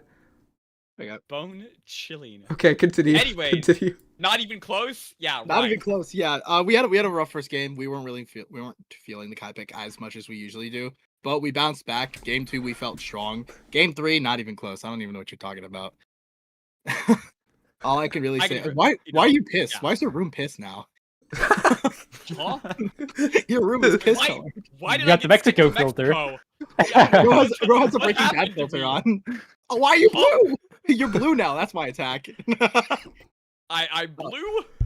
But yeah, Sure, why game not? 3, game Anyways. 2, we felt very good. Game 3 was high nerves. That was like some of the most nervous I've felt. But we won in the end, and I'm very happy. I thought my boys played phenomenally. Oh God, you are my son. He's Shine. heavenly. My only son. It's me, TM Opera O. You are my sunshine, my only sunshine. Make me happy when skies are gray. Anyway, Stranges, up next. It's your turn. I'm so radiant. I mean, what could I say? Game 1, we were going in. Their comp was a little scary of Aimi Asher Dubu. Okay, well, Daring that's just comp. the actual son. Anyway, I was a little concerned going in, but then we started just doing our thing. Cows committed some war crimes. I think he's like top of the NAST leaderboard now with KOs and damage. So yeah, that's about it. Then we just cruised through, did our thing, and took both maps 3-0. Hell Game yeah. 2 was looking a little scary. Nah. Towards the end, though, Yunaka was. I started having a little too much fun, and I got a little too comfortable. So that's my excuse for dying 3 times W to Super Surge. recognition. Anyways, finally, let's go to Suplex, and then let's begin our predictions.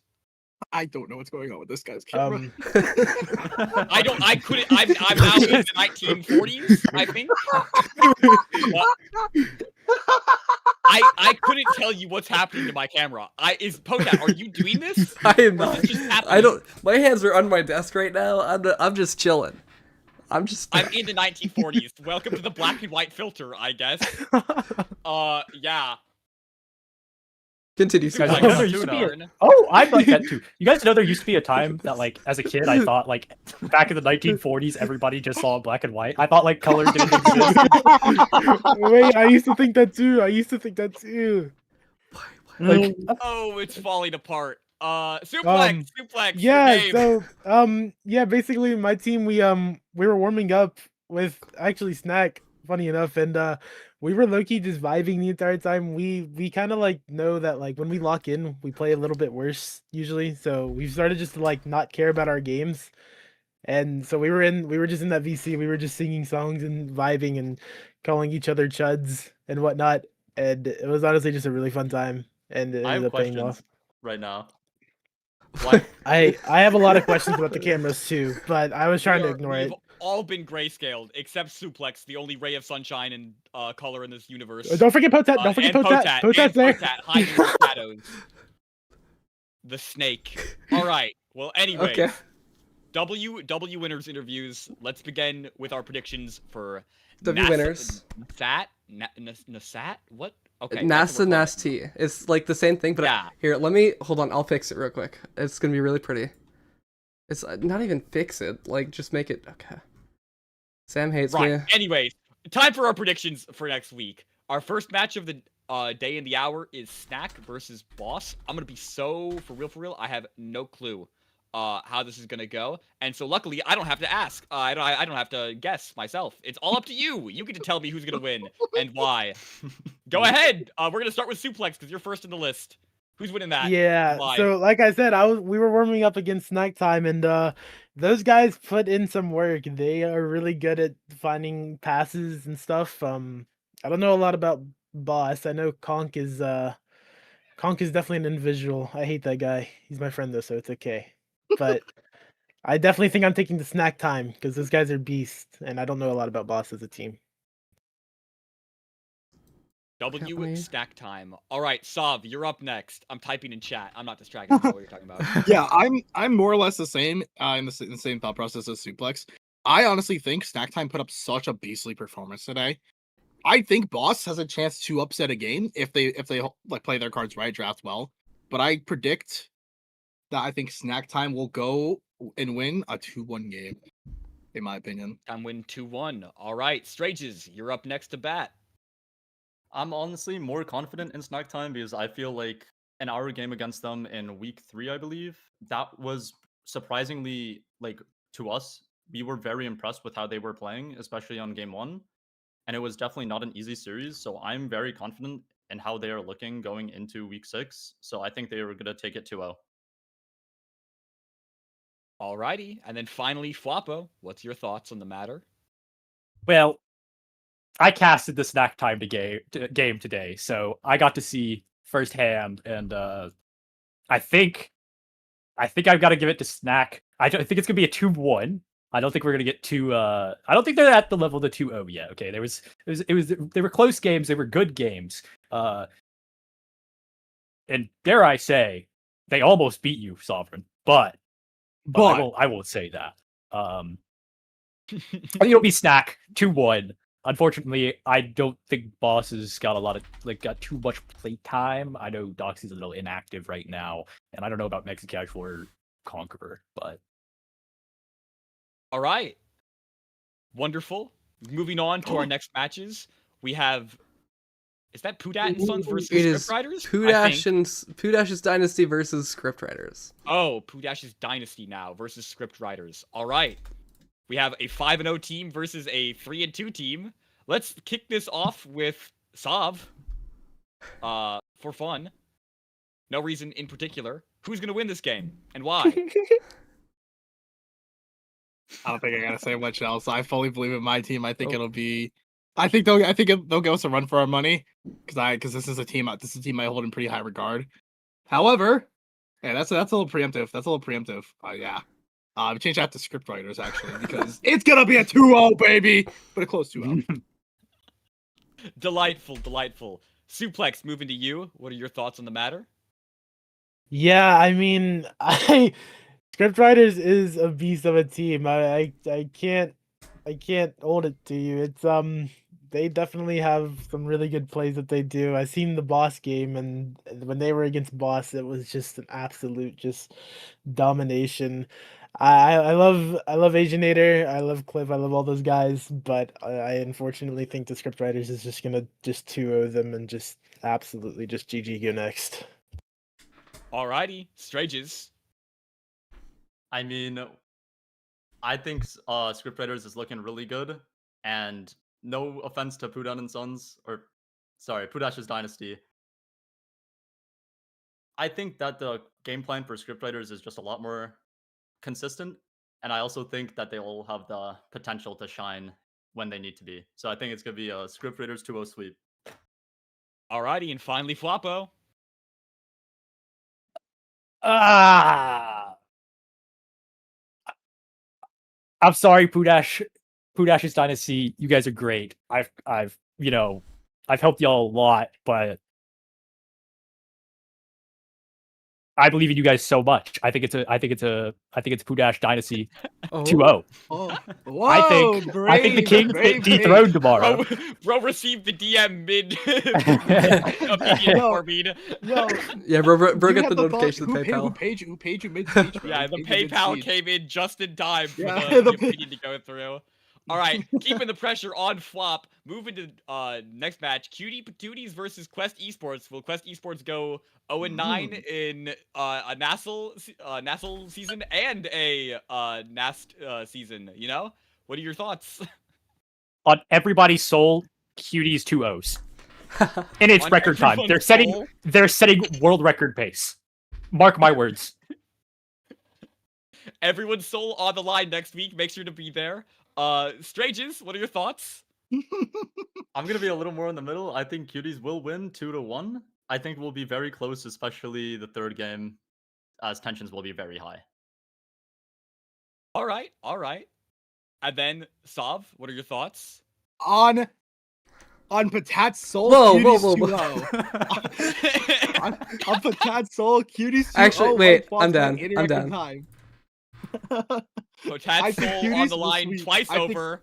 Oh my god. Ain't no way. Bone chilling, and then finally Suplex.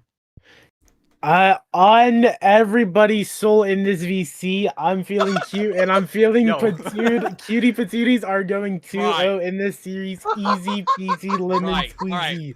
So basically, Quest Esports, if you win, you take the souls of everyone times 2 and Potat times 3. Well- Good to know. Good to know. Moving on. Yo, I thought that was thrice. Everyone sold thrice over. W Potat. All No, it's good. just twice over. No, just twice over and Potat Is it twice twice over? over. Yeah, All good. it's only me 3 Anyways. times, maybe 4. Yeah. Anyways, FD versus Pantheon. Suplex, you're up to bat.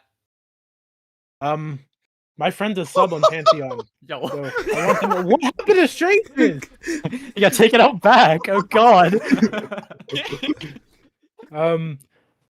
I like a lot of the people on Pantheon. I like Strangers. I like their goalie sub Vegs. I like Storm. I like everybody else. They're all really chill. So I'm gonna go with Pantheon 2-1.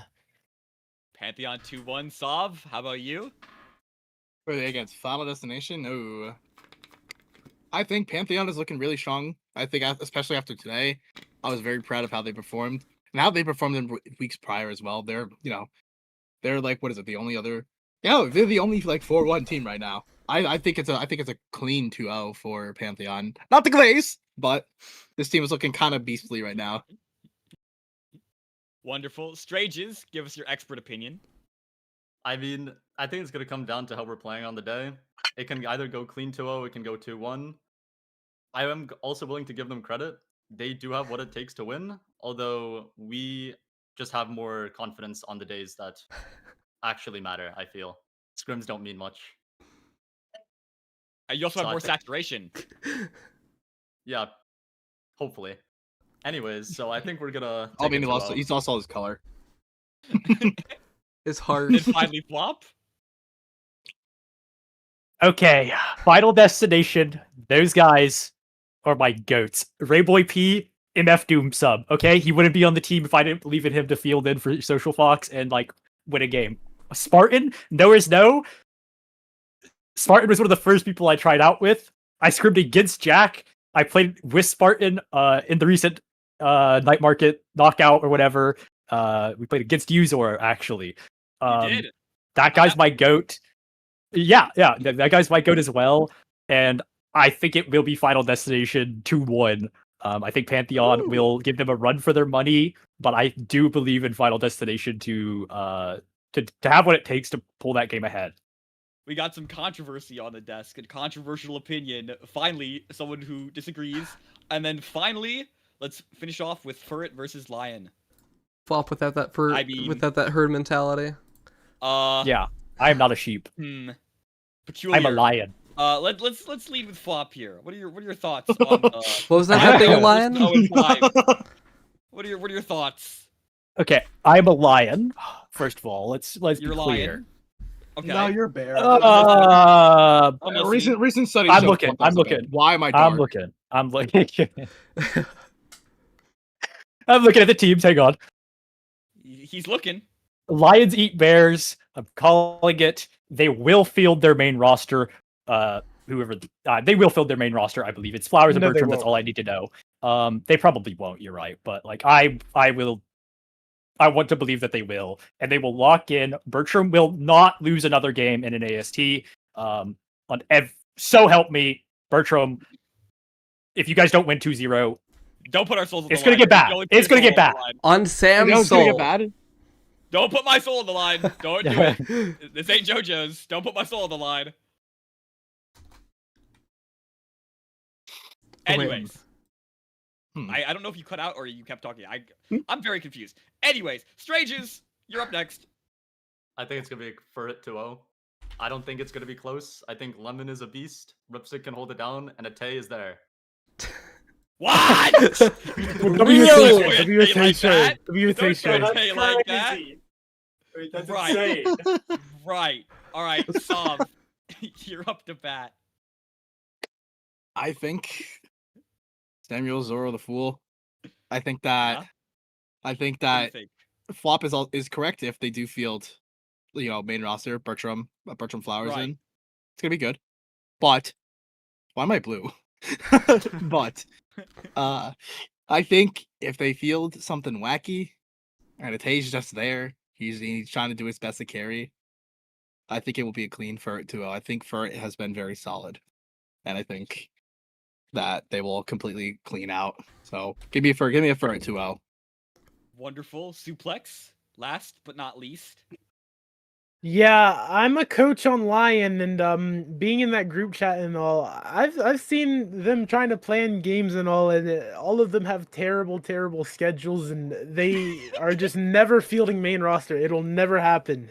That being said, I think that Furret is gonna go in there, and Lemon's gonna score all the goals. Ripstick's gonna hold it down, and Ate is gonna be just cheering them on while they do their jobs. Right. I think it's gonna be a Right. Furret 2-0. Wait, the Ate Ate needs to be Shade- studied. Ate Shade is in booming economy right now.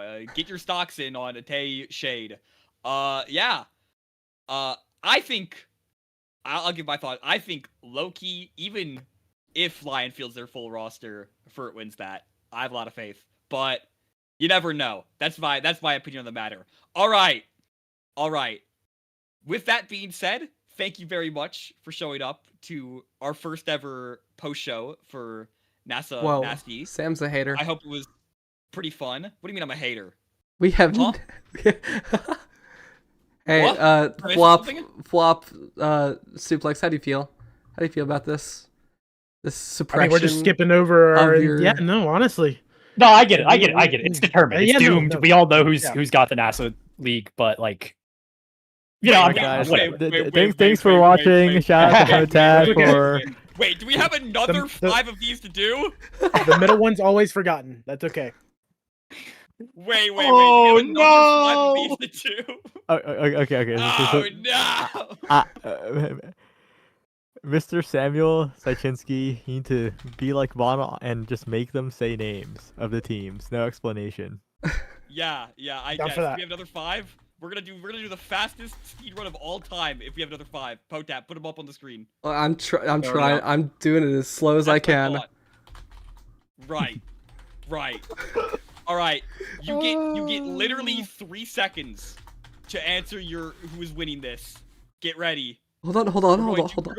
We are going to end stream before 9:45 if Potak can get this thing up with the Hold next on, 3 one minutes. One Prepare second. yourself. Wait, surely it's Chop. updated. Hold Hotat's making us orange. on. I'm not making you. Something has happened to the cameras, and we have no clue. Hold on. Does this? Oh, it's yes. Beautiful. It's Okay. there. Beautiful. Go, Rapid rapid fire. fire. Go. Lightning round. Suplex. Yower. Give me meow. Sov. Give me Weeb 2-0. Straightest. Weep 2-1. Floppo. Meow 2-1. Oh. Bang. All right. Next round. Oh, that's the wrong Strike one. Hold on. versus Zeal. Floppo. Oh. Overzealous 2-0. Straightest. Strike 2-0, no bias. W. Hold on. Sov. Strike 2-0 full bias. I'm glad respect we're getting it. biased. Suplex. Zeal 2-0, no bias. Wait, what's his straightest say? Alright, we keep going. Okay, straightest, Poland you're versus getting forgotten. Nova. Suplex. Nova What's the score? 2-0. Where does Stop. that go? Nova 2-1. Straightest. Nova 2-0. Celsius my goat. True. Floppo. Mullen 2-1. They got color The grace. contrarian. Okay. Mr. Then- Opposition. Doom versus Mold. We all know Flop's opinion is Mold 2-0. Straightest. Doom 2-1. Being very brave there. Sov. On everyone's soul, Mold 2-1. Right. I have a feeling we're losing our souls a lot this next week. Suplex. Doom 2-1. W. Full bias. All right. And then Fly versus Frickin'. Suplex. Fly 2-1. Sov. Frick 2-1. Oh. Straightest. I wasn't looking, hold on. 2-1. And Floppo. End us off. For everyone's soul. Fly 2-0. Fly 2-0. All right. There we go. NASA speedrun complete. Before All right, let's run that nestle. 9:40. I don't have Nassel set up. I can't. Hold on one Okay, second. so One Yeah, second. we are not pulling Nassel. We are Hold not on. pulling All Nassel. I'm saying, next week Bozo 2-0. It's right. It's the writing on the wall. Really? Right. Yeah. Anyway, Okay, guys. Next week, Polar Anyways, O2. thank you very much. Right. Anyways, thank you everyone so much for showing up today. Even the never mind. Thank you very much for showing up today. I really appreciate it. I'm glad we got to do a little post show here. We're gonna keep trying to do this next week. We're gonna improve upon the process as time goes on. Hopefully, maybe we won't all be sent to Mexico and Greenland. I'm in hell. for the I'm ice. I'm internally damned. We've been removed from the normal color scheme of our universes. Yeah, thank you very much for tuning in. Hope to see you again soon. And with that, bye-bye. Goodbye, everybody. See y'all next week. See, they think the stream is over. We're still on the screen. Yeah. Okay. but- No.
They say a rabbit needs a mother's company.